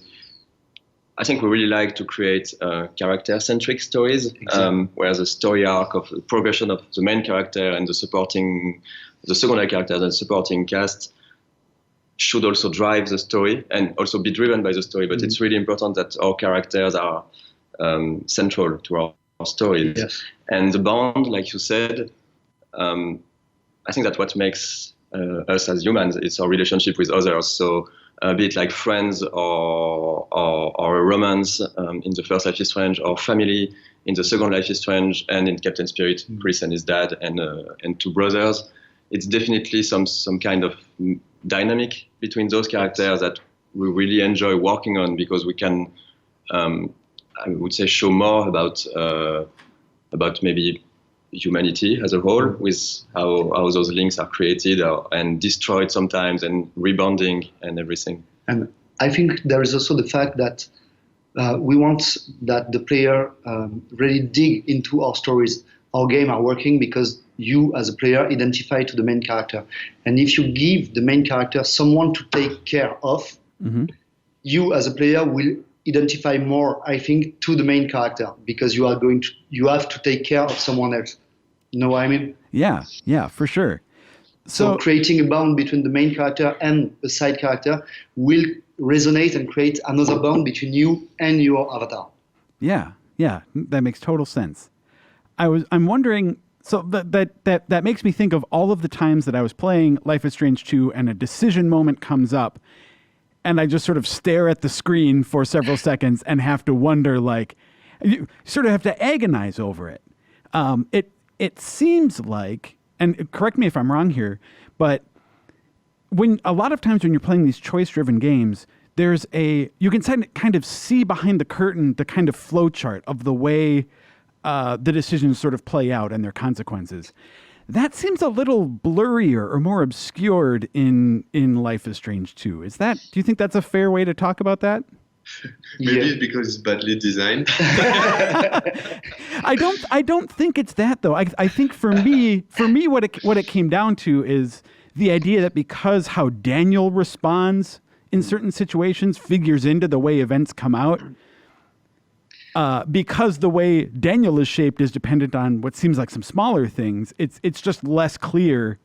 So, I mean, I guess the question at the bottom of all this is, like, was this something that you set out to do from the beginning? Yeah, exactly. This is something, I think it's the important evolution after Life is Strange 1. Maybe in Life is Strange 1 it was more like direct consequences to our choices, or sometimes we take several choices to have one consequence.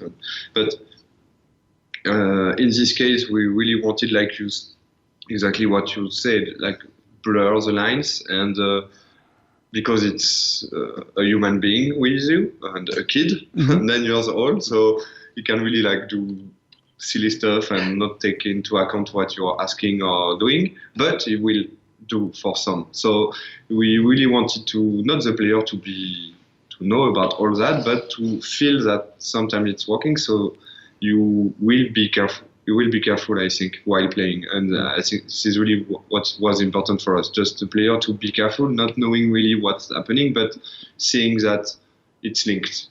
And after it's a lot of counters and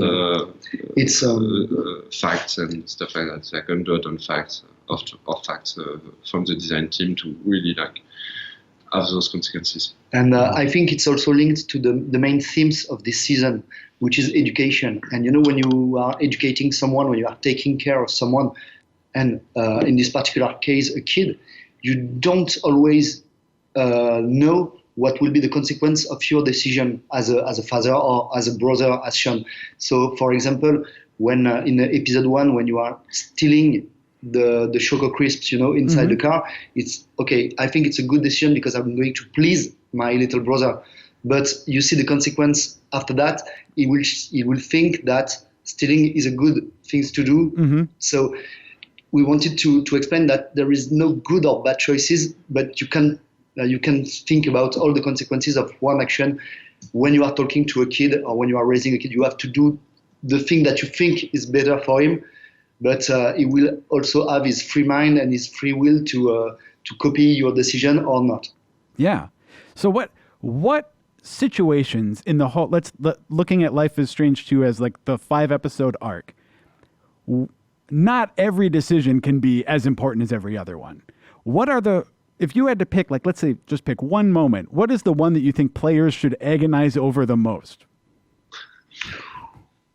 We can give a clue. Yes. Oh, yeah. Yeah.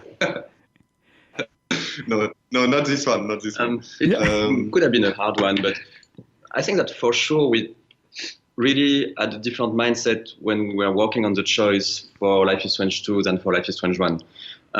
In Life is Strange 1, it was really a game also about the notion of choice by itself with the rewind. Like, do I try to make everything right? Do I try to go back and fix and change again and again? So we really wanted the choices to have a clear, direct, strong impact right after the choice. So the player would maybe want to rewind to change the decision.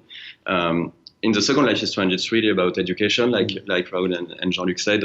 So it's more about all those smaller different things you can do when Daniel is around you that he will just see and agglomerate until the end of the game, where it will change a lot what he's doing at the end of episode 4, and especially more during episode 5 and for the ending of episode 5. I think we tried, of course, to have some choices that were a bit harder, where we were having some impact on Sean too. Like, for example, just in episode 1, should you run away from Hank, or should you attack him and steal the gear in the gas station? So this is a choice that definitely has a big impact on Daniel, because you're either showing him that violence is somehow okay, or you're just trying to protect him.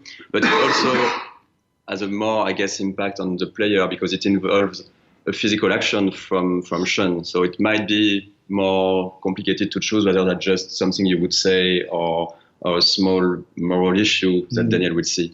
I think another one is maybe the end of episode 4 with Lisbeth. Yeah. You know, when you have the choice, to take revenge on her or to let her go. It's something really important on Daniel's psyche, because it's a life or death maybe choice. Or is it okay to take a revenge on someone, or do you empathize and let her go? Even with all Sean just had to live through in the previous scene. Yeah. So alluding to the little moment that you hinted at with the figure before, that scene with Mushroom was just heartbreaking. Thank you. Sorry. Was there ever, like, during the course of development, was there ever a point where that situation had branching outcomes, where the dog survives? No, I think at one moment we keep the dog a bit longer, but it was in a very, very first version of the story. And we wanted also to have other dogs, maybe after with the drifters, but it's just like secondary dogs, I would say. Yeah. But no, it was an important step for the story and the character of Daniel. But maybe Jean-Luc can talk about it better. But it was important to have this loss at this moment, and also like for Lisbeth, it's do you take revenge or not? Even if it's like, I would say, the wild nature law. So it was interesting to ask this question, and of course creating some scenes where Mushroom is so cute before, and you have to take care of him during the whole morning, etc. During the whole morning.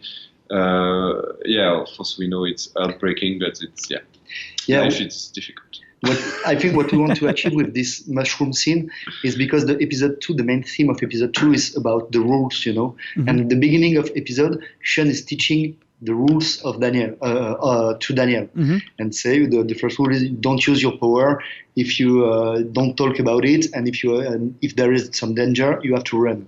And right after this, we wanted to show that even if you are setting some rules, because of the context, you can break your own rules. So you don't use your power for free, but in this case, because your dog is dying, you are going to take revenge. So we wanted to show that even if there are some rules in life, there is no good or bad stuff. You can always arrange yourself with the rules. And it was also the first moment in the game where we wanted to have the opportunity to let Daniel use his power to hurt a living being. And we needed a really strong reason for that to happen. So I know that it's a bit easy to use the death of an animal to create that. But for the storyline, for starting to up the odds of what Daniel's power can do, and start also to maybe go into the path of having a darker Daniel that knows that his power, he can use his power for revenge or for some of his own darker feelings. This scene was important for us. Yeah. And anyway, the grandparents don't want Mushroom to be in their house, so they have to get rid of him. Could have given him to Chris. No. Could have given him to Chris. But in one of the endings, Let's do a match. they've got a dog, so it's fun. So for all of these different choices that players can make along the way, is what split ended up being the most surprising for you? Like how hard do you try to balance 50-50 or 33-33-33 or whatever? Like of all of those different ways, once it's out in the community that it can shake out. Yeah, what is the biggest divide between the way you expected people to go and the way they actually went? Good question. Yeah, it's a difficult one. I think for sure that, especially for this game, we mostly didn't really try to go to choices that would be 50-50. I mean, we are dealing with some real life situations and some subjects that I think are definitely cannot falsely be 50-50 in our player base, in society.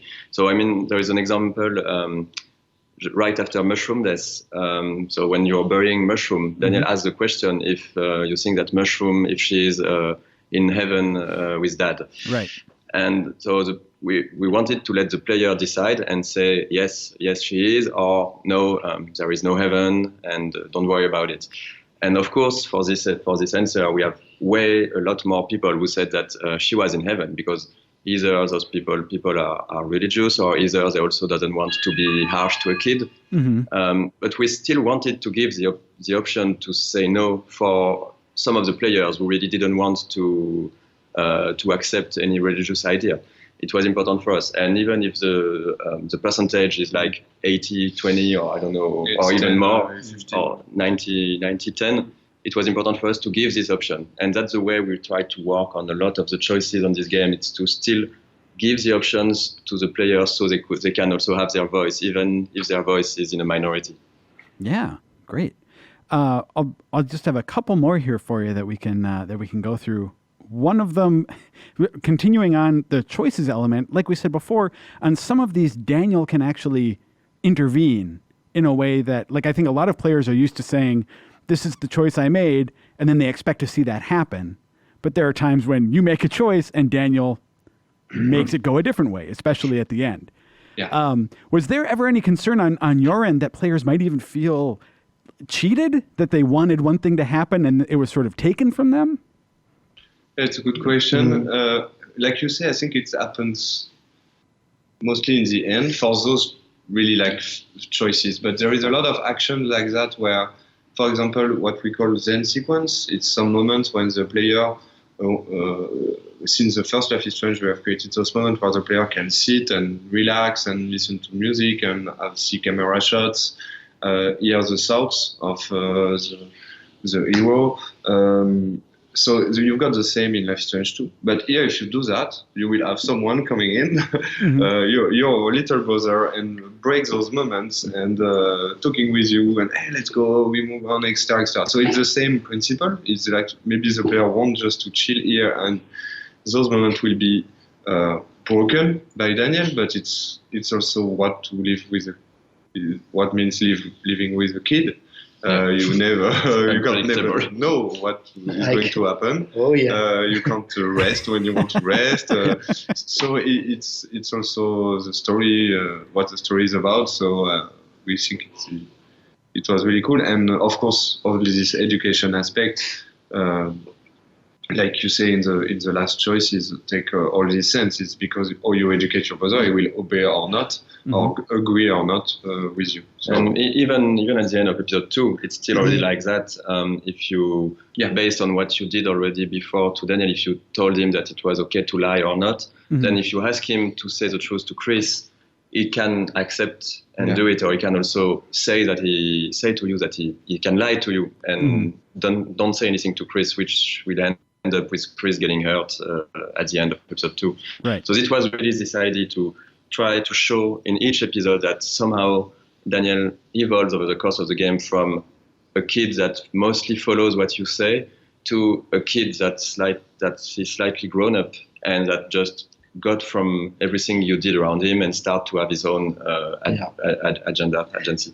And that's why in this idea we have the last episode, the last sequence of the last episode on the 4th of July, because it's Independence Day and it's the moment that Daniel is really taking his independence on Sean's decision, even if he can be okay with it, he can be disagree, and that's all the journey is going to a following kid to taking a little bit of pieces of independence in every episode. Yeah, great. And so in addition to sort of conveying themes about education, I mean, it seems Life is Strange 2 also provides a little bit of a snapshot of what it's like to be a person of color in America in 2016. This is clearly different from the experience that you three live, right? Yeah, it is. Yeah. So I'm curious, how did you approach telling that story in an authentic way? I think it was exactly the same from the first season. Because we obviously are. We are not teenager girls living in US for sure. So I think it's the same. It's a lot of research, interviews. So you reach out, you consult with people and things like that?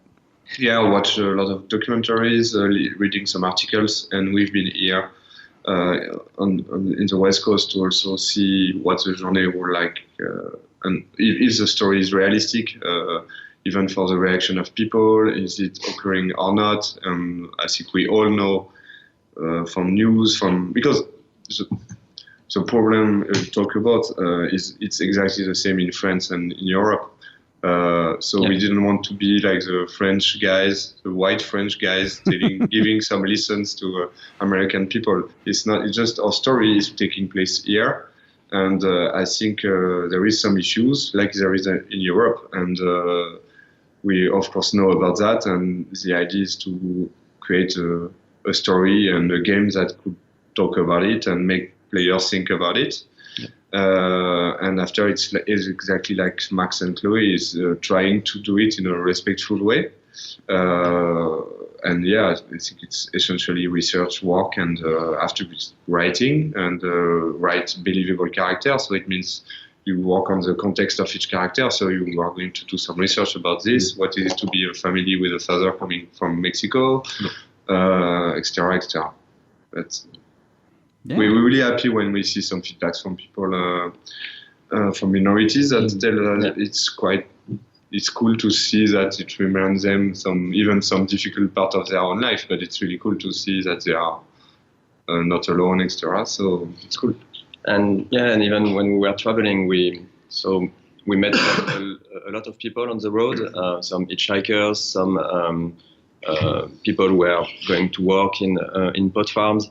So we got a lot of testimonies from people we talked to, and we thought that it would be really important to give them a voice, to talk about those people in a way in the game, because it made sense with our story. We were really traveling to see the places where Sean and Daniel would go, and that's also we have a big story in mind. But then when we do the research, we also see the reality of it, and we discover things that, of course, we have no idea. Like you said, as white guys, we have no real issues in our life. When we meet those people, we also discover things that we were not used to, and we thought that it would be important to talk about this and to maybe to show some of those people in a way that most of the time we don't look at those people in games or even in real life. So it was something that we tried to do the best as possible, I think.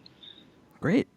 I was wondering if you could give me an example of something that the episodic release, like the feedback from a previous episode, influenced in a future episode.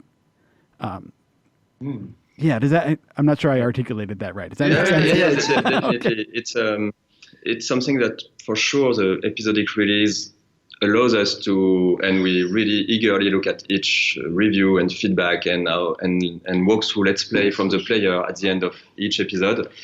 So most of the time when an episode is released, we are well advanced in the next one. Mm-hmm. So there is not much that we can adjust for the episode right after, but we can adjust some things for the next episode that will come later.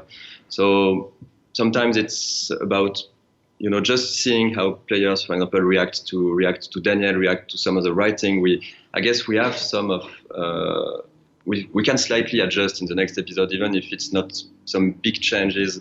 We can see that some jokes or some moments worked better than others, and maybe fine tune in the next episode. I don't think that we change major things in this game. Regarding to the feedbacks, I can't remember one moment, but I know that it was the three of us. When the main story were written, the flashback at the beginning of episode 3, where was originally at the beginode of episode 4, when Sean was in the coma, in the hospital. Yeah. In the first draft of the story, the episode began with the flashback of Sean, Daniel, and Esteban, and then we decide to take it from episode 4 to the beginning of episode 3 because it makes sense with the story of the watch. And I will always, when Daniel say to Sean, I will always have this watch because it means a lot to me. And at the beginning of episode 3, you saw that Daniel let the watch in the tent. So there is something that we wanted to tease about Daniel changing behavior changed. Yeah. All right. Well, thank you so much for taking the time to talk to us today. Cool. It's I could go on and on forever with questions about this stuff, but I think we have a good look behind the scenes here.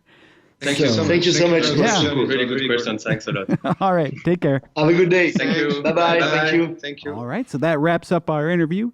Thank you for watching. Thank you for listening. If you like what we do here, share us, tell a friend, subscribe, all that good stuff. And we will see you next week for another episode of the Game Informer Show.